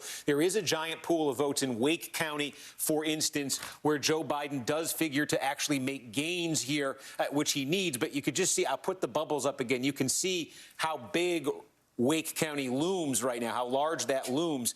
By far, this is your biggest source of outstanding votes in the state. And the other places where you have really substantial outstanding vote, for instance, Greensboro, where again, on the same day vote here, this is Guilford County, but on the same day vote here again, it's better for Biden than the statewide trend has been. You know, also next door where Winston-Salem is, same thing, and Mecklenburg County, where Charlotte is. So there are opportunities here, some big opportunities here, where even with the same-day vote coming in, Biden can pick up some votes here. The biggest source still of outstanding votes for Trump, the biggest single source of the map, is going to be the same-day vote in Union County. I mean, if Trump is winning the early vote in Union County with 60%, you can expect the same day is going to be much bigger for him than that. But the other wild card in North Carolina is they are going to allow, let me get that back up. I'm pressing all sorts of buttons here.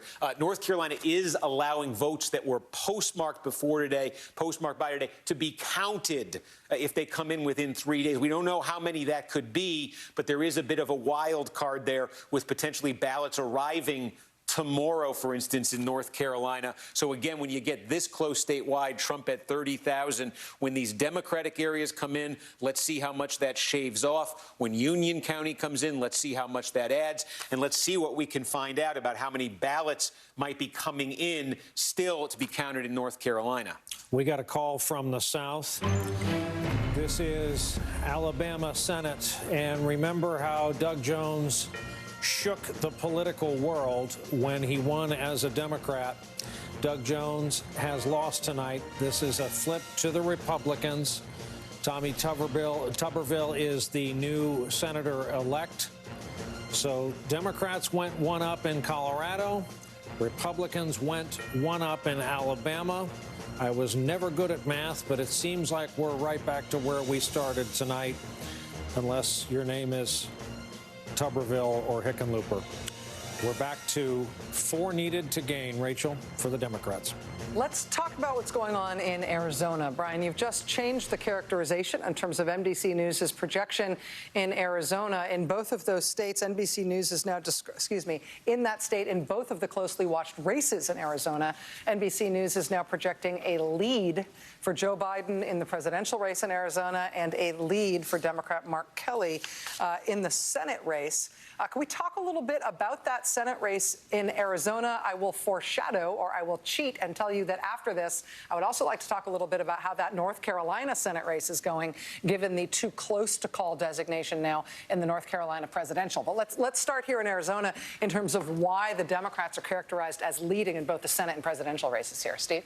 Yeah, I mean, you just take a look here in Maricopa County, and again, this is basically the early cast up until this weekend. This is the bulk of the vote here.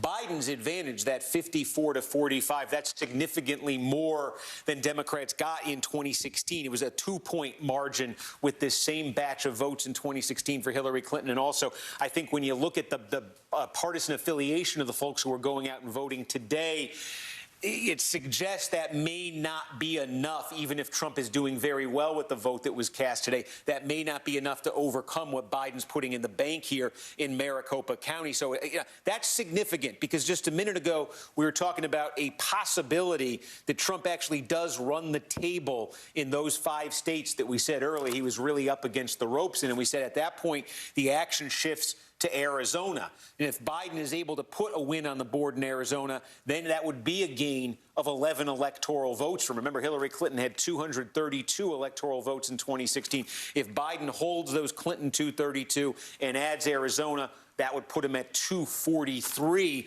And of course, as we say at that point, if he's not getting anything, we'll still see what happens in North Carolina and Georgia here. But if he's not getting anything out of the Southeast, then we will be talking Wisconsin, Michigan, Pennsylvania.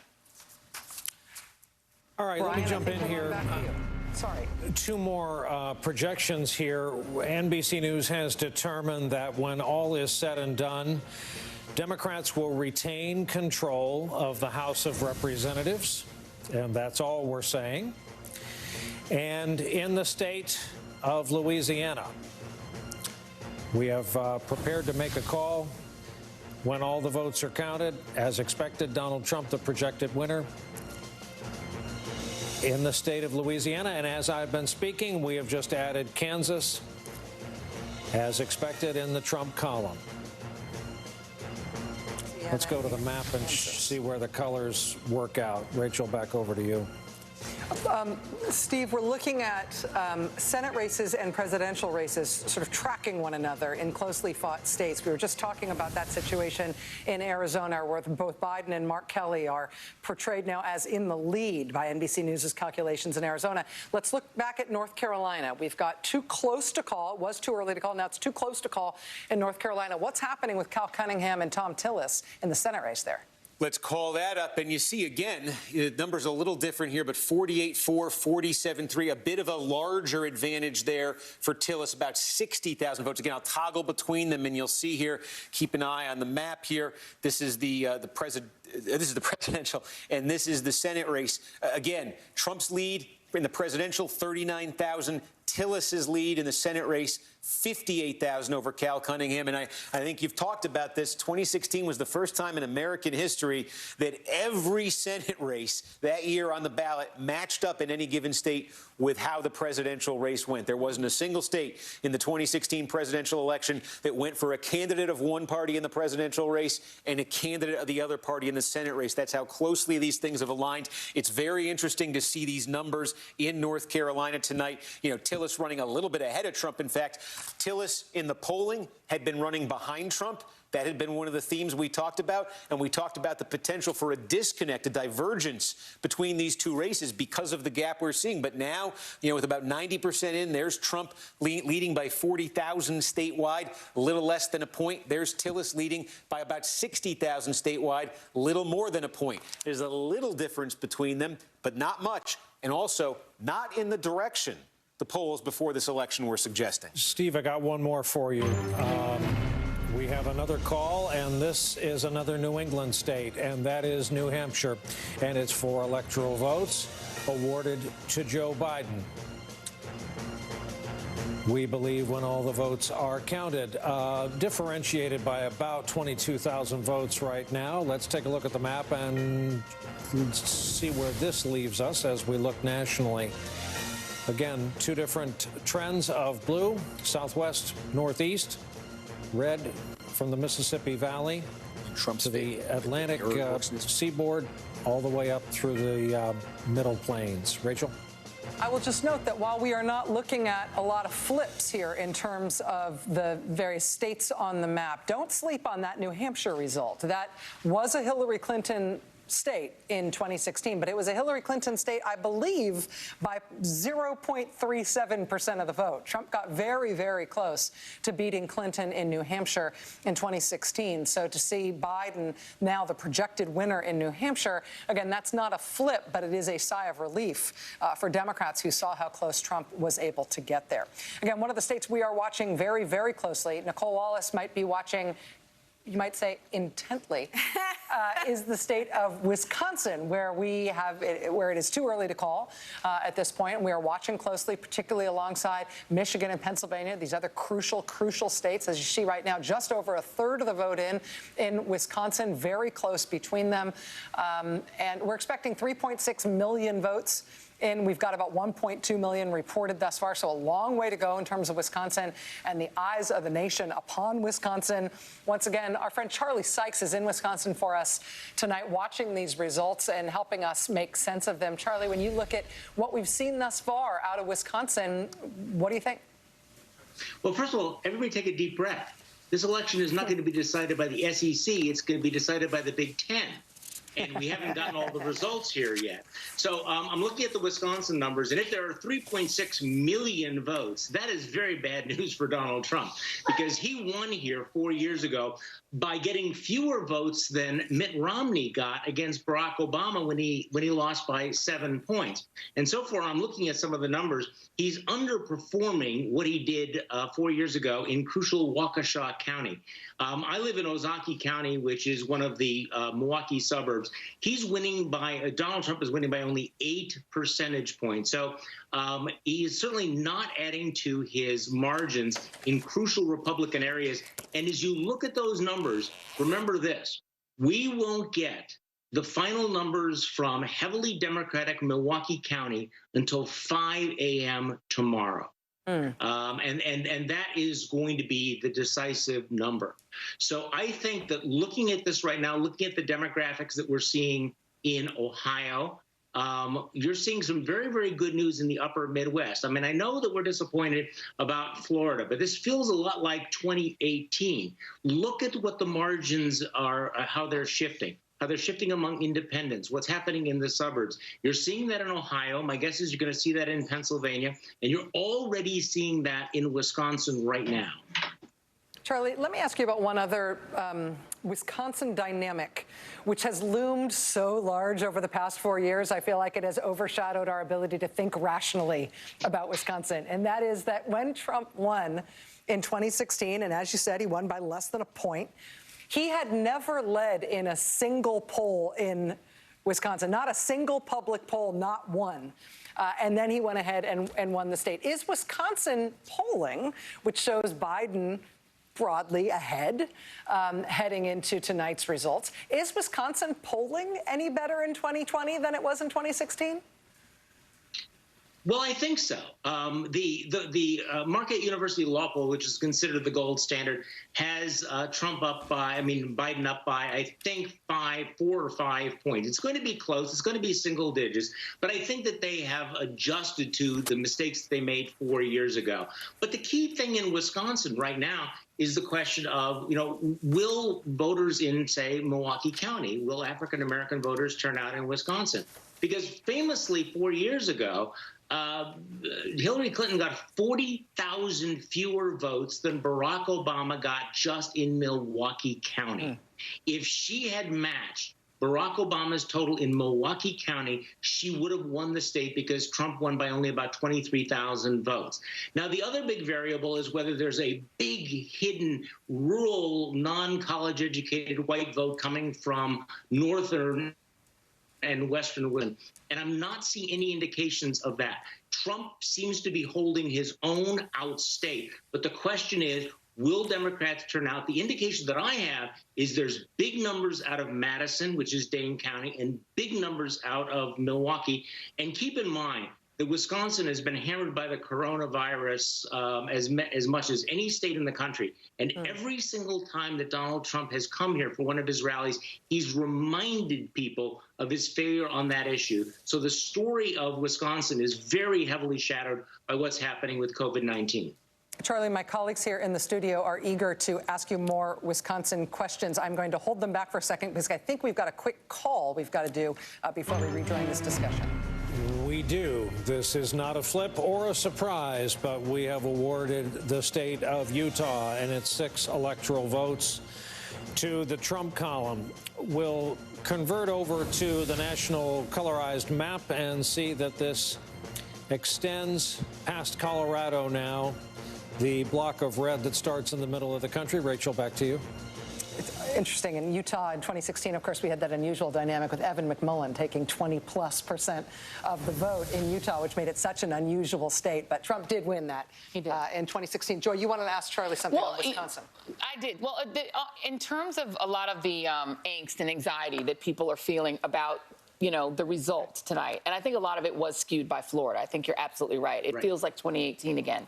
But zero back in again for me on African-American turnout, because that was indeed the difference for, why Hillary Clinton didn't do as well there as she could have and lost the state.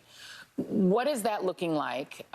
What is the state of any sort of disenfranchisement activity? We know that is a thing that happens a lot in Wisconsin.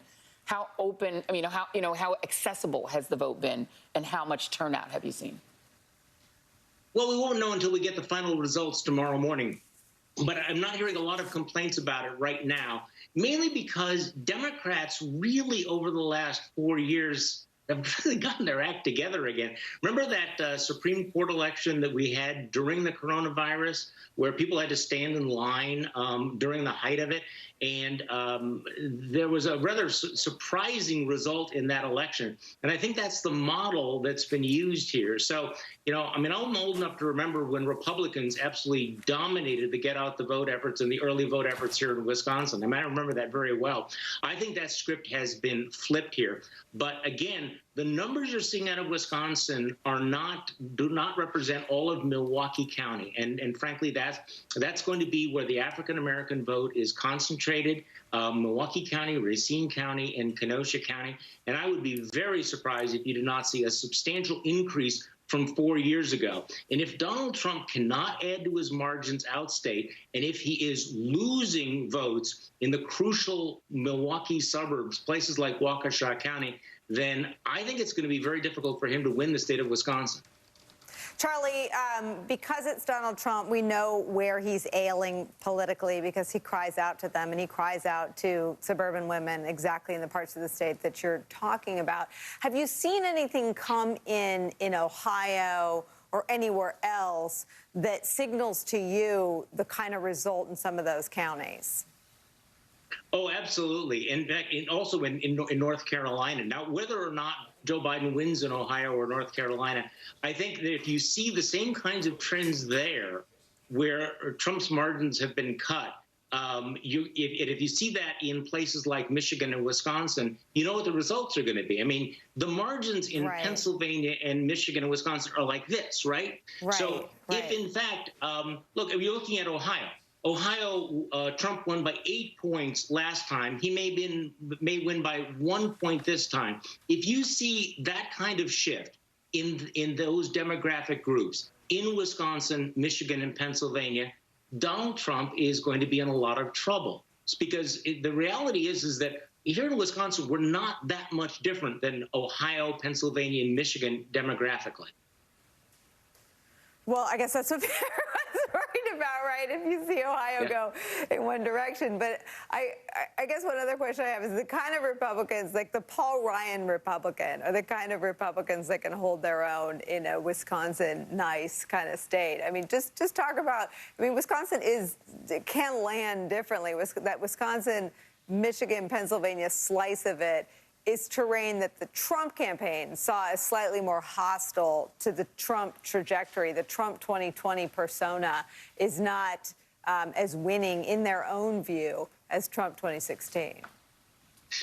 Well, think about it, that Wisconsin has one of the highest proportions of college-educated white voters. So on paper, this ought to be one of the most Trump-friendly states, one of the most difficult states to flip around. So Donald Trump had to do a lot of work to alienate a state like Wisconsin, which I think he's done. And so, yes, you do have the Paul Ryan Republicans, but they're basically an extinct species. They're not here anymore.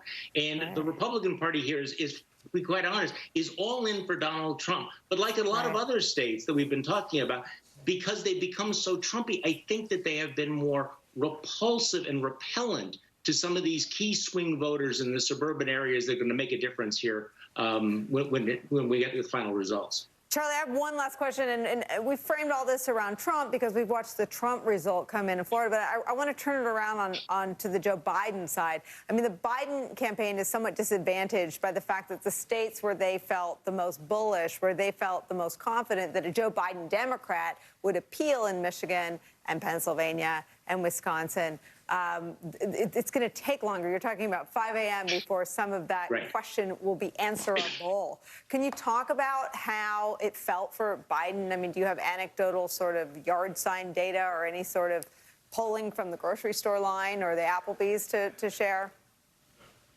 Well, I do think that you see this kind of shift here. I mean, there's a county just to the north of us where I think Donald Trump is winning by 40 points. The county that I'm in right now is only winning by 8 points. You get a little bit to the south, and Joe Biden is winning overwhelmingly. He's alienated so many of the suburban votes. But again, let's just remind ourselves that we knew this was going to happen. Right? We knew in 2018 that the earliest returns that we got from Florida and Georgia would not necessarily be an indicator of what was going to happen nationally. We knew that there were going to be states like Pennsylvania and Wisconsin that were going to be slow in reporting. So I hope that everybody just takes a deep breath and remembers it's the Big Ten, not the SEC, that's going to determine the outcome of this election. Charlie Sykes. Wonderful reminder. Well put. Thank you very much, my friend. Listen, what's going on tonight thus far is actually fairly easy to summarize. The Democrats picked up one Republican Senate seat. The Republicans picked up one Democratic Senate seat. So far is a wash in terms of control of the United States Senate. Nobody has claimed a seat. Nobody has claimed a state from the other party compared to results from 2016, although there are 3 of them that we're watching closely. North Carolina, where it's too close, Arizona, where it's too early, but Biden has a lead, and Pennsylvania, where it's too early. We're going to be checking in on those after this.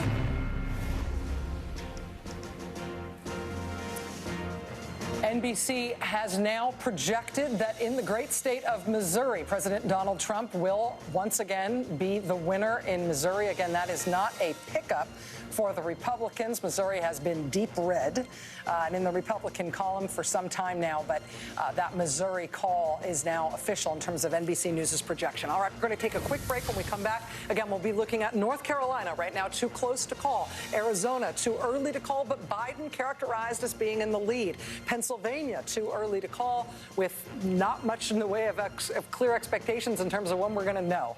Lots still to come tonight. Stay with us. We'll be right back.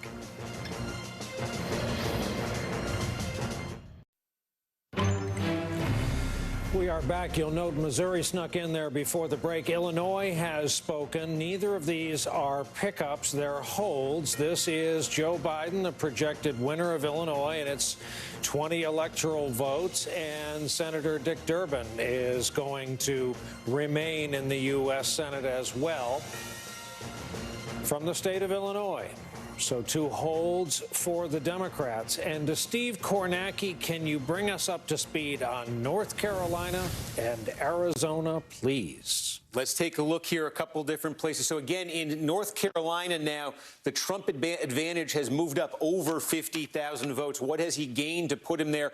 We were talking about this Union County here, big suburban, exurban county outside of Charlotte, and basically the vote is in there now. Trump's going to end up over 60%. 60%. Again, getting big same-day numbers. We saw that number lagging earlier overall for Trump, his percentage in this county. He ends up over 60%, gets a lot of votes out of there. And so you see statewide, that helps him move up. Now you see close to 60,000 votes statewide. Where is the remaining vote in North Carolina? Still a lot in Wake County, where Raleigh is, Greensboro, Winston-Salem. There's still some to come in Charlotte. There are still a small amount scattering in our smaller Republican-friendly areas of the state as well. All told, what you're looking at here is just over 400,000 votes statewide remain to be counted here.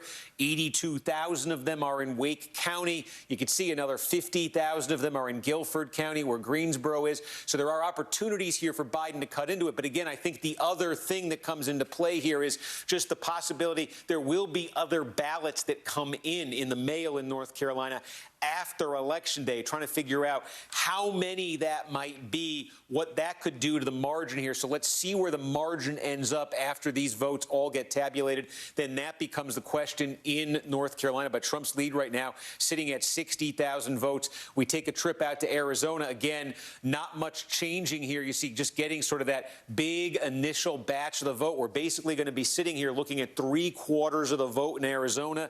Then the numbers are going to change. We'll be watching here in the next few hours to see the numbers change in Maricopa County as they count up the same-day vote in Maricopa County. How much ground can Donald Trump make up? He's certainly running from behind based on that initial batch that we got here. Let's see what happens there as those votes are counted. So far, nothing new there since we got that gigantic initial batch. One other that is suddenly becoming potentially significant on this map, and I want to flag this for you. It's not a state. It's part of a state. It is the 2nd congressional district of Nebraska, and this is Omaha, the Omaha area. And here's the vote right now in the 2nd district. The reason I'm showing you this is because Nebraska and Maine give out their electoral votes by congressional district. So the winner of this congressional district that I'm showing you right now, think of it as the smallest state in the union for tonight, at least, because it's worth 1 electoral vote. Whoever wins this, Trump got this electoral vote in 2016. You see with the vote that's in right now, he's clinging to a 600-vote lead. We're just going and we're looking. So far, what's counted in here is the same-day vote up until 2 p.m. this afternoon. Okay, so there's more same-day vote, the vote that was basically cast this afternoon and evening, and there's still early vote that's also being added here. Keep a very close eye on this because the Electoral College implications are this. Let me paint what right now, if you're at a Biden campaign, you're saying, boy, this is the worst-case scenario for us. That would involve, hey, you lose Florida, you lose Georgia, you lose Texas, you lose North Carolina, you lose Ohio, and then you lose Pennsylvania. This is your worst-case scenario.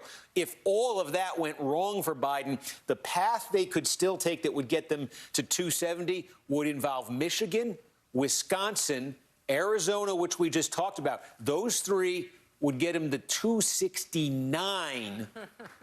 And the 2nd congressional district of Nebraska, if they could get it, would be 270.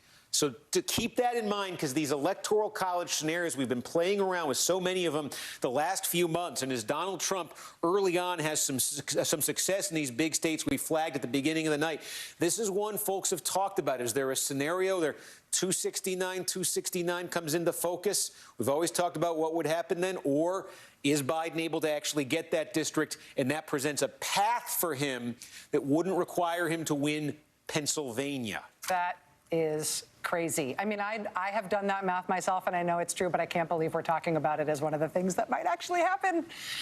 Steve, before we get too far away from Arizona, can I ask you to look at Senate in Arizona again just for a second?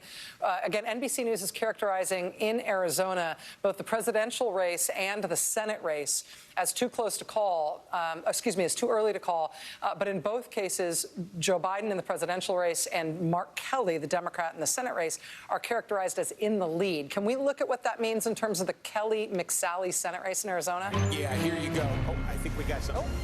Excuse the interruption.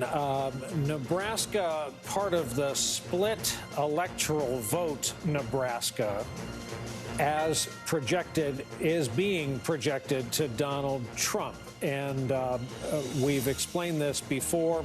The split congressional district. This is the western part, the part that has not been striped on our map. Rachel, please, back to your Sure. It's a very timely call, actually, given what Steve was just explaining about that second congressional district and that one electoral vote in Nebraska. Okay, Arizona Senate, Mark Kelly versus Martha McSally. Yeah, so again, let's start on the presidential race here in Arizona, where you see Biden right now almost 9 points ahead. And where does the Senate race? There you go. Kelly, double digits ahead. We're looking at the same collection of votes right here. This one, we were talking in North Carolina about how Cal Cunningham, the Democrat, had been running better than Joe Biden, I should say, in some of the early polling, but not tonight. This is the opposite. This is what we saw in the polling. We saw Mark Kelly consistently running better than Joe Biden, stronger than Joe Biden in Arizona. You're seeing this in the returns here, double digits for Kelly. And again, if you look at the presidential race and what's been reported so far, about 1.5 points, 2 points difference there. So again, Biden leading, Kelly leading by even more. When Democrats talked optimistically about the Senate race in Arizona, it's because they thought, on top of other things, they thought they might have a little bit of a pad right there on top of the presidential race. This Arizona race turning out to be fascinating in lots of different ways. Let's bring into the conversation now Lori Roberts, who is a columnist with the Arizona Republic. She's in Phoenix tonight. Ms. Roberts, thank you so much for making time. Arizona's turning out to be a really interesting place to watch tonight. How are you viewing it? What should we know from a national perspective that we might not be able to see from this far out? Well, I think if you're Martha McSally, you're breaking out the hard liquor about right now. She needed to keep it close in the early vote, which is what you're seeing right now. Arizona is a big early vote state, so roughly 75% of the vote is going to be early vote, and that was going to skew a little bit Democratic. But boy, a 10, 11 point lead, that's a tough one to make up with only 25% of the vote left to go. So I think if you're Martha McSally, you are not real happy tonight. You look at Maricopa County in particular, that is the place that matters the most because we have 60% of the vote. That's the Phoenix, Scottsdale, Mesa, Glendale area. It's breaking big for Joe Biden and for Mark Kelly.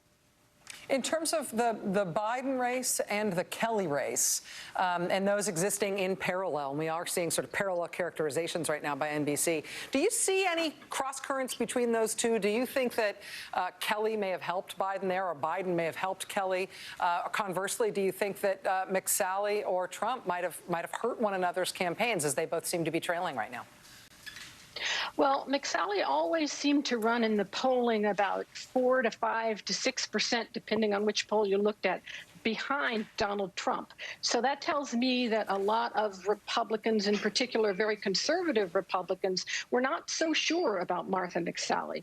Conversely, a lot of very moderate Republicans and independents, in particular women in the suburbs, which you're hearing about all over the country, were turned off by Donald Trump and by Martha McSally, who really has been portrayed as being in Donald Trump's pocket for the last 2 years. Her fate was tied to Donald Trump's. I'm not sure that Donald Trump's fate was necessarily tied to hers, but what we're seeing is that both appear to be going down tonight. We've had a lot of questions, and this is Joy, about the Hispanic vote or the Latino vote around the country. And I think Florida tells one particular story, and I feel like Colorado, Nevada, and Arizona tell a different story. Can you talk about that vote, which is a sort of largely Mexican-American based Latinx vote, and where is that going, and how strong is the turnout? It has been extremely strong, and where it was strong is in early balloting. Latino women, Latino men, Latino voters, Democratic voters, they came out in huge numbers. Republicans have always had a 6 to 7% point advantage going into Election Day. This year it was more like a 1 point advantage. And the polling today, I mean, not the polling, but the people that you saw out at the polls, huge numbers of people. And I think the story of this election might in the end be the independents who came out big today. And we were expecting them to break for Democrats, and it appears that they did. Lori, that is the analysis that I've heard from former McCain advisors, and McCain always counted on those independents coming out for him. Can you talk about how Trump might have hurt himself with what is people in the state know how important independents are to their vote, but either someone forgot to tell Donald Trump or he didn't care, but it seems like 4 years of attacks against the McCain family may have hurt him with that block of independents. Well, I think it's not just that, but it is. I don't think that Donald Trump and Martha McSally ever tried to expand their base. Remember that 8 years ago, this is a state that went by 8 points for Mitt Romney. This is a state that 4 years ago went by 3 points for Donald Trump. And so you could see the numbers changing. He just never tried to broaden his appeal to women. In fact, what did he say when he was in Arizona last week? What did he call rhinos? The worst human beings ever? Something like that. That's not a direct quote, but it was something like that. It's offensive and it's off-putting. But I think that he lost, if he loses this election, which it appears, at least in Arizona, that he's going to, it's because they never brought along those women who maybe voted for Donald Trump 4 years ago, but have been turned off in the last 4 years. And you saw it 2 years ago with the election of Martha McSally, or with the defeat of Martha McSally, where you saw moderate Republican and independent women going for our Republican governor and for Democrat Kyrsten Sinema. You cannot underestimate how important this is. We don't elect Democrats here. We just don't. And so things are changing in a big way, and they just did not see it coming. Lori Roberts, columnist with the Arizona Republic, joining us tonight from Phoenix, where, again, NBC has still characterized this race as too early to call, but with Democrats in the lead, both in the Senate and presidential races. Lori, thank you so much. Fascinating night tonight in Arizona, and a lot of fascinating politics, I think, to come in Arizona. I'm going to interrupt myself right now because I believe Brian has some calls. We have some calls. None of them flips Mississippi. The projected winner is Donald Trump. That's a hold. Wyoming, the projected winner is Donald Trump. Lindsey Graham is headed back to the U.S. Senate after we take a look at the road to 270. Lindsey Graham is headed back to the U.S. Senate from South Carolina. Jamie Harrison, despite a flood of outside money, especially at the end of this thing, could not do it, could not convert it in the state of South Carolina. The Georgia second race will be indeed a runoff between Warnock and Loeffler. That we have just been able to put in the runoff category. It's a lot to balance, but Rachel, this is what we do. Yeah, it is. I mean, it's a lot. It does mean that we are going to have a potentially determinative Senate runoff in Georgia in January. As we get to the top of the hour here, I do want to just say a moment before we put that South Carolina Senate race behind us, how much I think the Democratic Party and South Carolina has to be proud of in Jamie Harrison, former Democratic Party chairman, a protege of Jim Clyburn, who's the dean of the South Carolina delegation, running in a blood red state, raising a ton of money, running a dignified, inspiring, in some ways flawless campaign, and it was not enough to get him to beat Lindsey Graham, who is contending with his own reputational issues. But Jamie Harrison, I think, is a big part of the future of the Democratic Party in the South. And can I just say that, you know, sometimes I think when we look at political races, we only look at the win and loss, but there's also party building that happens when somebody runs a really good election. And I think you have to look at the party building that's happened in these southern states, including Texas, where Beto O'Rourke gets a lot of credit for what he's built. And Jamie, who is an expert politician, he's very good at what he does, and he has built that state party is now a lot stronger because of Jamie Harrison, and they'll be able to build on that for other races, and that's really important. And he might have legs for other down ticket races. There's not just that top of the ticket. There's a lot going on down ticket. You use the word dignified. I mean, he made the opposite true. Lindsey Graham became even more undignified, as if that were possible, begging for money on Fox News. Unbelievable. We are coming up onto the top of the hour. We are at the point where there's not many poll closings left, but there are a few, particularly as we get to the West Coast, and there are a number of states left to call. And boy, does some of the numbers start to add up as we get late in the night, however frustrating this night is for many, many of our viewers. Coming up here on 11 o'clock Eastern Time, and here we go. The state of California awards 55 electoral votes, as is our projection. Not a surprise to Joe Biden. Oregon, 7 electoral votes to Joe Biden. Washington, 12 electoral votes to Joe Biden. Idaho, too early to call. We have determined Trump leads. Here's the graphic to 270. It's 192, 114 at this hour. 270 is where you start the conversation. Here's backfilling some of the races we're watching. This is Florida, too close to call, and we have determined this to be too close to call, though Trump leads. North Carolina, too close to call. Texas, too early to call, Trump leads. Pennsylvania, too early to call. Ohio, too early to call, Trump leads.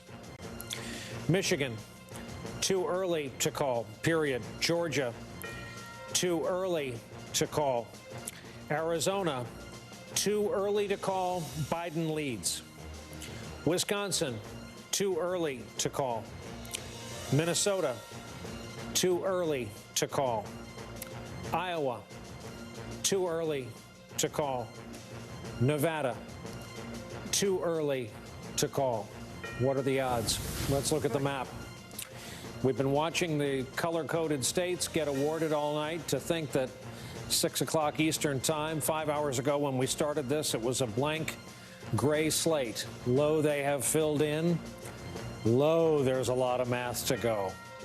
Steve Kornacki, what interests you that's been popping up on your map in the time it took me to read that? Quite a bit, Brian. Let's focus here. How about Pennsylvania? Because we've talked about, look, this is going to take some time because of some of the counties taking a while with the mail-in ballots. But there are some counties in Pennsylvania that have counted everything and given us a complete look. And I do think this is worth keeping in mind as Pennsylvania perhaps looms larger and larger in the hours ahead. One of the reasons Donald Trump was able to flip Pennsylvania in 2016 was he ran up extraordinary margins in rural parts of the state in western Pennsylvania, places Republicans had usually done well, but he did incredibly well in these places. And one of the questions was, would he be doing that again tonight? We are getting some full returns here. We've got just about all for. Here's a county we got just about everything in. Trump's running at 72-27. He's actually exceeding right now his 2016 number. This is small, but again, we've talked about this in places like Georgia tonight. Small counties with enormous margins do add up. Next door, here's a place where Trump hit 73% in 2016. Tiny, but he's hitting 73% tonight. I'm seeing this in all sorts of small counties in western Pennsylvania. That seems to be where we are getting most of the full reports out of Pennsylvania so far. Trump is in those small rural counties hitting, in some cases exceeding that 2016 number. That is only part of the story in Pennsylvania. I flag it because we're getting the full results from those counties. We are not getting the full results from places like Pittsburgh, from places like Philadelphia, from places like the Philadelphia suburbs that are key to Democratic hopes, especially in Philadelphia. That's where you're going to have a lot of lag, I think, with the mail-in voting. But I do think that's a piece of it to keep an eye on in Pennsylvania, because we've been seeing that in some other states tonight. And if the electoral college battle does come down to Pennsylvania, worth keeping that in mind. Every time we can get one of these counties up to 100%, we're going to measure it up against 2016 and tell you if we're seeing strength or weakness for one candidate. In terms of Pennsylvania right now, we've been talking all night about how these 3 states, Wisconsin, Pennsylvania, Michigan, are, as Nicole, as you've been putting it, they're sort of the whole story in terms of what the Biden campaign was aiming at. What does happen if those are the states on which this is all going to hinge and we don't have answers about any of them tonight. I mean, psychologically, what happens and what does that do to the momentum and the... It becomes Bill Barr as the president's lawyer at the Justice Department representing the president. He's made clear that whether it's a libel case or whether it's a ballot issue, he views Bill Barr as his personal lawyer. He's slid seamlessly into that role that Michael Cohen used to fill versus the gentleman you had on your show last night, Mr. Bauer. And I think that we shouldn't get ahead of the story. But we have, I mean, the state officials have prepared their constituents, and I think the Biden campaign has prepared their supporters for a scenario where this doesn't end tonight.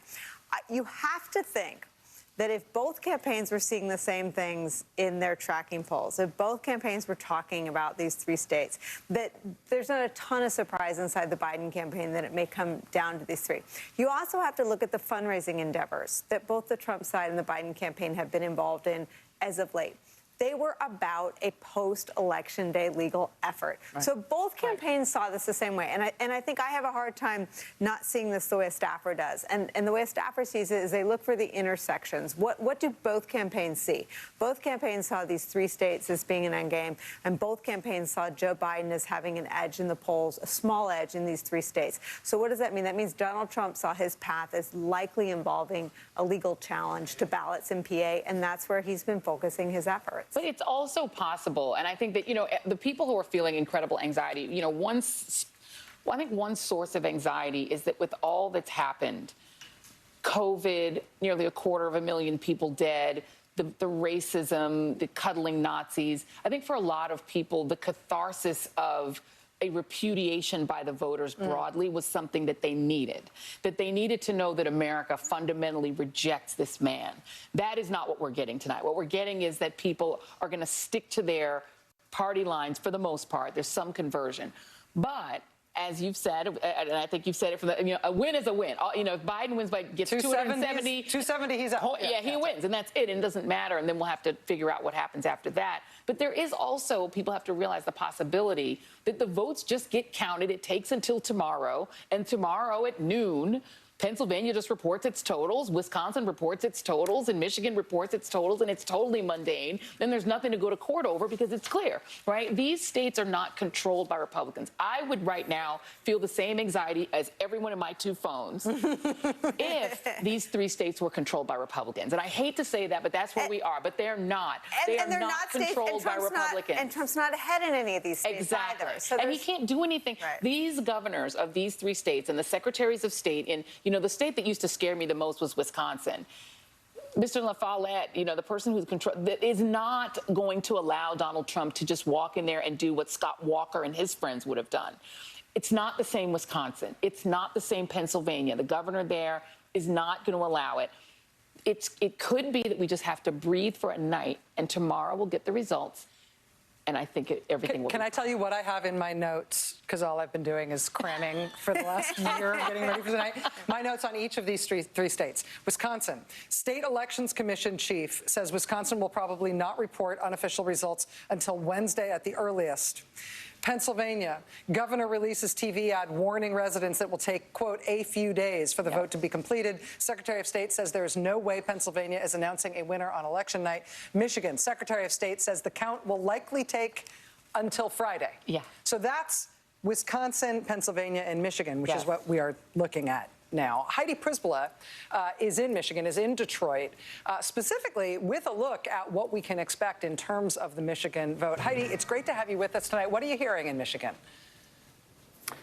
Yeah, Rachel, I think that was Joy who said, just breathe. And I can tell you, after being on the phone with Michigan officials all night, they really endorse that sentiment. They're looking at these numbers that are coming in, and they say, this is truly an overrepresentation of the in-person vote here in Michigan. They couldn't even start tabulating a lot of these early absentee votes until this morning. And because of the crazy patchwork here of reporting, some of the precincts aren't even sending in their AV, their absentee votes yet. So you're getting a very skewed representation. Let me give you an example. Macomb County, Trump won there by 10 points in 2016.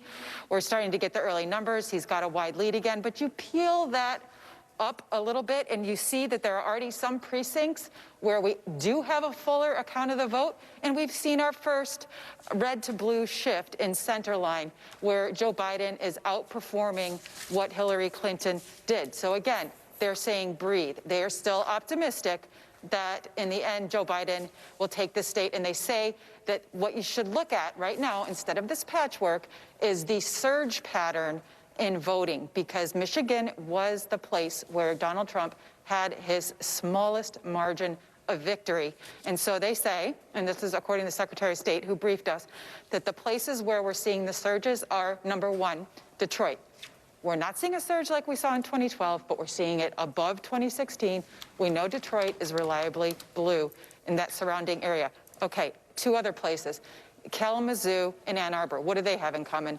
College areas. Michigan changed their rules to allow same-day in-person voting, registration and voting, and we're seeing long lines in those areas. So if you look at the surge patterns and where the surge patterns are, Michigan officials are still optimistic, but they are cautioning no reading into any of these numbers until we have them all in. And the most recent news from the Secretary of State is that we won't have even unofficial results for 24 hours, Rachel.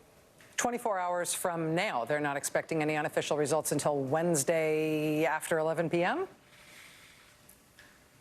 That's what she said. Wow. I mean, if you're looking at a Friday final, right, like for unofficial, that would not be unreasonable, considering that some of these places, like in Macomb County, haven't even registered their early votes. Wow. Heidi Przybyla for us in Michigan tonight, in Detroit. Thank you so much. And that is a really good reset and reminder. Again, we've been talking about it. It's one thing to talk about it. It's another thing to grok it. It's another thing to actually grasp it and prepare yourselves. All right, while we were talking about the upper Midwest, we've talked a long time about Wisconsin moments ago. We're going to hop over Wisconsin, go from Michigan over Wisconsin to talk about Iowa and Minnesota, a couple of states that we haven't had a ton of focus on yet, but are crucial at this point, both of which we're watching results closely. Steve, Iowa and Minnesota, your choice as to which you look at first. Yeah, let's take a look here. Let's call up Iowa, because you do have some numbers coming in. There is Iowa. So right now, Biden, in what's been counted in Iowa, about 1 million votes with a 6-point advantage here. Again, we can call up here and see still about 800,000 or so ballots to be counted in Iowa. Now, I think the cautionary note on this is take a look at some of these counties where Biden's doing very well right now, sort of along the Mississippi River here. Let's see if we can call that up. What you're looking at here is early absentee vote. And remember, you're always talking about Joe Biden doing much better with the early vote than the same-day vote. So the target here, this was a Trump county. Biden would certainly like to flip it. That would represent progress for him in the state. But the test for Biden is yet to come in a county like this. The test is going to be the same-day vote, where Trump is expected to do better. I think you've heard the story a number of times in a number of different states tonight. So let's see, a place like Clinton County, this is a prime example. What happens when the same day is counted? Does it turn into another Trump victory and it looks like 2016 all over again? Or does it represent Biden progress when all is said and done? Clinton County is a very good example because I remind you, in 2012, the Mississippi River, including Clinton County, was Obama country. And then it flipped along with the rest of the state. This is 2016 in Iowa. There were more counties in Iowa than any other state between 2012 and 2016 that flipped from Democrat to Republican. So Democrats have looked at this. Look, on paper, Iowa was a 9-point win for Donald Trump in 2016. It was also a 6-point win for Barack Obama in 2012. That's the opportunity Democrats have seen here. You see good numbers for Democrats in some of these places. I think here's a good example where most of the votes in Polk County, Des Moines state capital, Democratic territory. Biden winning this thing 56.5 to 41. It's different than 2016. It lands, but, 52 for Clinton, 56 for Biden, 56 and change for Biden. Remember, statewide, this was a 9-point victory for Donald Trump in 2016. The improvement here for Democrats is they go from an 11-point victory in this county in 2016 to 15, basically 15.4. That's progress. But they need a lot of progress here to take Iowa. So, again, you got some counties like Polk. That's a good example where you got a lot of the vote in. But in a lot of places in Iowa right now, you're seeing Biden lead in the statewide count because you're seeing a lot of that early vote that's coming in. And there is that question of the same day and how much it changed it. It has certainly changed some other states tonight. Steve, before you go on and talk about Minnesota, can we talk about the Iowa Senate race as well? Again, this is another state where we've got a key Senate race. In this case, it's a race that Democrats see potentially as a pickup alongside that hard-fought presidential race. And again, in the Senate race in Iowa, of course, the incumbent Republican is Joni Ernst. The Democrat, Teresa Greenfield, has run a well-funded, very solid campaign against Ernst, but Ernst has done pretty well in recent polls. Well, you could take a look here. Let's see here. Joe Biden leading in the presidential race, 51-46, and let's flip it around and show you the Senate race. Look at that. Greenfield leading in our count right now, 50.7, 46.5. This is like an eye test. I'm looking for the changes here so I can show you some of these. Let's take a look. I saw a good old Webster County change. You could see Greenfield up by 2 in the Senate race. This was a Trump county in 2016, obviously. And if you flip over to the presidential race, you see Donald Trump. It's not a huge shift there, but that's a shift of a few points. Iowa's a state. It's a state that could go for Obama by 6. It could go for Trump by 9. Yeah, it's a state that had gone Democratic in a lot of elections before Donald Trump. Interesting, though, to be seeing right now, at least, a split between those two races. Yeah, that's fascinating and very close. I mean, Iowa, Gore won it by less than 1%, right? George W. Bush won it by less than 1% in 2004. Obama then won it by a lot, both in 2008 and 2012. Then Trump won it by a lot. I mean, the idea that you'd end up with a hotly contested presidential race there is not far-fetched, but it'll be very interesting to see if that Senate race drags the presidential race one way or the other, and also to see whether Joni Ernst gets turfed out of her seat. Teresa Greenfield's a strong candidate, but that's a fascinating race. Okay, Steve, can we talk Minnesota, or am I asking too much? Let's call it up here. Let me just get this screen loaded, and let's go north to Minnesota. In terms of Minnesota, I mean, just for context, Clinton only won Minnesota in 2016. Again, it was a Clinton-held state. It was a blue state in 2016, but by like 1.5%. It was close, just like New Hampshire was. Minnesota's the upper Midwest state that got away for Donald Trump in 2016. You know, he was able to flip Michigan, he was able to flip Wisconsin, able to flip Iowa, and then this was almost a flip. Yeah, Minnesota, the last time it went for a Republican presidential candidate was actually 1972. It's been going Democratic every election since then, but Trump nearly pulled this off in 2016. And I'll just take you through here some of the early votes here. Look, you got early. This is Hennepin County. This is core Democratic, Twin Cities metro area here. Let's just see what is left. About 45,000 votes to go. And Biden here overperforming what Clinton got in 2016. Minnesota is a state, it really has become politically a tale of two states. In places like the Twin Cities area, in places like Hennepin County, it's just been dramatically moving toward the Democrats. Democrats flipped 2 congressional seats in this Twin Cities area in 2018. But Minnesota was also the only state in 2018 where Republicans were flipping Democratic House seats because the rural areas, southern Minnesota, the Iron Range, sort of this rural kind of ring that goes around the outer edges of the state. Incredible strides for Republicans there that Trump really drove up in 2016. So Trump was running up the score in these parts of the state, while Clinton, and certainly tonight you're seeing Biden running up the score in the Twin Cities. There's just two forces moving in opposite directions in Minnesota, and you can see there that's why Trump sees a chance in the state, because blue-collar white population, large blue-collar white population in those areas I'm talking about. Now, Minnesota, I don't know much about the way that Minnesota is counting their vote this year, in part because a bunch of roundups that I read about and a bunch of people that I talked to about it said, oh, yeah, they're going to be fine, but we don't exactly know how it's going to come in. Is Minnesota one of those states where we do have any sort of indication that they'll get more likely Trump vote day of voters versus or less of those voters in terms of the initial vote tally? Yeah, and you're getting a mix here, too. This is a lot like Wisconsin. So here you go. Here's a good example. We're getting up basically close to 100%. Trump, this looks very similar to 2016 here.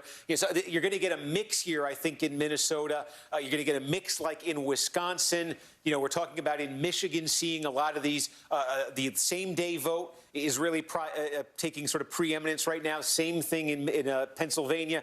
Pennsylvania and Michigan, we're looking at a lot of same-day vote coming out first. You're seeing a lot of early vote in Iowa. That's getting Biden that lead right now. Minnesota, Wisconsin, I think you're seeing a bit of a mix. So we've got, you know, sort of different buckets that are accounting for what you're seeing in different states right now.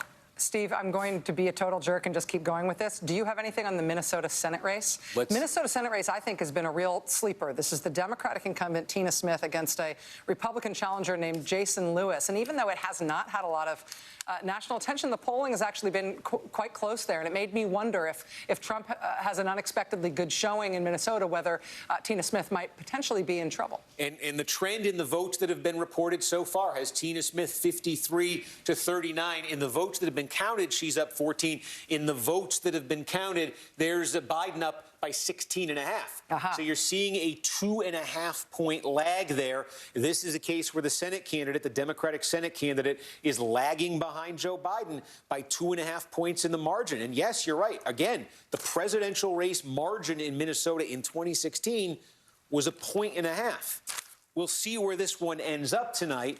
But if you were to end up in a situation that was similarly close and the Democratic Senate candidate were running 2.5 points behind, that'd be trouble. We got a ways to go here. As you saw, Biden did in Hennepin County. It does look like he's going to overperform there. So Democrats might be making gains. But again, are those gains going to be balanced out in the rural areas where Trump is doing very well in Minnesota and elsewhere tonight? Yeah, I think sleeper thing to watch there, absolutely, in terms of potential interest and potential national impact. Let's bring into the conversation our friend Chris Hayes. Chris, as we have seen these 5.5 hours unfold since we've seen poll closings tonight, we've seen a lot stay the same from 2016, some tweaks around the edges, but I feel like we are seeing a lot of continuity, both in terms of what's blue and what's red on the map, but also the numbers. It's striking. I mean, I think it's been striking, obviously, from 2016 when the president won the Electoral College, even losing by 3 million votes, that it was an incredibly polarized and divided nation politically. And the thing that I've been obsessed with throughout is the president's approval rating. It has been remarkably stable. It's been the most stable approval rating in modern history, and we have approval rating data going back a long time. Gallup has been polling on it forever. You will see that over the course of the last year, which has been the most sort of tempestuous, monumental, and tragic in many ways year of any of our lives, he has basically stayed the same. And going into today, the number that I kept thinking about was that the two big first-term losses of incumbents who served full terms, Jimmy Carter and, of course, George H.W. Bush, Donald Trump was above them, but he was also below in approval rating George W. Bush, as well as Bill Clinton, and as well as Barack Obama, which is to say he was in a sort of historical no man's land in between clear incumbent losers and clear incumbent winners. And what we're seeing, I think, tonight bears that out. I mean, this is a remarkably stable base of support the president has had. We're seeing it tonight. He barely eked it out with an inside straight 4 years ago, and we are looking to see what happens here now. But it is striking to imagine what has happened in the last 4 years, particularly in the last year, and see how structurally embedded so much of American politics is. Chris, what does that say to you in terms of the rest of the Republican Party and Donald Trump? I think that people have very easily sort of fallen into this idea that there was the Republican Party until Trump, and now there's Trumpism, and we don't really know what the Republican Party is outside of that. If he has an appeal, whatever you make of it, that is unchanged by all external events, what does that do for other candidates in his party having to decide whether they're going to ally with him or not on individual policy issues or individual crises that won't affect the way that viewers view him at all? You know, it's a great question. I think one of the things we've seen in the era of Trump, and I think we're seeing it in some senses tonight compared to 2018, is that no one else can quite pull off what he does. Whatever he is doing politically, the hold that he has on voters politically is different than other members of the Republican Party. But what we have seen, and what's happening here tonight, and it jumps off the map in a lot of places that Steve Kornacki's talking about and looking to is something we have seen across the democratized West, and that is education polarization. We are seeing places that had been not non-college areas, places with lower degrees of lower percentages of 4-degree attainment, breaking towards parties of the right, and those who are in the sort of professional classes, those with 4-year and postgraduate degrees, breaking towards the left. That's happened in places like the UK. It's happened in places like France. It is happening in the US. That driving factor has been driving a kind of realignment of the two coalitions, and we are just seeing it everywhere we look on the map tonight. When you look at the suburbs of Columbus versus Mahoning County in Ohio, which went to Donald Trump, you are seeing that jump out. When you look at the Rio Grande Valley versus Harris County, you are watching that kind of reassembling of these coalitions, those forces which are bigger than the U.S., pulling on the American electorate, and Trump is a kind of vessel for that as much as anything else. Chris Hayes, excellent and fascinating as always. Thank you, my friend. We will be back with you. We're going to take a quick break now, and then we're going to come back. When we come back on the other side of this break, we're going to be talking about some new data that we've just got in Pennsylvania. Again, Pennsylvania potentially all important tonight. And the data coming in county by county in Pennsylvania is wildly different from county to county in terms of which part of the vote is coming in first, when counties plan to report the rest of the vote. As we watch this, it is helter-skelter in the Keystone State. That's next.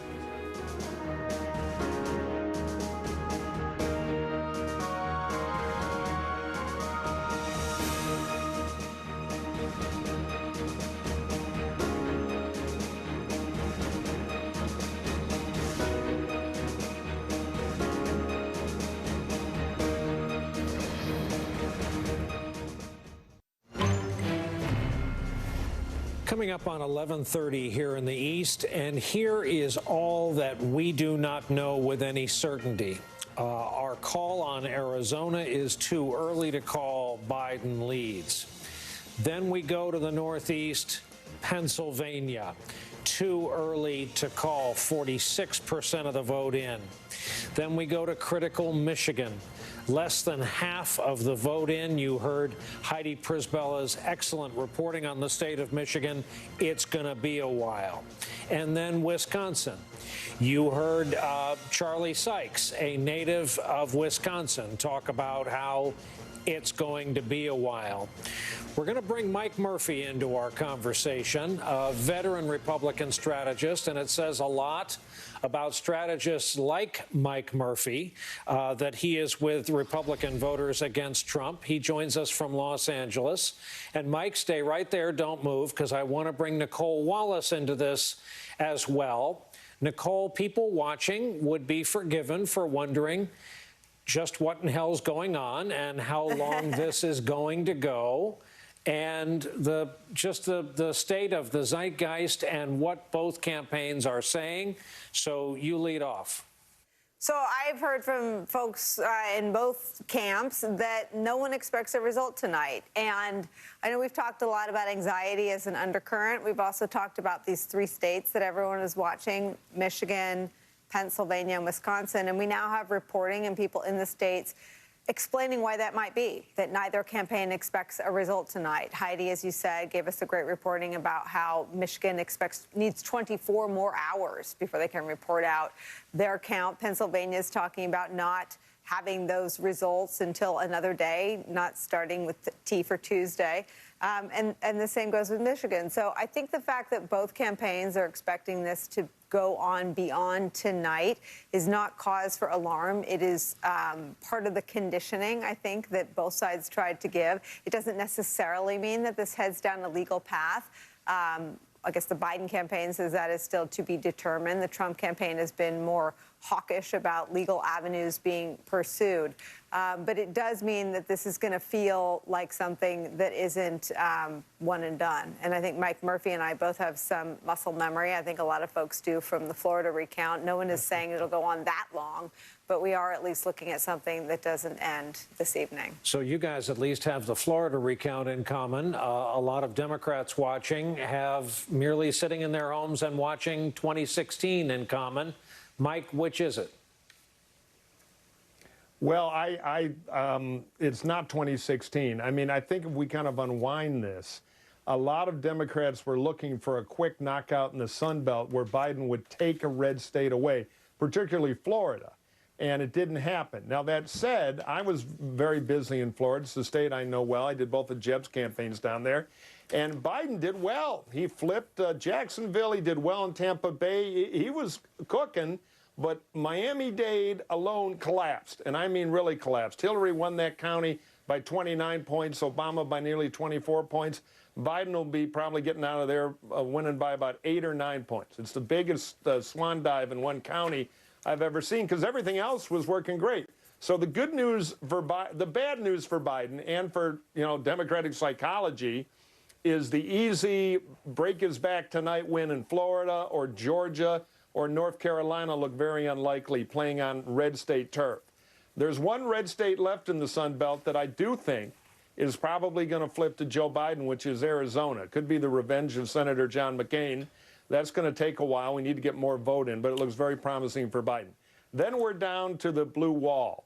And those states, because they're not used to the kind of absentee wave we're having this year, and because their rules require you to count on Election Day, are going to take a while, like all day tomorrow, maybe even into Thursday morning before we get full numbers. So I've done a lot of Michigan races. I would tell everybody to take a breath and understand they're not going to get instant gratification there because they're not going to be seriously counting, you know, the real bulk of the vote until tomorrow. Mike, down ballot, what does your gut tell you about whether Mitch McConnell is going to be majority leader or minority leader? Boy, it's close.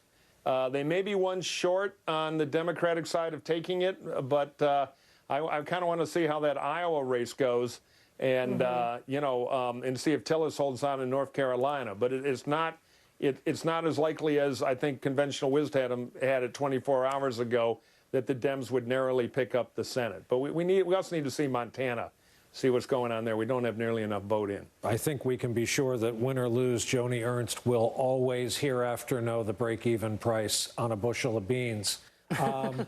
Nicole Wallace has a special guest to bring into this conversation. Nicole? Are we bringing in... Not yet. Oh. No, this is not yet. First of all, I am interceding. I'm not in the traffic position here, Brian. I will turn this car right around. I was just following orders. I am going... Sorry. Steve Kornacki, I would like to talk to you about Pennsylvania no matter what anybody else wants to talk about. Now, how much do we have in statewide, and what's going on with the crazy disparities between the counties in terms of what they are reporting? Yeah, and there are a fair number of counties, as I was saying a few minutes ago, smaller counties generally, a lot of them in the western half of the state. It's Trump country, where you got basically all the vote that's reported out so far. Where you're missing vote is Philadelphia, first of all. Let me show you that. 33% in, you know, core Democratic. What is left here is over 500,000 ballots in Philadelphia. Now, again, Philadelphia, what they are trying to do there tonight is, you see, they report out the same-day vote, the votes that were cast today in Philadelphia. That's part of the reporting. That's coming into tonight. They have also reported out some of the mail ballots. They were processing them today. They were processing as many as they could, and they've reported some of those, and they may do some more before the night is over. But that's going to leave them with hundreds of thousands of mail-in ballots that, you know, tomorrow, maybe into Thursday, that are going to be reported out. But again, more than 500,000 when all is said and done. They're not done for the night right now, but there's going to be a lot left to be done when the night is over. In 2016, what was the margin in Philadelphia County? Do we have that easily accessible? 83 to 15. Okay, all right. You know, so again, you've got, this is very relative here. You've got Trump's best ballots in Philadelphia. Now, that's why Biden's sitting, I think, at 77% right now. You've got the same-day ballots in Philadelphia. And again, this is this thing. The votes that were cast today are the high water mark for Trump for the types of votes that are cast. So he's probably losing the same day, but he's probably not losing it by anywhere near the margin he's going to lose the early votes by. So you've got a ton. You know, as I say, you've got 500,000 more to come in Philadelphia there, and these suburban counties right outside of it, like a Montgomery County, 350,000 to come. You know, what you're actually looking at here, they've processed some of their mail-in ballots. There are some counties, as I said, in Pennsylvania that actually are processing large numbers of mail-in ballots and getting them out out. Montgomery's gotten quite a few out. We got same-day vote to come there. You know, Chester County, we've got a mix. We've got some mail, we've got some same day, and you got 168,000 to come. So there are a lot of votes to come here in this Philadelphia area. You're talking about just these counties right here plus Philadelphia. You're talking like a third of the state right there. So that's really, I think, throwing off a lot of the numbers you see statewide. The other thing I can draw your attention to here, though, is we say some counties are complete. Here's one that is. This is Scranton. Joe Biden, Joe Biden has made Scranton such a central part of his campaign. What's happening in Scranton, Lackawanna County? Biden wins it. 53.6, Trump 45.2, 8-point margin. So what does that represent for Democrats? Well, that's an improvement from 4 years ago. Hillary Clinton won this only by 3. Biden's getting it by 8 right now. But that's also not what Democrats had been expecting before 2016 in Scranton and in Lackawanna County. Obama won this by 27 points in 2012. Again, this is one of those places that moved dramatically in Trump's direction in 2016. Biden made a little step here tonight back toward what Democrats used to get, but not a huge one. But again, in Pennsylvania, the margin was less than 1 point statewide, in 2016. So any improvement Democrats can pick up in these counties, and if they can get more support, more turnout in those suburban areas, to get a 0.7 point change, that's what they're looking for here to win Pennsylvania. That might help them. But obviously, come a long way since 2012 in our politics. Can I ask you about Armstrong County in Pennsylvania? I've been hearing that there may be some sort of interesting results out of Armstrong. Let me see what we got here. Interesting is one word. We've had a couple of issues. I'm not going to put it up because we've had a couple issues tonight in Pennsylvania with counties reporting out numbers that I think we were on Lehigh earlier. We were looking at the Lehigh Valley earlier, and there was something very wrong there, and I want to check on that number before I show it. I suspect the same thing just happened. Thank you for your foresight. Joy, what were you going to ask? Well, I wanted to see if Steve could do the same thing about Michigan that you just did in Pennsylvania, because I know it's still early and we're not going to get all the voting tonight. But what have we got for Michigan, particularly the Flint area? Yeah, and again, I think you had Heidi on talking about this, where it's getting tricky in Michigan because we're trying to figure out what types of ballots have actually been cast and counted so far in this. So, if you're looking at, let me give you an example here, because I think we've gotten a lot out of Oakland County. I think we've gotten a mix. I will get to Flint, but I want to just show you what I mean. See, we're getting a bit of a mix here in Oakland County. This is a big suburban county just outside of Detroit. This is Biden basically hitting the number that Hillary Clinton hit in 2016. I think this is, as I say, this looks like a pretty decent mix of the two types, and that's what happens. You get a result that makes sense. But in a lot of these counties right now, you're basically getting the same day vote. So, if you were to take a look, Saginaw is another good example. Here, this is a perfect example, actually. This is all same-day vote. And here's Donald Trump at 60%. Again, this was dead even in 2016. Here's Donald Trump running at 60% right now. So it's very uneven in terms of what we're getting from these counties right now. And Genesee County, do we have time? So we've got Trump at 53, Biden at 42. And again, you're basically just getting...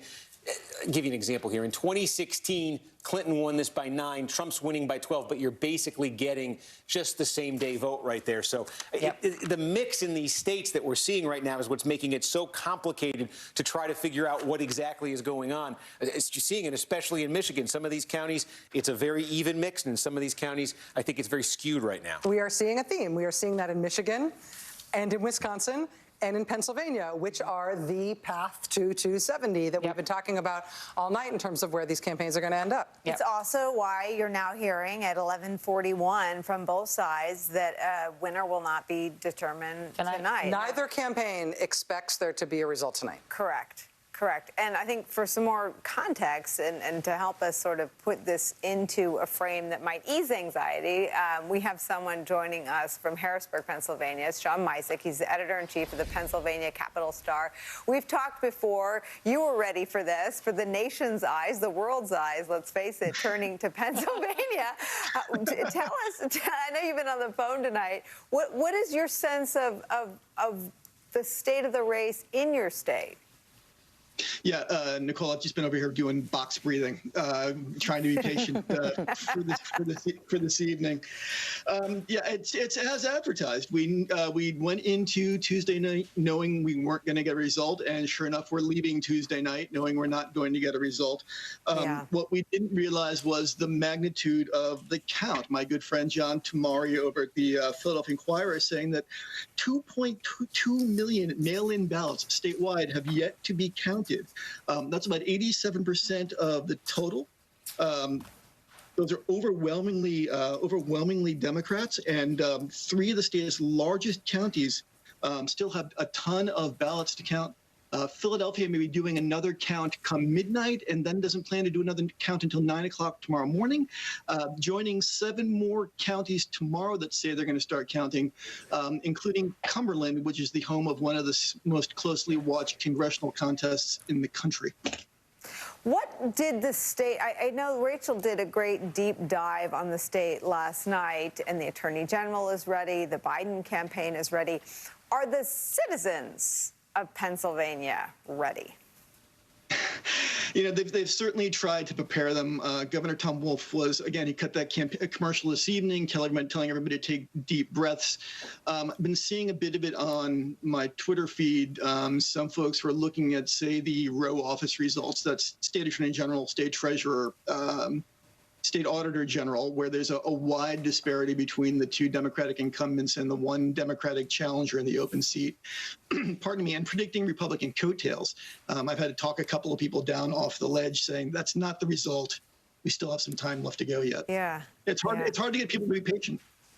It is. And with so much, I think, hyperventilating on really the president threatening to, quote, send his lawyers in after the polls close tonight, I think set a tone that has people on edge. And you're right, box breathing. What is it? It's in for 5, hold for 5, exhale for 5, hold for 5. I'm doing it too, my friend. We will come back to you early and often. John Mysick, editor-in-chief of the Pennsylvania Capital Star. Thank you so much. What is it? In? Okay, so box breathing. I think it's a military thing. It's called 479, I thought. Isn't it? Who are you? What are we talking about? You in for 4, hold for 7, out for 8. I do it every day. Meditation apps. It's the new Valium. What's the box? It's around and it goes around in sides? You breathe in, you hold, you breathe out, you exhale. Oh, there's another one called diaphragmatic breathing, where you like push your belly out when you breathe in and then let it out when you come out. Everything's gonna be okay. So relaxing. Unless I grow gills, I'm not going to know how to do any of those things. All right, we are going to take a quick break, in part so I can figure out what this nonsense is that you girls are talking about with your lungs. From Battleground, Pennsylvania, it's got to be a good idea. Yeah. Okay, I do believe in breathing, just I don't understand this. All right, we're going to take a quick break. I'll tell you, one of the things that I don't understand tonight is why in Nevada, we have 0 vote at this point. Nevada, we have seen Arizona declared too close to call with Biden in the lead by NBC News. We have seen New Mexico called for Joe Biden by NBC News, but Nevada, nothing? Really? What's going on in Nevada? We are going to check in with the guru of Nevada's political press corps when we come back. Stay with us.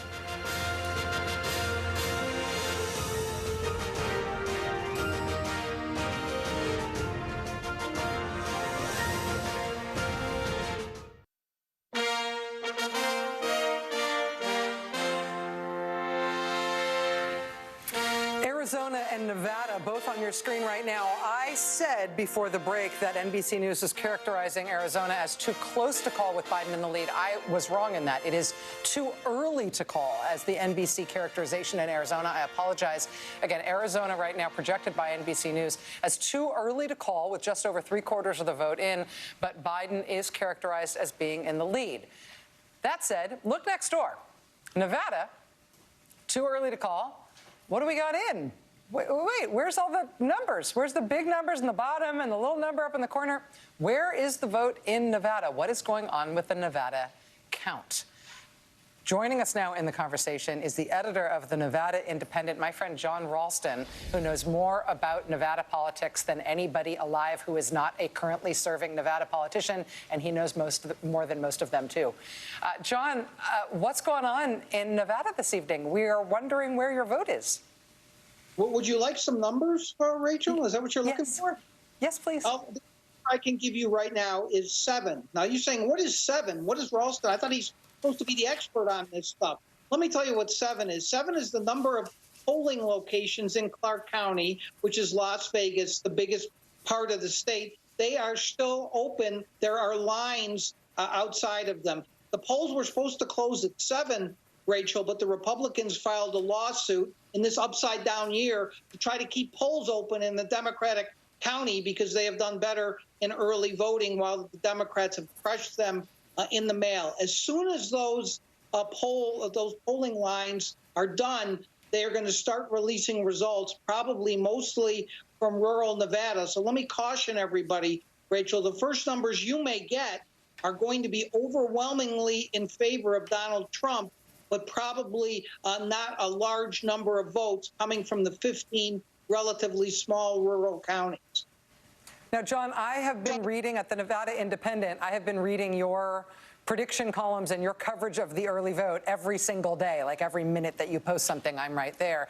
And I know that you said overall that it's your perception that Democrats built up such a lead with early vote in Clark County that it was essentially an insurmountable lead for the Republicans. In terms of the election day turnout in Clark County, though, is it possible that that has exceeded expectations enough that the Democrats might be keeping Nevada in play?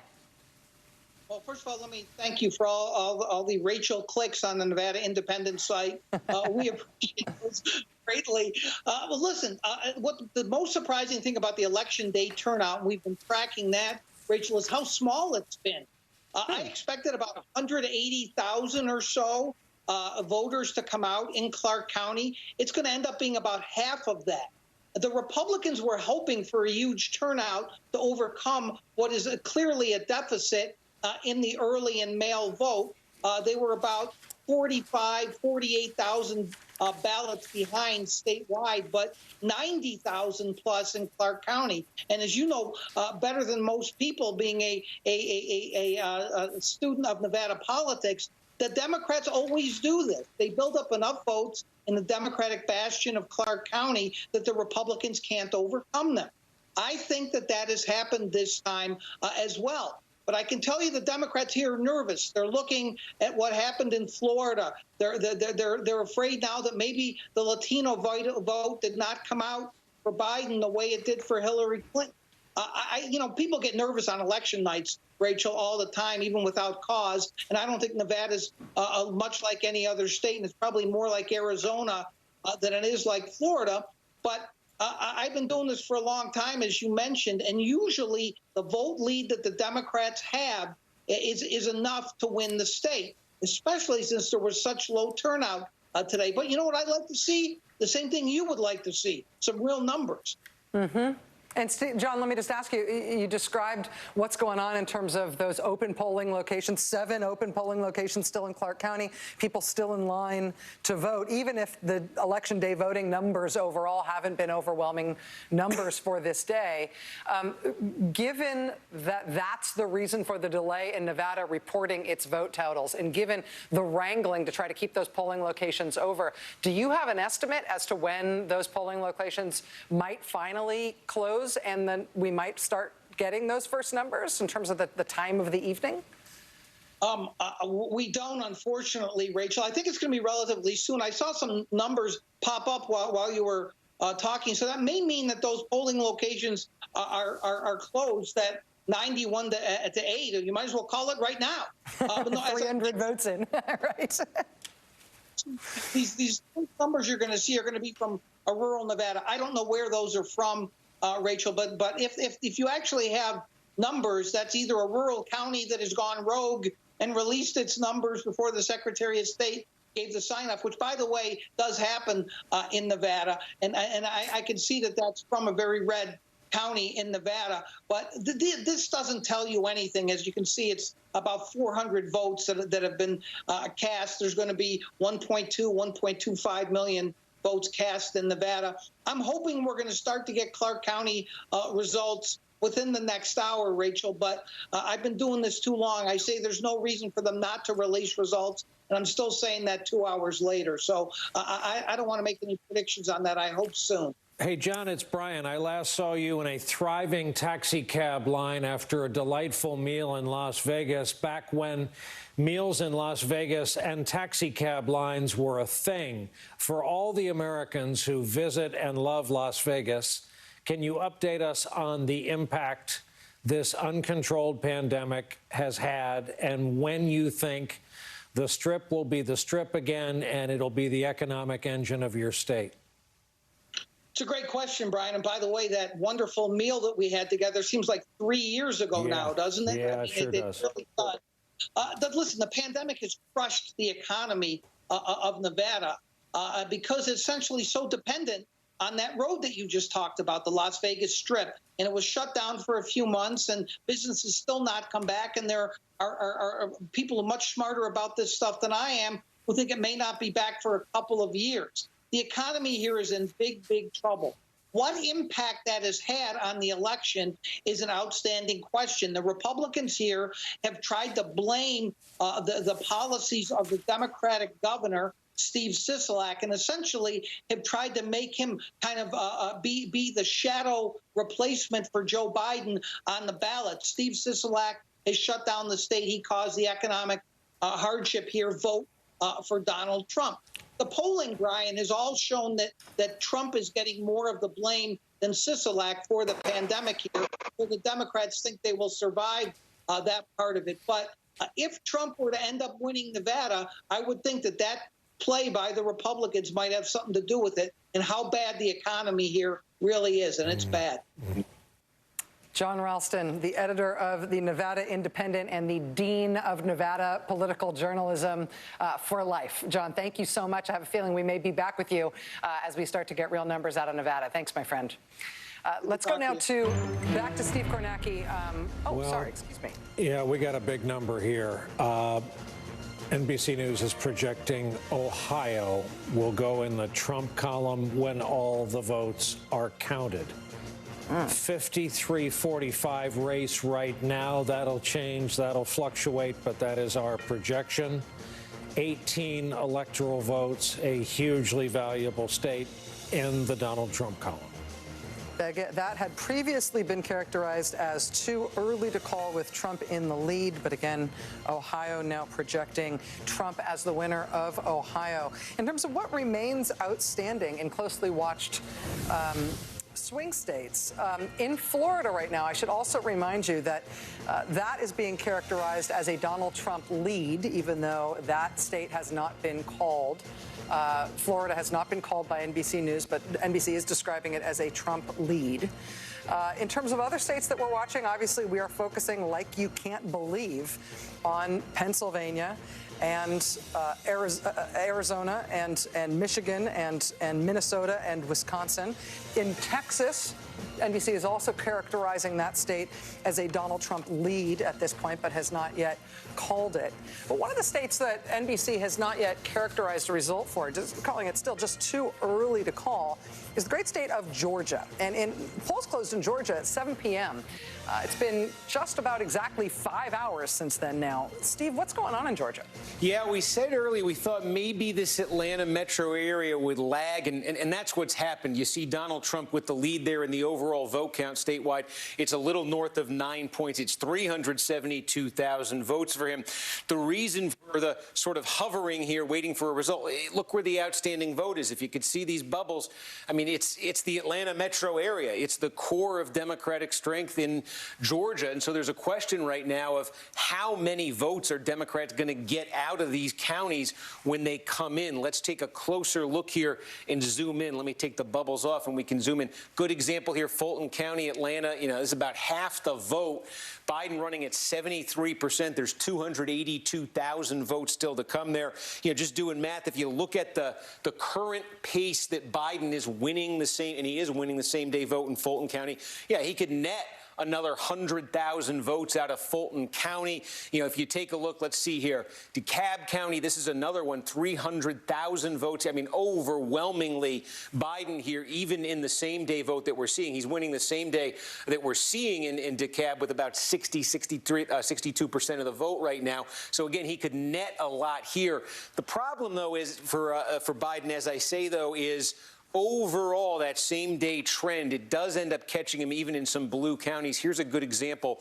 Gwinnett County, I was just looking at this. You know, if you look at the early absentee vote that was cast here, we think it was about 59 to 40. The early vote cast in this county, you know, again, compared to overall, Biden's running at 57%. What that means is the same-day vote that's been cast here, even though Biden's winning overall sizably, it's about even. Trump is even ahead by about a fraction of a point in the count that we're seeing right now. So it strongly suggests, you know, there's a lot of votes to come here, 114,000. But unless that trend changes, Biden may not get much, you know, in terms of erasing the plurality. So there are enough votes in this Atlanta metro area in particular to really dramatically tighten this statewide race. And this is what we saw. This is what we saw in Georgia in 2018 and 2016. The final margin really came in late when these counties did. But there is a question here if that gap between the early and the same day, even with these Democratic counties having a lot of ballots left, might catch Biden here. He's got to make up 372,000. Again, we'll see. Let's see what comes in a place like Gwinnett. If there's a surprise there, I think that's what he'd need. Steve, thank you. We have just passed midnight here on the East Coast. We'll see. Let's see what comes in a place like Gwinnett. If there's a surprise there, I think that's what he'd need. Steve, thank you. We have just passed midnight here on the East Coast. We're in the heart of the order out west. It's a few minutes after 9 p.m. Here's the way we see it. Hawaii, where thoughts turn on a Tuesday night in a boarded-up Manhattan. Hawaii, 4 electoral votes, too early to call. Florida, 29 electoral votes. We have it as too close to call. Trump leads. North Carolina, too close to call. Texas, too early to call. Trump leads. Pennsylvania, too early to call, period. Michigan, same thing, too early to call. Georgia, too early to call. Arizona, too early to call, Biden leads. Wisconsin, too early to call. Minnesota, too early to call. Iowa, too early to call. Nevada, as we have just cataloged, too early to call. Here's the map. Oh, we have one more. Idaho to Donald Trump, your projected winner. That is no change from the 2016 map. Let's go to tonight's map, which you'll recall hours ago started in all gray without a single state filled in. That is about mirroring how these states have fallen tonight. We have so many in the margins yet to be decided. All indications are it will be days before we know. I am very eager to get to our next guest. He's been kind enough to be on our broadcast several of the past nights to talk about tonight, and that's James Carville. James, I need not remind you, you predicted this would be, hang on, we have a call in the Commonwealth of Virginia. Couldn't even introduce James. The projected winner in the Commonwealth of Virginia is Joe Biden. So, 13 electoral votes in his column, and let's put up where that leaves us on the road to 270 just to remind everybody. And then we'll talk to our friend James. 206 to 136 race right now, and there it may remain rather paralyzed.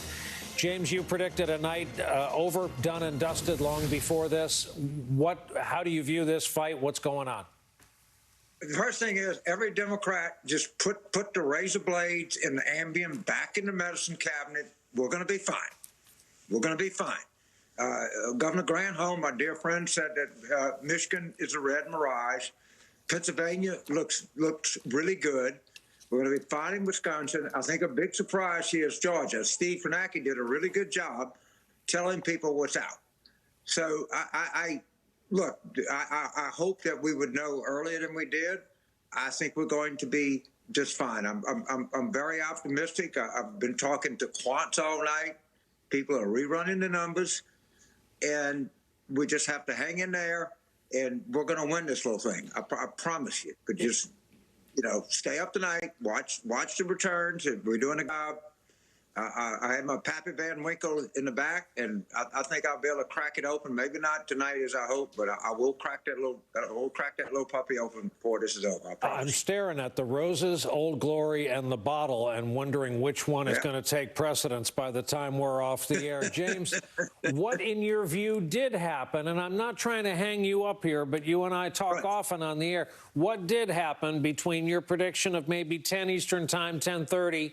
And where we are now, where we may be Thursday the next time we talk? Well, I think one of the biggest stories was the Latino vote in Florida. You know, if you look beyond Miami-Dade, we perform well. And if you look at Duval, which I think is going to spill over into Georgia, in every county I see in Georgia, we're doing a little bit better. I'd be the first to say, look, I was more bullish. You know, I feel like that's what I do in life. I always think I'm going to win. I never go into any contest with defeat on my mind. I do not have defeat on my mind. I have really good reasons to think that we're going to be fine. I've talked to a lot of people tonight. It might take a little bit longer than we wanted, but everybody just hang in there. America's coming back, and I feel good about where we are.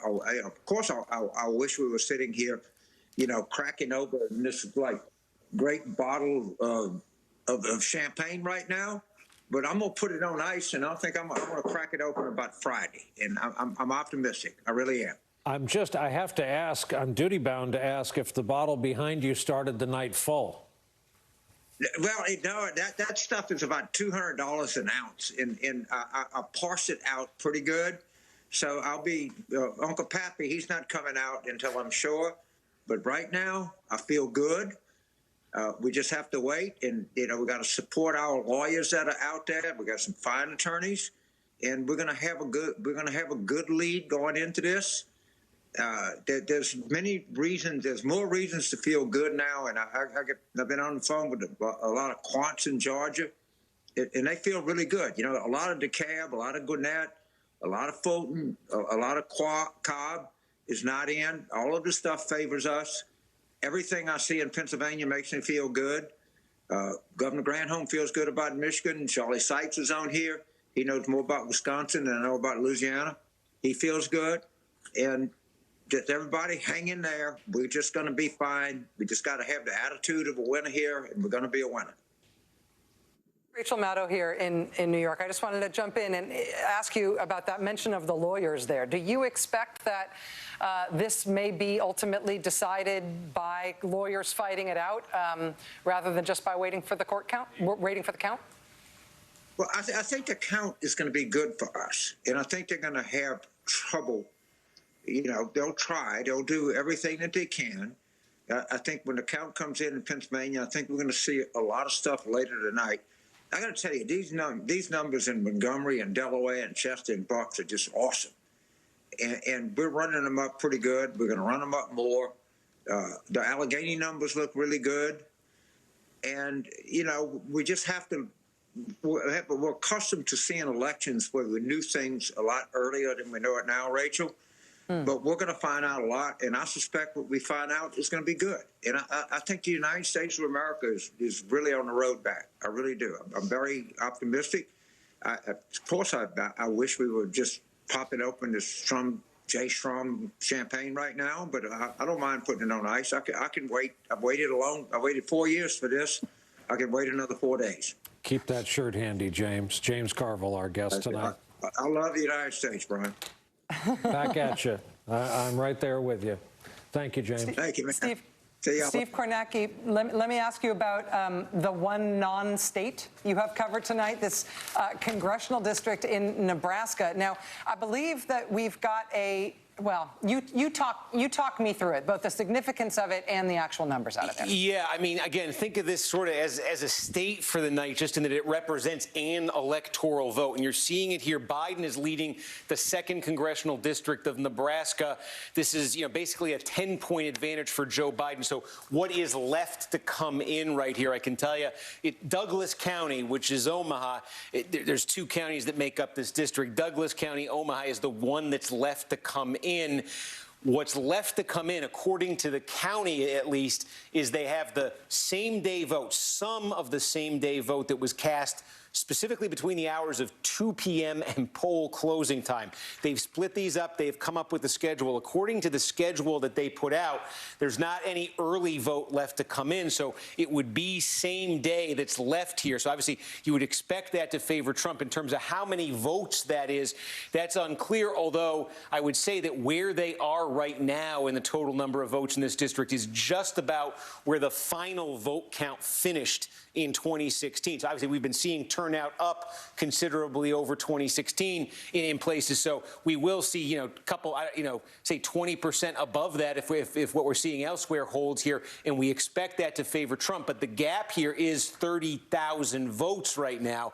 Biden's advantage here. The significance of this just in the road to 270, we're talking about this. If it comes down to this where Trump is able to win in a Georgia, a Florida, a North Carolina, a Texas, you already saw Ohio, then that path is cut off for Biden, and a new one emerges. We've talked all about Arizona, talked about Wisconsin, Michigan, and then if he got that second congressional district, and he would have to then hold on to Nevada as well. That's the Clinton state he has to hold on to. Minnesota's still outstanding as well here.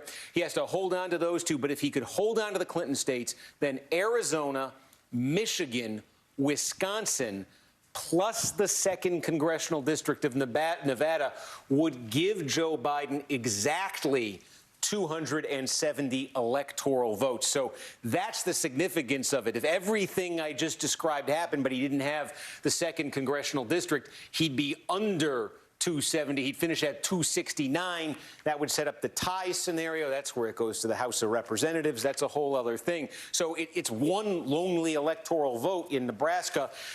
But given what we've seen happen in these other states tonight, and given the narrowing of Biden's path that's created, it's critical for him to get it. So, sorry, Steve, to ask you to go back in time, but just show us where Biden is at in terms of trying to get that. Yeah, so again, let's call it up here. You said it was about 30,000 votes? Yeah, his lead is 30,000 votes right now. 271,000 votes have been cast. In 2016, there were...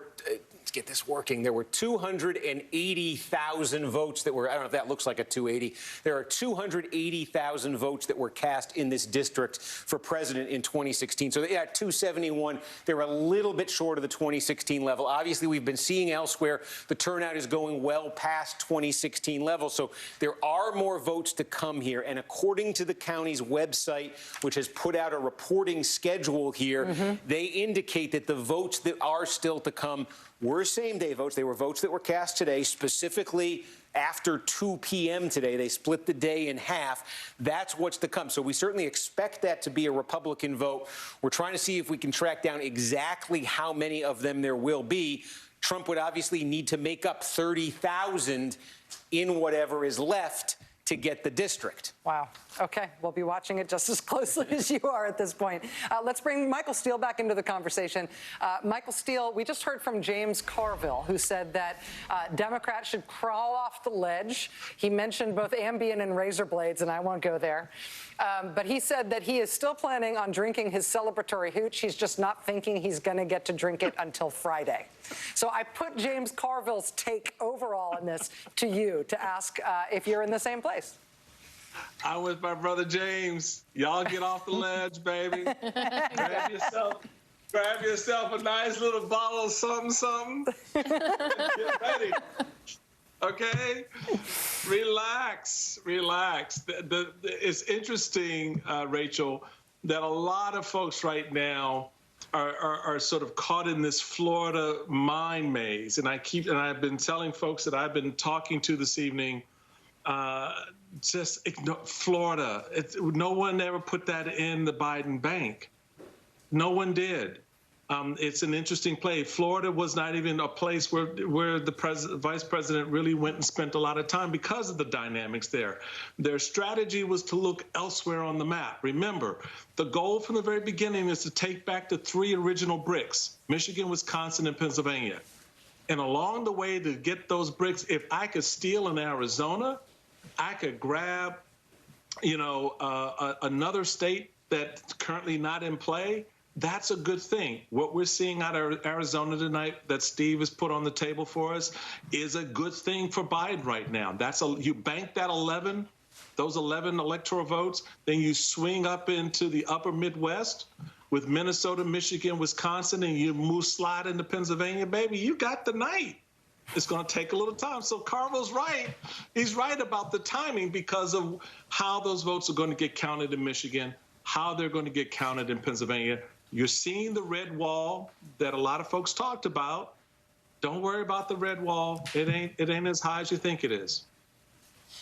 Michael Steele, let me ask you about the strategy on the Republican side, because we are now hearing that they are already starting to prepare to go to court in Pennsylvania. It's these ballots that need curing, issues with the ballots, and they're already trying to throw those ballots out.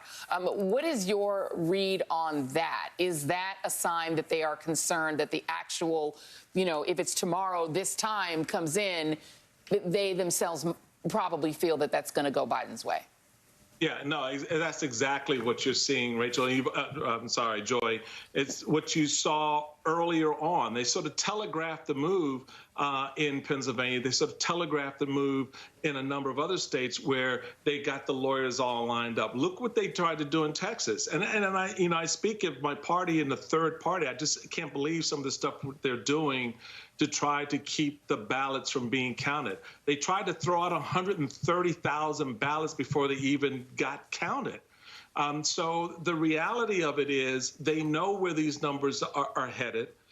They've lined the lawyers up to go in and start attacking the processing of those ballots, to start saying, well, that signature doesn't have an E on the end, or the E doesn't look right. Whatever tactic they can take, because the numbers are not going to be there. I believe, from what I understand, the Biden team is well prepared for that. The boards of elections are prepared for that.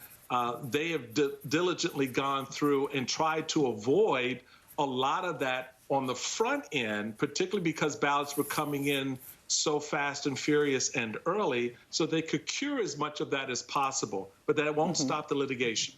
And can I ask you also about the party building aspect of this? Because we're looking at the potential that, depending on how those Midwest states go, Biden is going to run up a lot of popular vote in places that he isn't necessarily going to win. I mean, if he comes very close in a state like Texas, and he does very well in states like Georgia, North Carolina, states where a Democrat doesn't normally do that well, he's going to run up a lot of vote. And he's also, a lot of these races like Jamie Harrison's in South Carolina, like Espy in Mississippi, are building party infrastructure where Democrats, frankly, haven't had any, even in Alabama. I mean, Doug Jones built something there he wasn't able to win. What would you say to Democrats who are despondent that there wasn't this blue wave all across the South about the party building aspects of what some of these candidates, these Senate candidates like Espy and Jamie Harrison were able to, to build? These guys are on the frontier. These men and women are out there. They're the trailblazers, because if it's not them in this cycle, which is not in the case of someone like Jamie Harrison, he comes back on the next cycle, in the next senatorial race or the next gubernatorial race or whatever race he decides. He's built that platform, that infrastructure. How do you think Democrats are competitive in Texas today? It was because of what they did along the way in Dallas, in Fort Worth, and elsewhere around the state, where they got voters to sort of rethink how they calculated their vote, rethink how they looked at Democratic candidates in a red state. So don't fret on this. Look at this as the baseline foundation that these candidates are laying out for future races. This is the warning flag for Republicans, that the Democrats have figured out how to build their bench. And they know they may not get it in this race. Look, I'll go back to this point I made a little bit earlier with some folks. If Beto had decided to run in this cycle off of the foundation he built in 2018, you're looking at a different map in Texas tonight. Because that energy brings with it all kinds of other good things. It's not just the money, it's how voters begin to look at the race in toto. And someone like Beto in the race right now would help Biden pull the numbers up for the top of the ticket, as opposed to what a lot of people think conventionally, that the top of the ticket is helping a down ballot candidate. Those of us who know this game and how it really works know what a Beto O'Rourke in a Texas race in 2020 would look like versus 2018. And Texas looks a lot bluer with Beto on the ticket than without in 2020. Michael Steele, former Republican Party chairman. Sir, thank you very much for your words of calm and encouragement for everybody who's stressed out. It's just a bottle. Also, you're a good wine model. I'm just going to say it. All right, let's get it back to Brian. Since we have been talking with Michael Steele, we have learned that Joe Biden is due to be speaking within the next few minutes. Brian? He is indeed. It's going to be the same venue where we saw him accept the nomination, in quotes, during the virtual convention. This was planned for. At least the advance crew set up this as a possible on-camera location for tonight. The White House has a room similarly outfitted with flags and a lectern, though we've learned nothing about any plans by the president to speak. So we'll hear what Joe Biden has to say within the next 30 minutes, certainly, as we keep chasing down, and thanks to our friend Michael Steele for what was really an excellent treatise on the state of the political parties right now these days. Blaine Alexander is live for us in Atlanta. Blaine, we keep reading about slow counts, especially problems in Fulton County. What light can you shed on this? Yeah, all night, Brian, we've been hearing Steve talk about that cluster of counties near Metro Atlanta that Democrats are really determining will go blue, or they're relying on to go blue. Well, a big part of what they're waiting on to get that final count is actually right there in that arena behind me, State Farm Arena. It's familiar because of early voting, but that's also where all of the county's absentee ballots are being counted in a room kind of up near the suite level of the arena. Well, there are some delays, and I've spent the better part of the night talking to officials in Fulton County and across the state, trying to figure out exactly when they're going to get them counted. Now, the latest that we understand is Fulton County says they could spend the better part of the next 2 days making sure that they tabulate all of these ballots that have come in, all of these absentee ballots. But I spoke with other officials who have kind of downplayed that delay and said they're aiming to get it done by the end of the day. So what does that mean for the state of Georgia? Well, it could mean a very big delay, because remember, this is the most populous county here in Georgia. It's home of Atlanta, of course. So the big question is, when can they get this done? And it also kind of flies in the face of what the Secretary of State told me earlier today, that they're hoping to have all of these things tabulated across the state by noon tomorrow at the very latest. So remember, Brian, Georgia is facing a lot of eyes, a lot of pressure to get this right, not just because of its status as possibly swinging to blues, as Democrats hope, but because of the fact that we saw what we saw back in June, during the June primary, the debacle.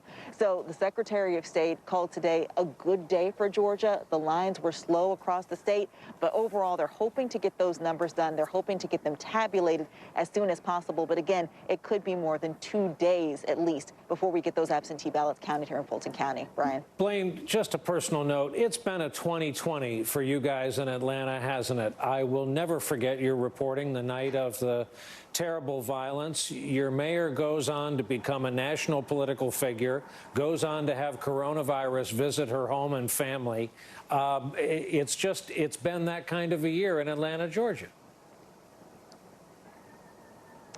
You know, you couldn't have said it better. I really think that this is kind of the capstone and one of the big pieces that we've seen on top of all of those protests that we saw, on top of the CNN Center getting, blown in and all sorts of destruction there, is what we saw with the June primary. And I think that took the wind out of a lot of people's sails. They were so frustrated when you saw people sitting outside for hours, some people in the rain, waiting to cast a ballot, that there was frustration, but there was also this kind of sense of determination afterwards to say, look, we're going to figure out something. This can't go on when it comes to November. So I do think that that's a big part of the reason why you saw the early voting numbers that you saw here. And that's also the reason why we saw a big shift, why we saw places like the State Farm Arena opening their doors, the Atlanta Hawks getting in and saying, listen, you can come in and vote here. Whatever it is, we've got to make things better so that they don't look like they did back in June. Brian? Well, Blaine, whatever it is you're reporting on next, we'll be here watching. Thank you very much for that full briefing from Atlanta. So, Steve Kornacki, you heard it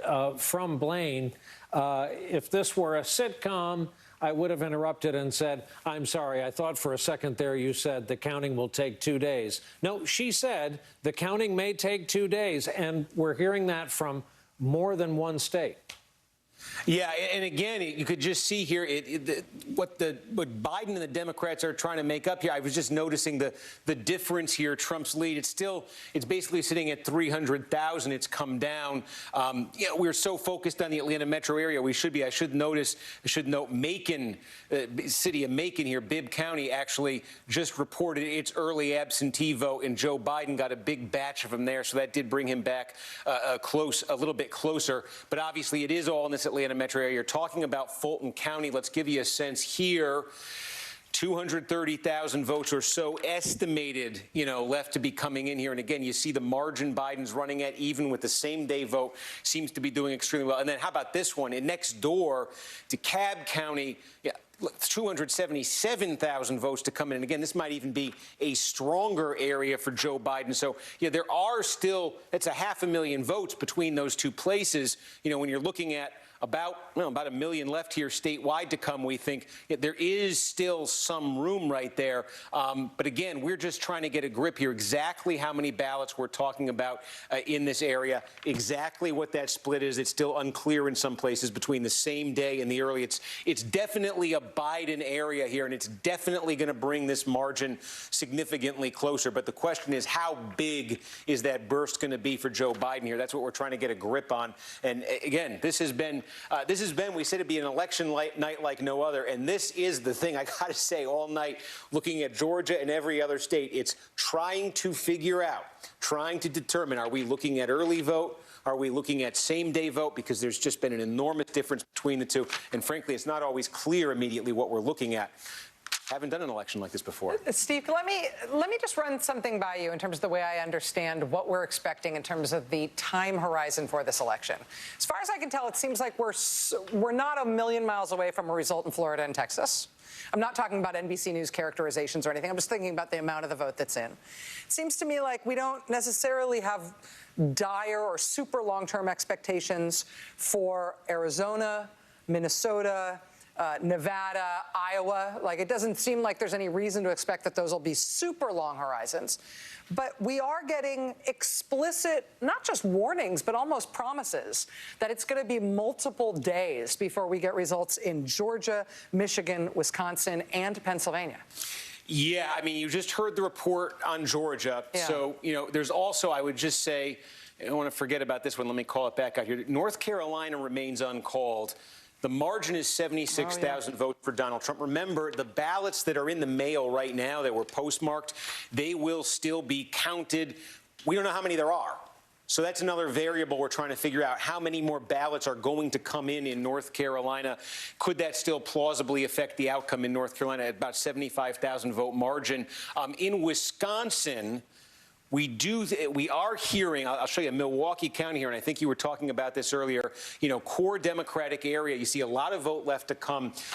This happened in the 2018 midterm election. It was sometime around this point in the night in the 2018 midterm election, we suddenly got from the city of Milwaukee, we got their absentee vote all reported at once, and it completely changed the race. The Democrat won the governor's race when those votes were reported. I think sometime, I believe I'm hearing about 4 in the morning or so, I think we're going to get the mail-in vote, all the vote from Milwaukee. So I think that could potentially be a very big piece of the puzzle in Wisconsin, because if you're just looking at the Trump lead over Biden here, if you went back to the 2016 level of Democratic support, even in Milwaukee County, that would basically erase that Trump lead, that Trump advantage right now. There are other counties here that Trump could still, gain some vote in here, but I think that's going to be a big one. But you are seeing a lot of the vote come in. The big wild card in Wisconsin, I got the sheet right here, is some of these counties, some of the municipalities, big cities within the counties like Milwaukee, count up their mail-in vote, count up their absentee vote at separate places and report it all out late. And that's what had happened in Milwaukee back in 2018 in that governor's race when Tony Evers won at the end. And so there are a number of places here. I'm just looking, in Milwaukee County, you got a few, Waukesha County. I think there's 38 or there's 39 of these. These are municipalities, generally larger places that do that sort of separate from the county. and those can come in later in a lot of cases, and I think Milwaukee's going to be one of them. Steve Kornacki, thank you very much. Let's go to our friend Claire McCaskill, former U.S. Senator from the great state of Missouri, who started off this night quite confident and who has retained the same smile and look of confidence, of course, over the course of the night, as lots of other people who are Democrats or who are rooting for the Democrats have been freaking out. Claire, where do you stand right now in terms of your expectations? Okay, let me be honest. Obviously, this night did not go exactly like many of us hoped it would. On the other hand, there is still a very easy path to the presidency for Joe Biden through the states where he has focused on. And if you look at those states, Wisconsin and Michigan and Pennsylvania, and frankly, I think that Georgia is now a total jump ball based on what we're seeing out of Atlanta and those surrounding counties. So I still say, Joe Biden's the only one who's flipped a state so far. And I think there'll be other states that he will flip, and it will all be fine. I'm kind of with James Carville. Everybody chill. Put away the sharp instruments. We're going to be fine. I am more worried about the Senate, although interestingly in Montana, I just took a look, and Steve Bullock has the same number of votes as Donald Trump in Montana, with half the vote counted. 6,000 more votes than Joe Biden. Now you say, well, 6,000, that's not that much, but this is Montana. 6,000 is a lot. So the fact that he is running ahead of Joe Biden by that much may break the streak we've seen where these Senate races all fall in line with how people are voting at the top of the ticket. Claire, first of all, I'm still recovering from my blow against North Carolina, and I hope that North Carolina ends up being the story of the night. I love North Carolina. I really didn't mean to run afoul of anybody in North Carolina. But the fact is that the Biden campaign is in the exact same sort of place and mood that they were in over the weekend, where they're number one path to 270 is to resurrect the blue wall of Pennsylvania, Michigan, and Wisconsin. That plan not thwarted, not delivered any setback other than needing a little more time. After that, it gets a little more murky. Can you talk about what it could, and we should say that would be all they need, especially if Arizona continues to look the way it looks right now. But can you just sort of bring it back to the facts, bring it back to the map? Well, we were giddy because the map felt like it was expanding. And I think we still have a polling problem in this country. We thought that they had made adjustments and the polling was now absolutely correct.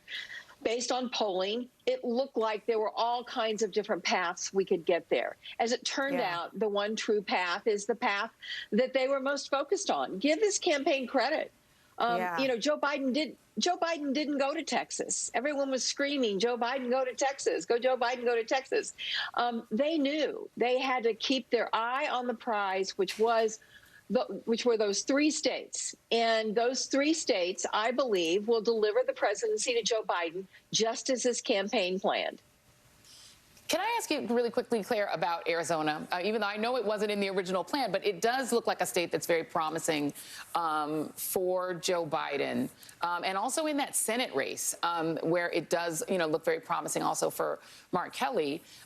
In the end, I am getting some sort of Trump world people who are texting that they already feel like, Donald Trump is who doomed that state because of his relentless attacks on John McCain. Will that end up being one of the stories, that Donald Trump's obsession with the late Senator McCain may be the thing that actually, in the end, if it plays out that way, gives Joe Biden that extra state that he needs? It could be. Obviously, all this campaign was about is flipping states that went for Donald Trump to Joe Biden. I know other places have already called Arizona for Joe Biden. I believe that will go in his column without a doubt. And so that's one. And he needs just a few others to flip. And the ones that he's got left are easier than Arizona. Yeah. I need to jump in here for a second. NBC News is going to change slightly the characterization of the race in one state. It relates to the state of Minnesota. Now, it has been too early to call there. It remains too early to call in the state of Minnesota, but NBC is now adding the characterization that Joe Biden leads in Minnesota. Again, this would not be a flip for the Democrats. Hillary Clinton very, very, very narrowly carried Minnesota in 2016. But the Trump campaign has been gunning for it. And again, the NBC News characterization at this hour is that while it is still too early to call with just over 3/4 of the vote in, Joe Biden now can be said to be in the lead in that state. Claire, let me ask your reaction to that change in Minnesota. I'm very confident about Minnesota. Listen, if you talk about knowing Minnesota, Amy Klobuchar knows Minnesota. I mean, like, she could recite to you every library address in every county of every state. This is someone who is very close to her state. She is very confident about what the results will be in Minnesota, and I believe Amy. In terms of what we are expecting to hear over these next few days, Claire, talk to me about the mental health of Democrats while the Michigan, Wisconsin, and Pennsylvania results remain outstanding over a couple of days, if that's what happens. And it might not be those states. It might be Georgia. It might be North Carolina. It might be some other things. But talk to me about how Democrats and Republicans might approach that kind of delay differently. We're watching here as Joe Biden's motorcade, I believe, arrives for his expected remarks in the next few minutes. Yeah, I think the mental health will be fine. I mean, obviously, I think you're going to have some folks that if we do not win the Bullock race and if we do not pull out, then they're going to begin to focus on this runoff in Georgia. Clearly, carrying the Senate was a very important thing for the Democratic Party in this election. And clearly, there have been some disappointments in the Senate race. So the mental health around that is probably going to be as difficult or maybe even more difficult than the reality that we're going to have to just be patient. And I think Joe Biden will help us be patient. These votes are going to get counted. They've been cast. They're fully protected. We have good lawyers if Trump tries to pull tricks. And ultimately, the people who voted in those states are going to decide who the president of the United States is. Well, we are going to hear from Joe Biden, I think, quite shortly. Again, we just saw that motorcade shot in Delaware. But let me shoot it over to Brian here in terms of what we're expecting over these next few minutes. Brian? Well, I have a question for our friend and colleague, Nicole. It strikes me as the only person among us, Nicole, who has written a statement along the lines of what we are bound to hear from a prominent national politician at a nervous moment to a national television audience as we see a kind of drive-in vigil outside this same venue where Biden accepted the nomination. Tell us, Nicole, what your first two paragraphs would say. Well, first I have to tell you, the three presidential campaigns I worked on, only one had a result known on election night. In 2000 and 2004, there was no result. And in 2004 is the most similar situation to tonight. Mike McCurry, who worked on the Kerry Edwards campaign, and we were the back channel, and we sort of created a dynamic where we talked to both our candidates and no one said anything that night. This is a different situation. I would imagine Joe Biden will call on his supporters to stay calm, to keep the faith, and promise that all votes have been counted. Well, look at this. Sorry to interrupt. NBC News is projecting Donald Trump will be the ultimate winner in Florida, and it's 29 electoral votes. Running right now 51-2 to 47-8, separated by just shy of 400,000 votes in what has just become such a hugely valuable, influential, and for the Democrats, vexing state. As Claire McCaskill and others have pointed out tonight to soothe the anxieties of her fellow Democrats, this was never a projected Biden state. It was on the wish list. It was hoped for. You don't send Barack Obama into a state you don't want.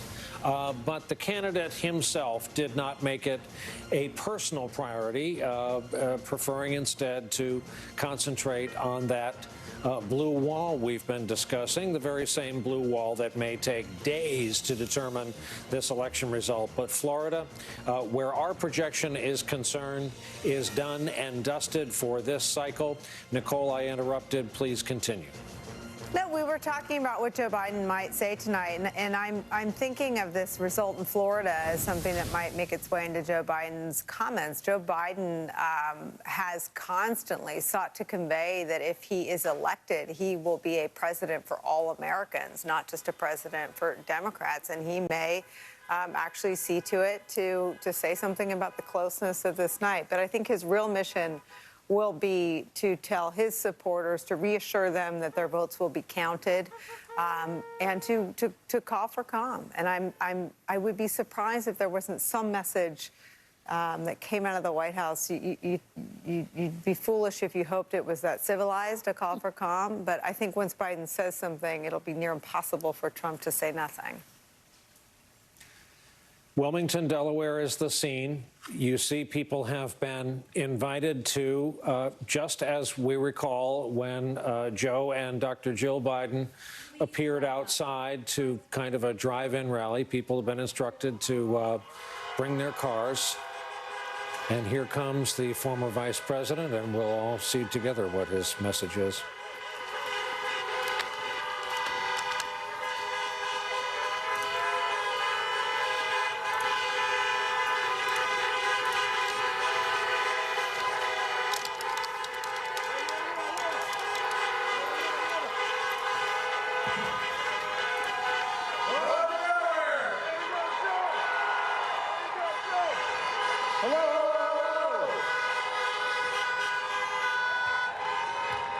Good evening. Your patience is commendable. We knew this was going to go long, but who knew we were going to go into maybe tomorrow morning, maybe even longer. But look, we feel good about where we are. We really do. I'm here to tell you tonight, we believe we're on track to win this election.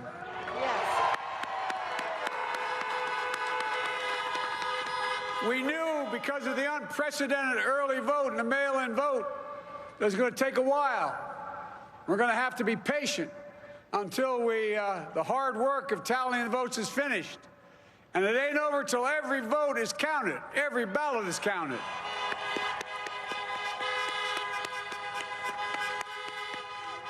But we're feeling good. We're feeling good about where we are. We believe one of the nets has suggested we've already won Arizona, but we're confident about Arizona. That's a turnaround.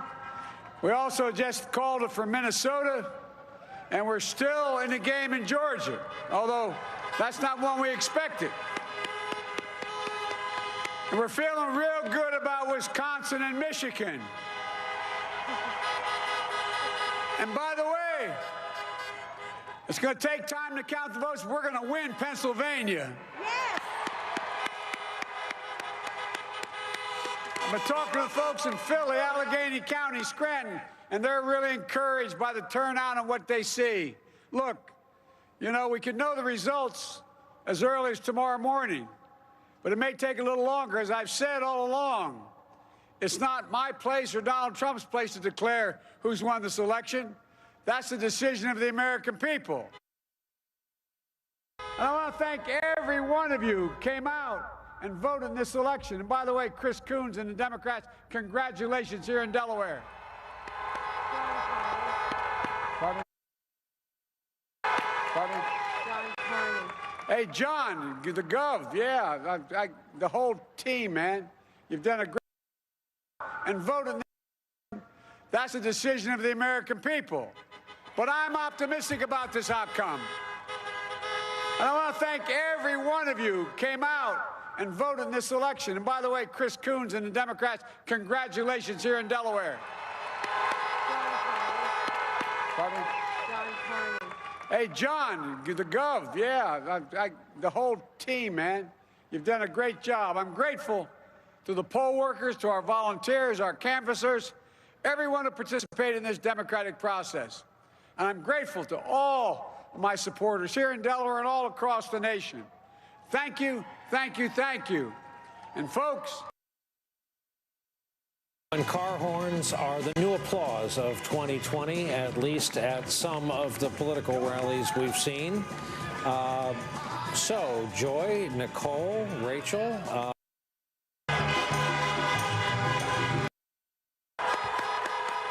Your patience. And my grandma, when she was alive, you'll know, Joey, spread it. Keep the faith, guys. We're going to win this. Thank you, thank you, thank you. Your patience is great. Let's walk over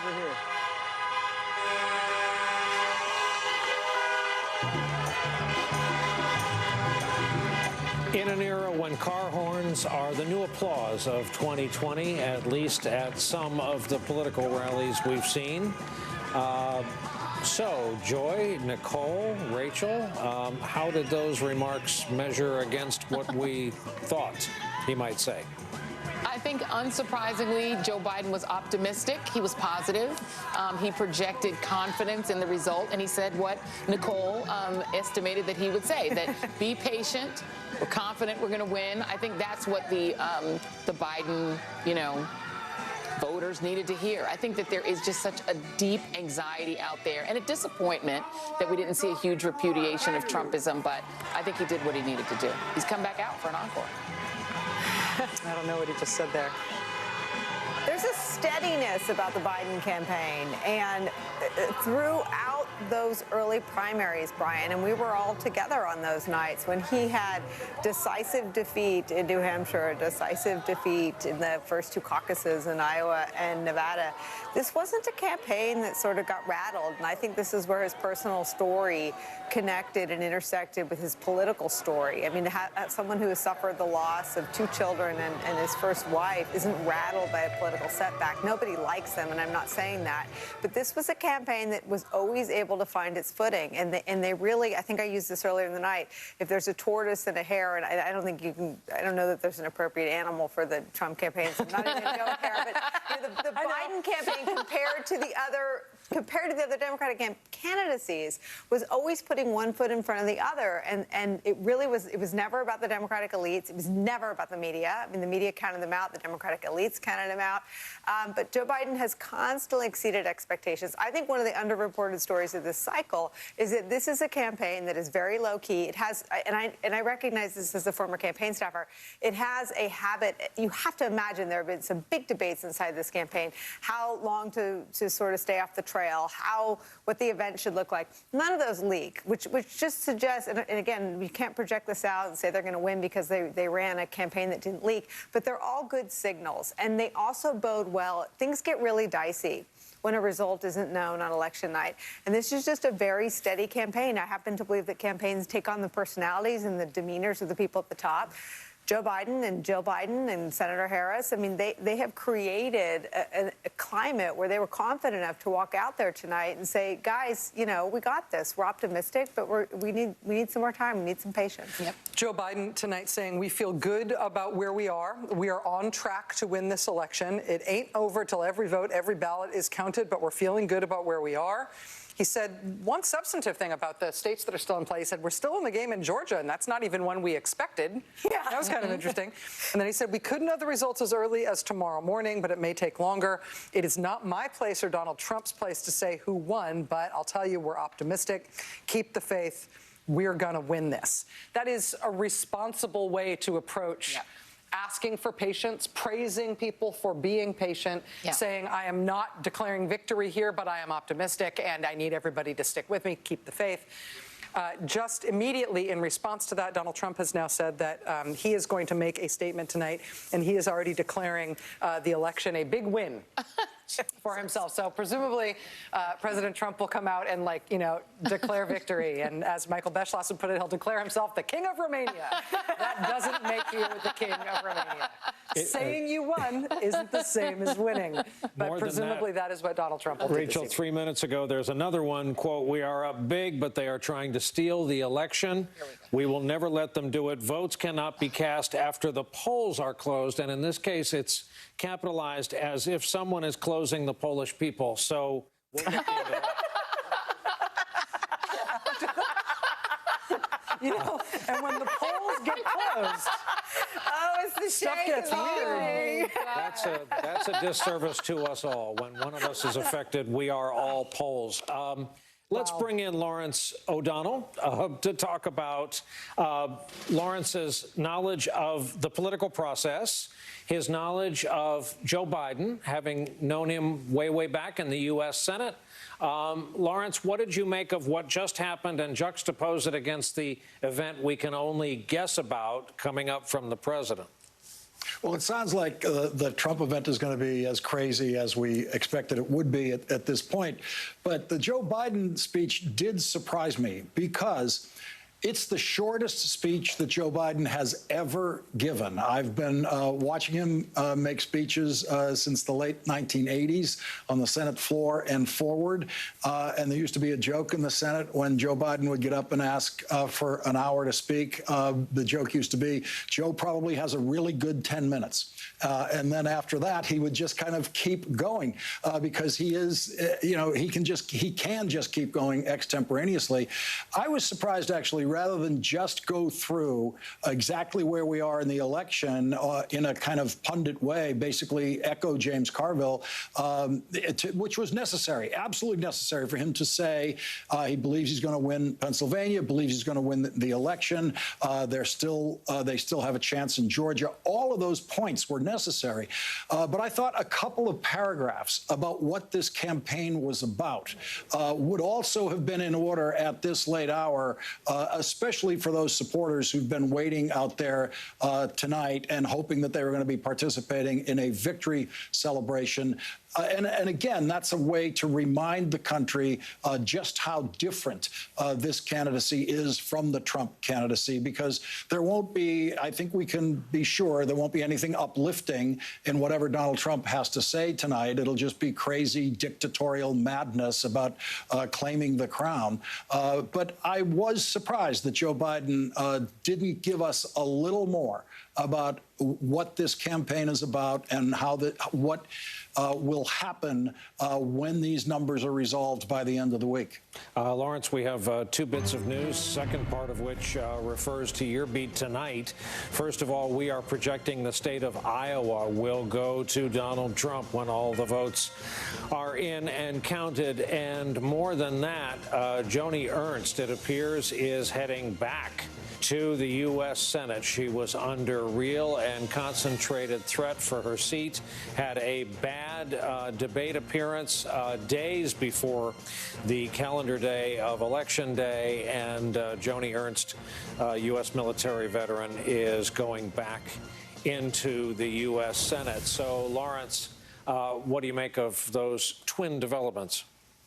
Well, so far, it's a tough night for Chuck Schumer. He was hoping by now to have picked up the 4 seats that he needs to get the majority in the Senate. It is now a real struggle. It is now slipping into what you'd probably call less than likely at this point for the Democrats to win back the Senate. It isn't over, but it would take some surprises. Claire McCaskill pointed out the Montana race is running in a way that is surprising people. That was not ranked as likely that Bullock would be that strong in Montana. But Montana's elected Democratic senators before. The other senator from Montana is a Democrat. So there is a way for a Democrat to win in Montana. But this is one of those situations where there were higher expectations for some of the other candidacies that have not performed as well as Bullock has.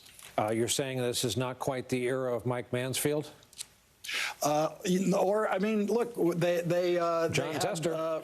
They have John Tester now. They had Max Baucus for decades in the Senate. So Montana has always had a Democratic inclination toward the Senate. It just needs the right candidate, and it looks like Bullock may very well be that right candidate. Rachel?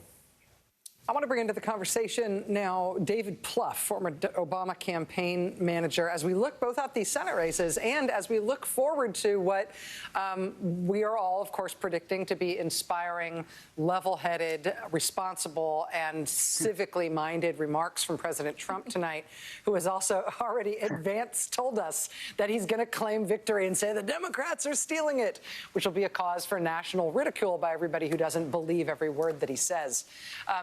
David, what was your reaction to the Biden remarks and your expectations in terms of the president? I thought they were the right remarks, and I think people just want to know who's going to win the election. So I don't think you want to go and give a version of your stump speech. So I think it urged patience, it urged calmness, and most importantly, he had confidence. He didn't go out there and say, let's just wait till the last vote's counted and we still have a shot. He's saying we think we're going to win. And listen, there's no doubt that, the Texases and Floridas and Iowas of the world in kind of the dream scenario in the presidential race weren't there. But, Joe Biden's leading in Arizona. Donald Trump's home network, Fox, has called it for him. Joe Biden has a significant lead in the 2nd Congressional District of Nebraska, which we should all be talking a lot more about. He's considered, I think, the favorite by analysts in Michigan and Wisconsin. And Joe Biden clearly thinks he's got an edge in Pennsylvania.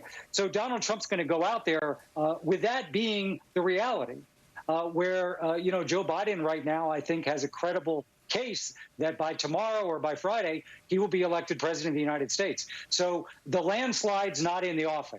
But the path to 270 for Joe Biden remains alive and well. And so I think the fact that he was that confident tonight, I've seen many people give that speech where all the votes aren't in, not everything's been called, but you know where it's going, and you're much more cautious. And I think the fact that he was so clear that he thought they were going to win means his great campaign team, led by Jen O'Malley Dillon on down, likes what they're seeing in the remaining states and that very important congressional district in Nebraska.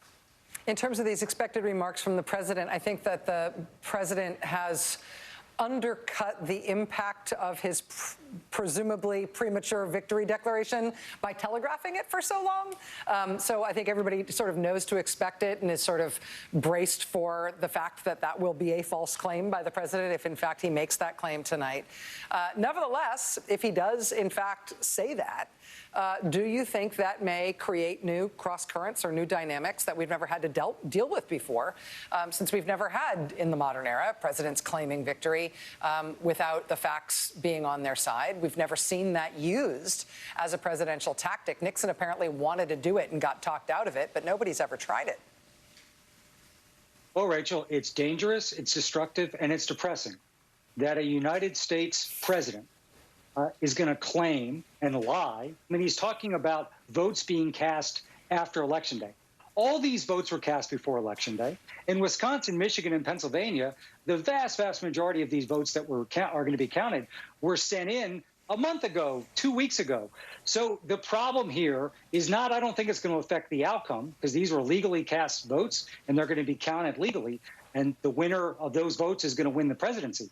You're going to have 45 to 46% of the country, or close to that, believing what he's saying. Even though on his network on Fox, they're saying Biden won Arizona. He's ahead in the 2nd Congressional District of Nebraska. He should be considered the leader in Wisconsin. So that's what I'm concerned about. I'm less concerned about the outcome. But, this is going to be a really, really ugly 24 to 72 hours, something we've never seen in American history. And I agree with you. I think it's more bark than bite, but it's still going to be really hard to watch. Well, right. And hey, this is Joy. And I think that's the anxiety that people feel, right? That, that we're going to wind up in court in Pennsylvania, that we're going to wind up with the Trump campaign challenging ballots in Arizona or everywhere else, and that, it'll sort of never end. And then it becomes a case of, can we trust the courts, which have been seeded by Mitch McConnell, and his senators, some of whom got reelected tonight, as did he. How confident are you that Democrats actually can prevail? I know they've got great lawyers, but how confident are you that if this winds up being a huge, messy battle in the courts, that Democrats can come out of that on top? Well, Joy, they have great lawyers, and I think to date they've had great success in all the election lawsuits. But listen, Pennsylvania, Michigan, and Wisconsin didn't count the vote ahead of time, like we saw in most of the other states, by state law. So these states are just following the state law, and they will be producing those votes. And again, these aren't, ballots that were sent in on Saturday that they're going to receive on Thursday. These are all the early vote and mail ballots throughout the period, number one. So I feel confident, despite the court, despite we're going to have an American president basically saying democracy's over in the United States. It's over. I believe I should stay as president. Doesn't matter what the voters said, and I've won the election. So that's going to be ugly, and it's going to be depressing, and it is going to be nerve-wracking. But at the end of the day, these votes are going to be counted, the rest of them in Arizona, in North Carolina, in Georgia, and in those three key states, following state law, following established practices. David Plouffe, former Obama campaign manager. David, thank you very much for being with us. I'm feeling it's not over for you tonight with us, just as it's not over for you at home either, as we close in on the top of the hour at 1 a.m. Eastern time. I think I'm handing this to Brian at this point. Yep. Well, we got the magic sound coming. We should have the magic whoosh that indicates I could make the noise, but it'll be weird. There you go. There it is. Now it's official. Rachel, if you wait long enough, you can be awake for poll closing in Alaska. Woohoo! It has happened. 3 electoral votes without consequence. Alaska is, in our determination, too early to call. North Carolina, with significantly more electoral votes, is too close to call at this hour. Texas, too early. We have determined Donald Trump leads that race. Pennsylvania, too early. Georgia, too early. Michigan, too early. Arizona, too early. Biden leads. Wisconsin, too early. Minnesota, too early. Biden leads. And Nevada, too early, which leads us with an electoral map thus far that looks like this. 205-171 is where we are. We all know where the states are, where the numbers are that'll plug in those totals. Steve Kornacki has been living in the numbers all evening long. Steve, how you doing? I'm doing good, Brian, and we're keeping an eye here on Wisconsin. And again, looks like about, over 70% of the vote here has been counted in Wisconsin. You see the Trump lead here is 114,000, but a lot of the suspense in Wisconsin right now is coming down here to Milwaukee County, and you can see only 36% of the vote so far. It's a big Biden county, big Democratic county. They had, to give you an example here, in 2016, let's see if I can show this. In 2016, there were 434,000 votes that were cast in this county. Right now, they have tabulated just it went off the screen.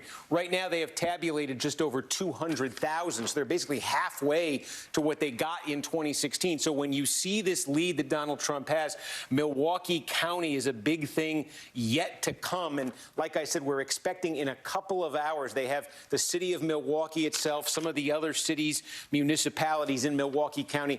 They count up their absentee ballot. They count that up separately. Then they report that out. So that's what we're expecting, sometime in the next few hours, 3, 4 a.m., something like that. I think we're expecting to get the full vote from Milwaukee County, and that's really what's going to give us the picture of where things land in Wisconsin. There was a governor's race in Wisconsin just 2 years ago. Scott Walker, the Republican incumbent, led all night. It was very narrow. Milwaukee County came in, reported in that late vote, and that is what put Evers over the top. So we're waiting to see that. We're starting to get close to complete results from some of these here, they call these the wow counties, right outside of Milwaukee. Just to give you a sense here, these are generally big Republican counties. Trump, most of the vote, just about all the vote in here. Trump a little bit under his 2016 performance. Then you go right next door, some of the vote left. Trump a little bit over his 2016 performance. A lot of Wisconsin is looking a lot like 2016. Democrats were able to squeeze, it looks like, more votes out of Dane County. This is where Madison is, the University of Wisconsin. You can see here Clinton got 71%, Biden doing better, and just extraordinary turnout there for Democrats as well. You know, conversely, if you took a look up here in the Fox Valley, it's Green Bay, Brown County, Donald Trump right now running 15 points ahead of Joe Biden. He won this by 11. So there might be some progress in this area for Donald Trump. That looks about the same. So, this is kind of nip and tuck in most of the counties around the state right now, with that big gap in Milwaukee County that we just don't know. Trump has what looks like a substantial lead statewide. But really, I think a lot of this in Wisconsin is coming down to what we find out in the next few hours from Milwaukee County. In terms of when we are going to find out crucial information, we're going to go back to Fulton County, Georgia right now, where our reporter Blaine Alexander apparently has some new reporting on the expectations for that count in Fulton County, where Atlanta is the seat, and what that might mean for the Georgia numbers overall. Blaine, what do you have? Well, Rachel, we've learned that the counting continues tonight. Right here in State Farm Arena behind me, we've learned that there are 5 people who are still inside, still working to scan those absentee ballots and try and get those numbers tabulated. Now, initially, we were told that everybody went home at about 10:30, but I just got off the phone with the county spokesperson who tells me that indeed there are still some people in there, quite literally burning the midnight oil, scanning ballot after ballot and trying to get that information in. Now, separately, Rachel, we've also learned that there are about 100 or so county employees at the county warehouse, not too far away from where we are right now, who are working to tabulate those early in-person ballots. So we've got 2 different operations happening at the same time. And of course, the big question is, what exactly will this mean for when these votes are tabulated? And we don't know the answer to that yet. I asked the Fulton County spokesperson, and she said she's still pointing to that expectation, that prediction rather, of tabulating over the next 2 days. Of course, if they get it done earlier, that's fantastic, but she was not ready to say that this would have an impact on getting it done. I've also reached out to the county chairman to try and get some information on that. But again, it really underscores just how crucial Fulton County is in this entire puzzle piece when it comes to the state of Georgia. Again, the most populous county, expected to go heavily blue, and waiting to get those numbers in right now. The final piece of this is how long they're going to be counting tonight. Again, they couldn't say how long they're going to be staying up and doing this, but she did tell me this, Rachel. She said, it looks like people are in it for the long haul tonight, and it doesn't look like they're going home anytime soon. And Blaine, specifically, you said 5 people are inside that building? That's 5 actual individuals who are working on all the absentees in Fulton County right now? Just 5? I had to clarify that myself, too, Rachel. We actually spent time inside that room, and when we were there were about 3 dozen or so employees who were kind of working, opening, scanning, sorting different sorts of ballots. So what I understand is that most of those people left. We actually saw them leave around 10:30, but the people who have remained are the ones who are scanning those ballots that have already been opened, already been sorted. So that kind of assembly line work has already been done, and now they're taking those piles and scanning those in manually. So yes, about 5 people who are doing that right now. We're told that the rest of the people are going to return tomorrow morning and continue this process. Rachel. Wow. Talk about having the sort of fate of the nation in your hands. Those 5 people, and as you said, the 100 people at the county warehouse. Blaine Alexander, incredible reporting tonight. The nuts and bolts about what's happening in Georgia as we await those all-important counts from Fulton County. Blaine, thank you so much.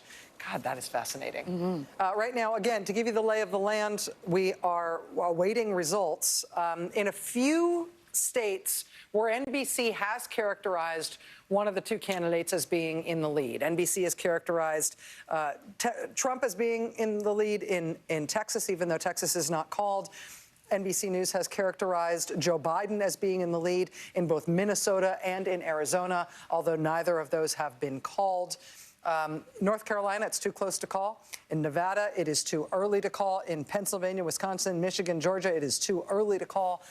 And again, part of the drama now is that we are waiting to find out what's going to happen in terms of the timeline for when these states are going to report. And as that reporting just moments ago from Blaine suggests, even that is very much in flux. Brian, I'm giving back to you. Indeed, we have another state call, one of the states you just ran through, and that is Texas. It turns out that Democrats, maybe some of them, spotted a blue mirage in some of the early numbers, and hope overcame facts in this case. Texas remains a red state under Donald Trump, and 52-46 and change is where we have the percentages right now. But here is how it affects the road to 270, because that is a chunk of electoral votes. That's a big hunk of red that now makes a south to north path up through the Dakotas for President Trump. No change here again, but still a big piece of political real estate. Robert Gibbs is back with us, wondering how much closer he is to the liquor cabinet. And Robert, have you changed any of your thoughts, any of the way you view the playing field since last we spoke? Still no tequila, Brian. Look, I'm still very optimistic. I think you've got two big states in the Sun Belt that have gotten very, very interesting. Let's talk about each of them. One, obviously, we just talked about, which is Georgia. I think there's a lot of Atlanta votes still out. Those are big counties: Fulton, DeKalb, Gwinnett, Cobb, Clayton. Those are good counties for Joe Biden. And then I think the other big one is Arizona. And what Arizona does, and you've got a pretty nice lead for Joe Biden, might be a while for some of that vote to get in. But that, plus the one electoral vote in Nebraska, all of a sudden open up a different pathway for Joe Biden that doesn't necessarily include Pennsylvania. And so Biden started the night with multiple paths. Trump started the night basically with one path, which was holding everything. And while Florida didn't happen, and probably North Carolina isn't going to happen, Ohio and Iowa didn't happen, it still could be that by the wee hours, we're going to get Joe Biden with a second path to the White House. That's the optimism I think Democrats should have right now. We have another call just since in the time you've been talking. Another big piece of real estate on the map. No flip, no change. As expected, Donald Trump has won the state of Montana with its 3 electoral votes, just under 52. 44 for Joe Biden in Maine. Too early to call, but Biden is leading. Remember, there are all kinds of vagaries about the way Mainers vote in these elections. The congressional district divide, the ranked voting. You see Montana, we just flashed from stripes to solid red. Again, you can see the geographic path, Robert Gibbs, that the president is carving. But again, no changes here. Back to the point you were making about Arizona. For the folks watching at 1:11 a.m. Eastern Time, it can fairly be asked, where do you put the timing of certainly knowing more about this? Well, look, I think you're not going to get some of these upper Midwestern states. I don't think you're going to get Detroit or Milwaukee maybe until 5, 6, 7 a.m. in the morning. So I think it's going to be a while. I think, you know, we've known for a while that those upper Midwestern states were going to have to count their votes only on Election Day. And a couple of places in Michigan got a little bit longer to count them. But we've known that's going to take a while. So without a knockout blow in any of these other states, we knew the election would revert to form. We'd be thinking about Pennsylvania, Wisconsin, and Michigan, and we knew that would take a while. That looks like where we are right now. We have another call. It's a small one. It's a mighty one. And that's Rhode Island with its 4 electoral votes.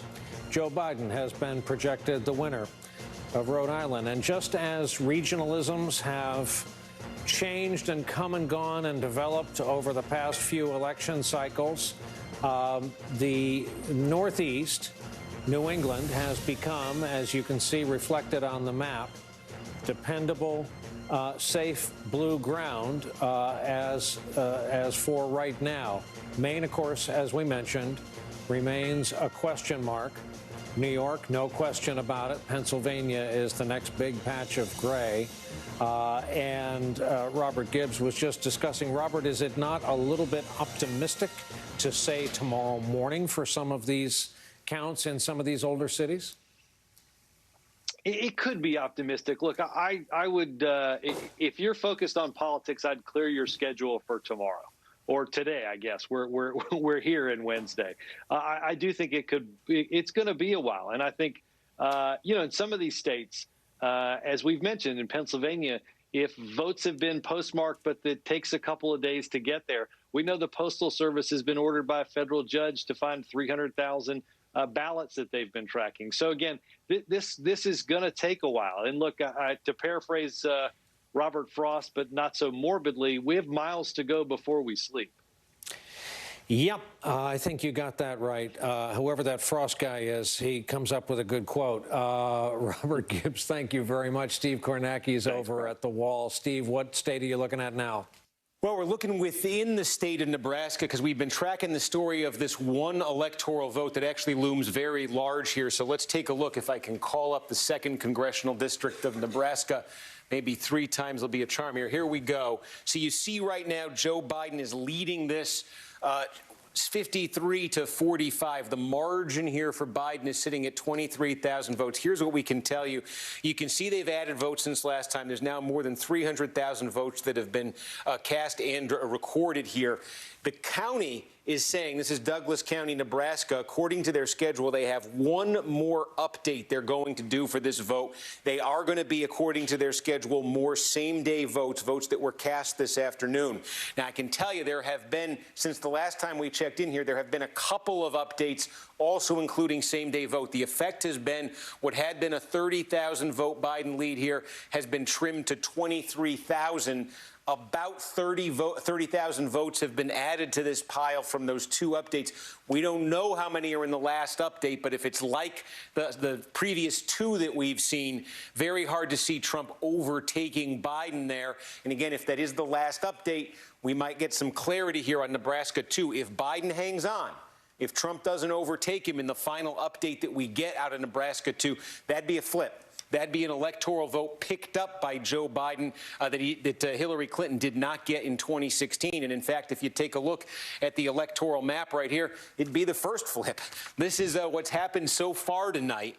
Now, what I'm going to do here is kind of superimpose to try to give you a sense of the paths here. Biden sitting at 209, Trump sitting at 212. We talked early this night, Florida, Georgia, North Carolina, all these opportunities Joe Biden had potentially to score a win early that would just blow this map open. We're obviously in a different place right now. So let me look at it this way. Let me put up what happened in all of these undecided states in 2016. Just if everything stayed the same as let me see if we can get that up there. If everything stayed the same as 2016, I don't know why because I'm pressing the wrong button. If everything stayed the same as 2016, right now, as I said, we've had no flips. But if Nebraska 2 does flip, okay, that's an electoral vote to the Democrats. Where else would Biden be looking? We mentioned, let's see what happens in the Atlanta metro area if he can still pull something out there. You got that question of the outstanding ballots still in the mail in North Carolina. Well, that's an awfully big lead that Trump has right there. There's Arizona. This becomes probably the most direct path right now for Joe Biden. If he gets Arizona, and he had that first batch of early vote there that put him ahead. Now he's trying to withstand the Trump strength in the same day vote. But if Biden were to get this district in Nebraska where we almost have all the votes, if he were to get Arizona, you see that would bump him up 244. Okay, take a look here. Wisconsin, as I said, we're expecting right now, if you look at the tally in Wisconsin, Biden's down, and it is close, and Trump is holding on to his strength in a lot of areas in that state. But let's see what happens in a couple hours. We're expecting Milwaukee County, and that's going to have a long way to go in terms of telling us the result here. If Biden were to get it, if he were to get over the top in Wisconsin, those 3 things, Wisconsin plus Arizona plus Nebraska Tuesday, hold on to Nevada. Then at 254, Michigan would be the big one for him, the most immediate one, because Michigan's got 16. And if he got that, if Biden could pick off Michigan in this scenario, there it would be for him. It would be 270. Again, that is Arizona. You hang on to Nevada. You pick off that one electoral vote in Nebraska, too. You get Wisconsin, where let's see what happens in Milwaukee County in a couple hours. You get Michigan, where, as you've been hearing, the voting is just all over the place. They're trying to get a sense of exactly what's going on there. The only other state we're not really addressing here, let's see, it could be even later, is Pennsylvania. But Biden now is going to have to take, it looks like, some of this, potentially some of this Midwest path to the White House we were talking about. Would it come down to that? It's starting to look like it might. Steve, can I ask you about another state that doesn't award all of its electoral votes to the statewide winner, and that is Maine. We now have a characterization of the presidential race in Maine that it is too early to call, but Biden is in the lead. Is it possible that Trump could be looking at picking up an electoral vote in that northern congressional district in Maine? Yeah, and it would be, technically he'd be holding on because he won it in 2016 as well. But let's call up, see if we can get that up. Okay, this is the 2nd Congressional District of Maine. This is the much more rural Congressional District of Maine, very blue collar. And again, what you're looking at here, the designation is too early to call. Trump won this district by 10 points in 2016. His lead right now over Joe Biden is sitting at nearly 8 points. There still are some votes to come in here, although I would say tonight, when you start looking at the map and the trends that we've been seeing across different states, Ohio and Iowa, rural areas of the South in particular, it's those blue-collar, rural areas, white voters, blue-collar white voters in particular. Trump has really been asserting strength there that he had in 2016. There was a lot of question coming into tonight if there was going to be slippage there. In a lot of these places we've seen tonight, there hasn't been much slippage. And so far, at least, in the 2nd Congressional District of Maine, still some votes to come. That is nearly an 8-point advantage there for Donald Trump. Again, he won this by 10, and this is one of those places where that had been a big, big shift from before. Democrats had been winning this every time they'd had it up for an electoral vote. So if Trump does hang on here, he's hanging on to an electoral vote that he won in 2016. Steve, let me also ask you if we can go diagonally across the entire country and go back to Arizona and Nevada. Two interesting cases there in terms of the count, because for a long time now, for a considerable amount of the night, the NBC projection in Arizona has been that it is too early to call, but Joe Biden is in the lead. And you were just saying that Biden took a big lead with the early votes and is trying to withstand the Trump onslaught in terms of day of votes.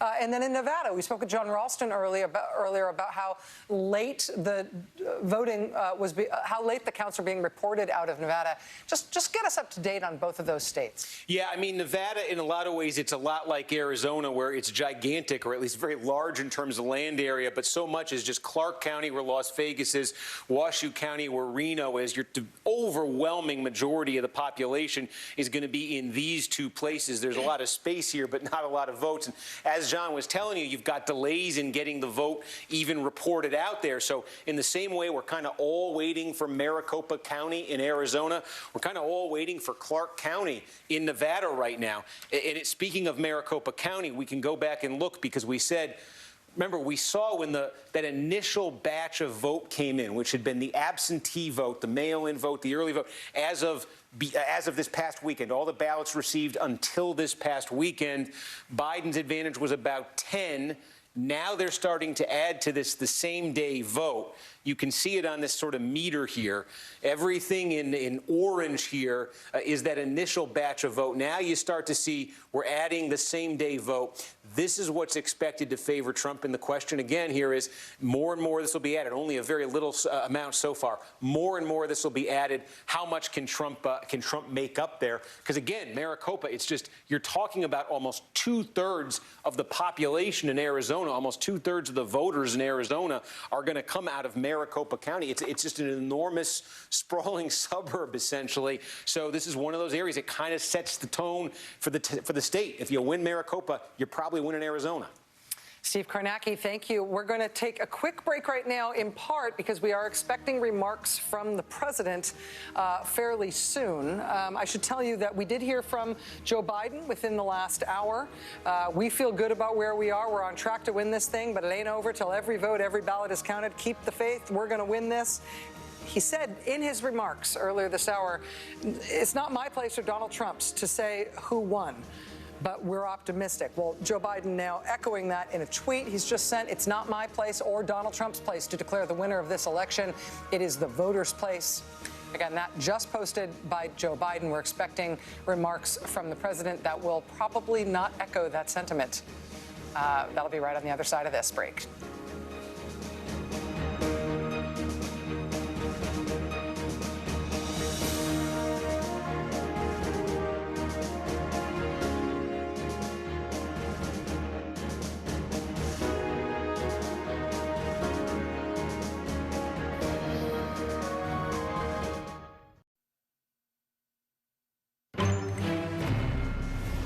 Welcome back. Coming up on 1:28 a.m. here in the East, our characterization of the race in Georgia has flipped from too early to call to too close to call.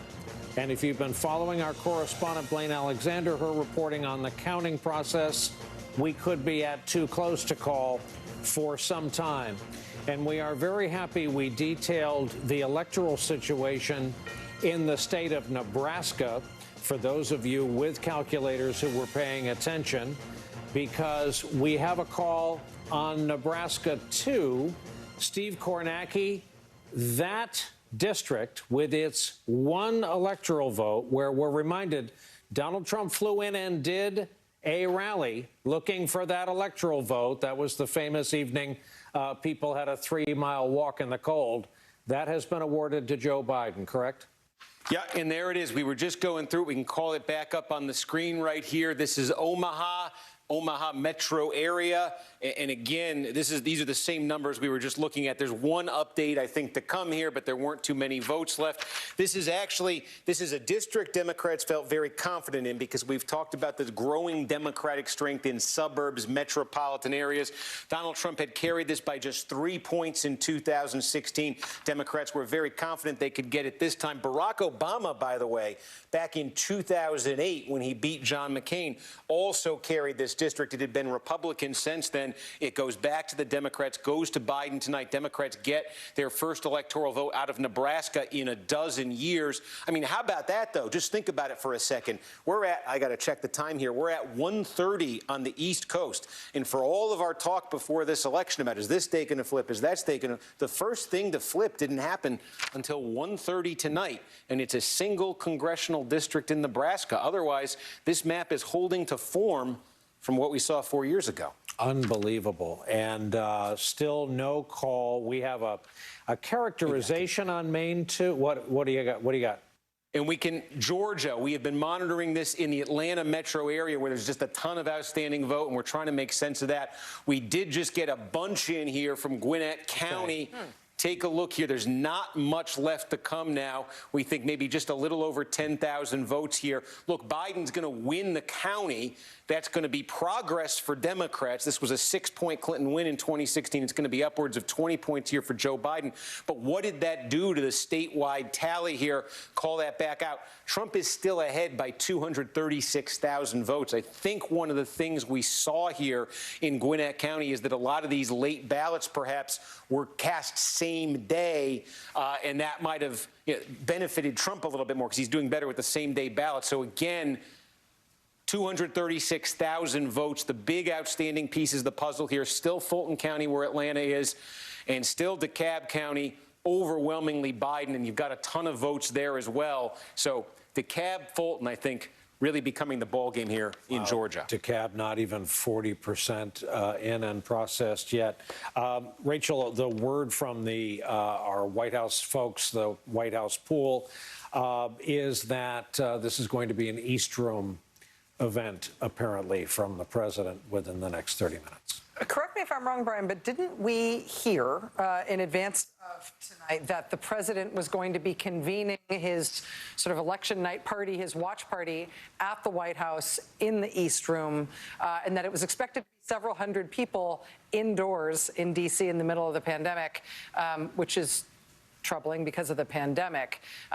Do we expect him to be speaking in front of a crowded room full of unmasked people who are going to be cheering and breathing in each other's faces? I think there's every possibility that is the case. From what I understand, the gathering has encompassed parts of the East Room and State Dining Room there on the second floor. He's been upstairs in the residence, it is said, watching the returns, and so we'll get to see that. It should be noted that the president telegraphed the fact that he was going to falsely claim victory while there was no responsible way to project the outcome of the race, while millions of legitimate votes were still being counted. We haven't heard that explicitly out of the president's mouth tonight, although we're expecting to hear that because of his tweets. But the president already has made demonstrably false claims about the election, talking about the fact that telling his social media followers tonight that he's up big, but the Democrats are trying to steal the election. There are millions of legitimate votes still to be counted. It is a false claim that anybody is trying to steal the election. But the president making those claims tonight is setting the grounds to try to undermine confidence in the count.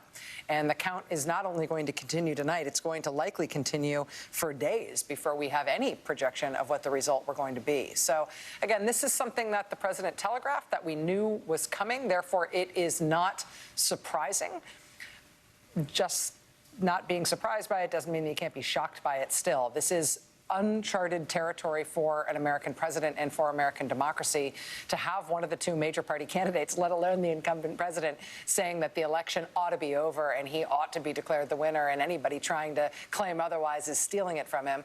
I mean, we expect this, I think, because it's Donald Trump, but we do not expect this of our democracy, and we have yet to see how our democracy will handle that kind of a destabilizing, dangerous, anti-democratic, and indeed authoritarian claim from somebody who has a lot of power in terms of his control of the federal government to try to control how this ongoing count is handled in all these states where it still remains to be resolved. Yeah, the front page of today's New York Times was an extraordinary statement along these lines. It wasn't the usual, candidates make their final barnstorms through the battlegrounds. It was a front page story with 4 bylines about how Trump, I think the direct quote was, Trump seeing no path to an electoral win plans legal challenge to the vote. Mm-hmm. And this being Trump, it's not a hidden strategy unearthed by investigative journalism. It's on his Twitter feed. Yeah. And I think the counter to this is always to sort of stick with reporting that you already did. I mean, Bob Bauer was waiting for this. He's literally employed thousands of lawyers across the country, and they're ready to deploy to defend the legality of the vote. And the good news is it's not in question that these votes are legal, and there's no doubt that they'll be counted. Yeah. Forgive us, the state of Minnesota has been projected to go in the Biden column. It's late at night, but it happened. It got a little wobblier earlier in the evening than a lot of Democrats would have preferred, but as Claire McCaskill pointed out in her prediction that it would go blue, it went blue. That's the margin that we're working on right now, 53.5 to 46 and change. And here is where your road to 270 is, 220, 213, but it's early yet. Sorry, Nicole. Well, the Minnesota result, I should just note, it's, I think, a sigh of relief for Democrats. They did not think that Minnesota was their biggest vulnerability in those upper Midwest states. But the fact that it went this late before it was called is certainly something. But it's not. I mean, look, that's a nice and comfortable lead. And I think I'm going to go back to something Charlie Sykes said earlier in the night, that the kinds of voters, and Ohio didn't go the Democrats' way, but they're, and again, this came out of Donald Trump's mouth. We know from Donald Trump's mouth that he's bleeding suburban voters, suburban women. So those are the kinds of voters that were repelled by him in Minnesota. They're the counties that he lost in Ohio, and they're the voters that I think the Biden campaign is thinking about when Joe Biden comes out and says, we've got this. And they felt pretty good about Ohio, I think, for quite a night. I think that is a bit of a heartbreak for the Biden side. But even in Ohio, if you just look at the places where Biden actually ran up votes, it is the same kind of voter again. And I think that, not winning Ohio is not a tragedy, but it is a tragedy for Biden's side. But Trump is not winning in the kind of margins where he's going to be able to make a dent in the popular vote. And I keep coming back to it because part of the psychology that we're feeling tonight is about the state count and looking at the red on the map. Part of the psychology when this is actually over is going to be the popular vote. And there's not much that Donald Trump can do about that when he can't run up a big margin in a state like Texas. If he can't, like, overwhelm the Democratic candidate in a state like Texas, you're going to see a very different outcome when you start to add up all of those popular votes. We don't even have states like California in it yet. And so it is a weird thing when we are the only country in the world where Joe Biden could, ultimately win the popular vote by 8-9%. And in theory, still be a question whether he's going to be president. We just had that call from Brian in the Minnesota race, the presidential race in Minnesota. NBC projecting Minnesota as a win for Joe Biden tonight. We're also looking at the Minnesota Senate race. This is something that I raised earlier on the air. This is incumbent Democratic Senator Tina Smith, who faced a strong challenge from a Republican named Jason Lewis. But NBC can now project that Tina Smith has held onto her seat in Minnesota. You see the difference there, just under 200,000 votes with 84% of the vote in. But Tina Smith will be returning to the United States Senate from the great state of Minnesota. We still do have a number of Senate races outstanding, as well as, more states than you'd expect at this point. Maine, Hawaii, Nevada, Arizona, North Carolina, Georgia, Michigan, Wisconsin, Pennsylvania. We'd love to hear from you. Brian. We also have a little bit of a change in characterization. In Wisconsin, this is the second in the hour to go from too early to now too close. If you think about it, it's a natural progression for a state that isn't a blowout. We go from not having enough raw information to we're working on raw information. It's just that the margin isn't enough. Steve Kornacki over at the board. Steve, as you look at, can you call up Wisconsin and tell us how they're making up some of the pockets that Charlie Sykes was talking about? I guess Milwaukee County is going to be the driver. It is, and let me show you the story, the story that's emerged as this picture has kind of filled out in Wisconsin tonight. Let me show you it this way. Let's go back to 2012. There's a reason for this. Look at when Barack Obama won this state. Look at all the blue you saw on this map. Barack Obama won Wisconsin. He won it comfortably in 2012. That is why Donald Trump's victory in this state in 2016 was so surprising. It wasn't thought to be that competitive. Look how much of the blue, I want you to watch this. Look how much of the blue from 2012 turned to red in 2016 with Donald Trump. Okay, he turned a bunch of, like 20 counties, I think it was 22 counties in Wisconsin, Trump turned from blue to red.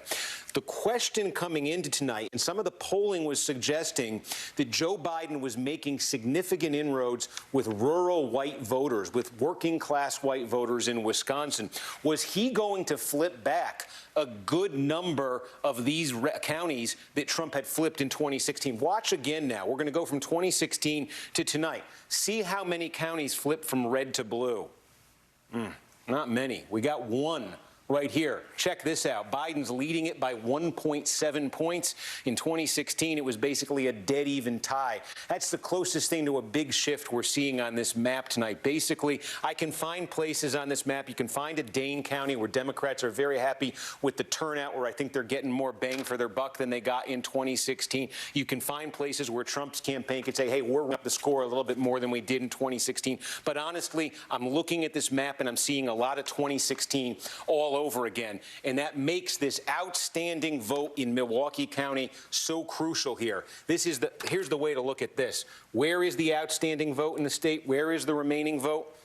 It's hovering. We got a little bit in Green Bay there, but otherwise it is hovering over Milwaukee here. Then there's a little bit Waukesha outside of it. That's Republican, Kenosha, Racine. But by far the biggest bubble that you're seeing here is Milwaukee. And again, here's your suspense. You want to know if you want to stay up? Who needs to? Of course, you're going to stay up and see what happens. In the next couple hours, I think we're going to get the Milwaukee County vote. And I think that is going to go a long way to telling us whether Joe Biden, now you see it's, let's see, I want to get back to the statewide, whether Joe Biden is able to erase what right now is a 100,000 vote lead for Donald Trump statewide. But honestly, look, this was extremely close in 2016 when Donald Trump won it. He won the state by 0.7 of 1 point. This was extremely close in 2018 when Tony Evers, the Democrat, flipped the state at the gubernatorial level and defeated Scott Walker. That came down to the late night vote in Milwaukee. So again, between 16 and 18 and now, this is a state where you're just not seeing a ton of movement here.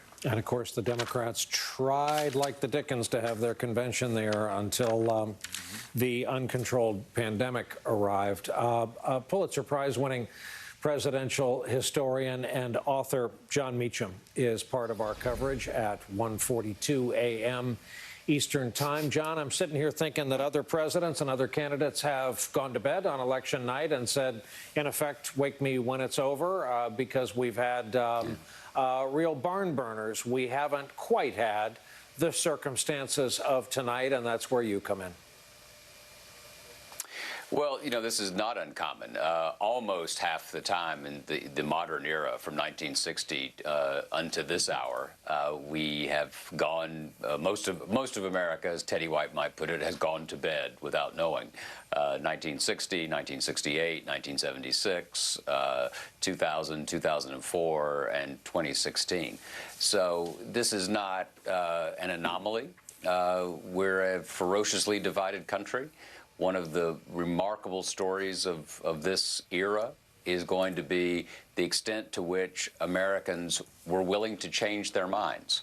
And the numbers right now suggest that some Americans were, but perhaps not as many as one might have thought experience would lead them to do at this point. John, what a unique happenstance that Twitter tonight was the first kind of adult in the room to say, no, Mr. President, that's not right. And in effect saying, if that's what you plan to say, that's a falsehood, as we've been pointing out, and we plan to say if we hear a falsehood.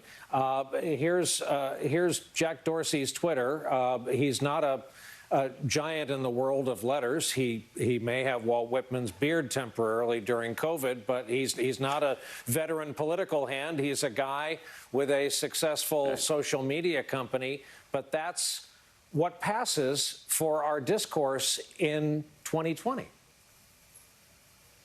Well, the marketplace of ideas and the marketplace of technology giveth and taketh away, depending on the half hour, right? The key now is, and I think Vice President Biden expressed it well, keep calm, let's count the votes. You know, this is, my view is this is not the episode of a TV show. It would have been lovely to have known everything and shut it down in an ordinary programming hour. But this is too important. It's a big, complicated, disputatious country. But we have a process for this. We have a constitution. We have state laws. The president, of course, predictably tried to roll a grenade in the midst of it on Twitter, and good for Twitter for throwing a flag on that play. And, of course, Rachel raised this. The president telegraphs for a reason, and he telegraphed that he thought it should be done and declared on election night. What does that do? That just gives the wisp of maybe what's going on anytime after midnight is pure skullduggery, thievery, as he tried to point out. Right. Right. Count the votes. The votes are legally cast. The volume is not least because we're facing a consuming and ambient pandemic. Let's just take a deep breath here. There's nothing outside the American tradition. There's nothing outside the ordinary conventions of American history that says you have to know the winner by midnight on election night. It's just not there. And for many, many times in our history, this has taken some time. And it's the most vital decision we make together as a country. I remember Andrew Jackson claimed, was the first president really to claim, I am the direct representative of the American people. And this is our collective expression of the national will in terms of who should be ultimately in charge of our affairs. Isn't that worth a couple of days? I'll let that point simmer. and percolate and get picked up by our viewers fortunate enough to hear from a Pulitzer Prize winner at 1:46 a.m. John, thank you. And something less than Jacksonian to say about Steve Kornacki, who's concentrating on Nevada, pulled the lever, and at least 3 cherries worth of vote returns have come in suddenly and without warning. Is that the case, Steve? Yeah, here we go. Let's get out here to the Silver State. And we said we're waiting on, well, Clark, we can show you. Again, this is a lot like we just saw in Maricopa County a while ago. We got about 3/4 of the vote. We get a lot of the absentee vote in here. Biden to that lead right now, 54-44. And in Reno, Washoe County, again, a similar situation, a lead here of close to 7 points for Biden. I think it's interesting to note this is probably, if you were trying to say, where does Biden want to be in Clark County, compare it to 2016. He wants to be double digits ahead of Hillary Clinton. So that's where he is right now. And in Washoe County, again, here's one where Clinton won by a point in 2016. Biden, at least right now, let's see if that moves a little bit, but Biden out a little bit more comfortably. These are probably places, when you look now what that did to the statewide vote, with 3/4 of the vote in, that leaves Joe Biden up by 50,000 votes at this point. Would need a pretty significant shift there to get Trump over the top on him there. One other I can show you that I was just looking at a minute ago, Georgia. Let me get this off the screen here. Georgia, we just got a major update, and I think you can see it if you're looking at the bunch more vote. Yeah, remember we were looking not long ago at Trump up by over 300,000. It now sits at 118,000. What just happened here in Georgia? A big one just came in. Let me get this off the screen as well. A big one just came in. A lot of outstanding vote in DeKalb. We still have some to come there, but let's take a look here. You now got about 82,000 votes left. I think this was sitting at about 300,000 before. This is just overwhelmingly going for Joe Biden right here. This is why that statewide gap just closed so much. There is still vote being counted here. And again, whether it's the absentee vote or the same-day vote in DeKalb County, Biden is winning it. He appears to be winning it, either one of those, by at least 70, with at least 70%. So I think you can expect in what still comes in DeKalb, it's going to be heavy for Biden. He's going to net tens of thousands of more votes out of DeKalb, which will cut that lead, certainly, I think, under 100,000 for Trump. Then you would be looking at Fulton County, about 100, this is Atlanta, about 150,000 outstanding votes there. Again, overwhelmingly Democratic, and an opportunity there for Democrats between Fulton and DeKalb to significantly erode that 118,000 vote margin. And then, by the way, we are so focused here on the Atlanta metro area. There are a couple other outstanding pockets of votes in the state. Remember, the bigger the circle, the more outstanding votes there are. They're Democratic areas, Macon, Augusta, down here in Albany, Dougherty County. There are a bunch of opportunities here for Democrats, or a couple of opportunities, I should say, for Democrats to add more votes outside of the Atlanta metro area. So it's really interesting when you look at this. You know, we were thinking early in the night, hey, Democrats might have to wait to get their core area in. They're going to need to really drive up the score here. I mean, this is the kind of thing I can remember late at night in 2018 in the midterm election. This is the map that was starting to come into focus late at night with Stacey Abrams in that governor's race. And you were saying she has made significant progress from where Hillary Clinton was in 2016. Can she get over the top? There are a lot of votes here, and I think it's a very fair question to ask right now. Are there enough votes here to erase all of that 118,000 vote advantage for Donald Trump and to give this to Joe Biden? It's a fair question to ask right now. I'll put it that way. Well, Steve, this may be a little bit beside the point in the Atlanta area, as you're pointing out that is where the bulk of the outstanding votes are still to come in Georgia. And I know that votes just geographically there are likely to be very Democratic skewing, very pro-Biden votes. But is it worth considering or looking at whether the outstanding votes are election day votes that have yet to be tallied, or early votes? Do we know what that split is for the Atlanta area? We now, it depends by county here. I mean, this is, DeKalb and Fulton are going to be the two strongest here that are left for Democrats. We think we have a rough sense of it, and here's what I mean.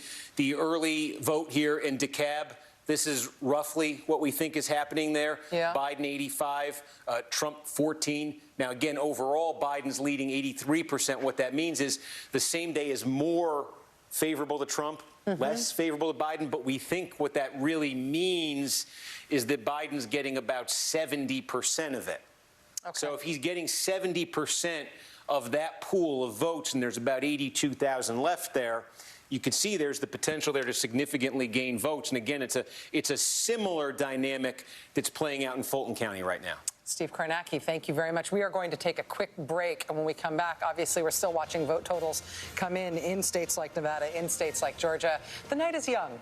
What are you, yawning? Stop it. We'll be right back.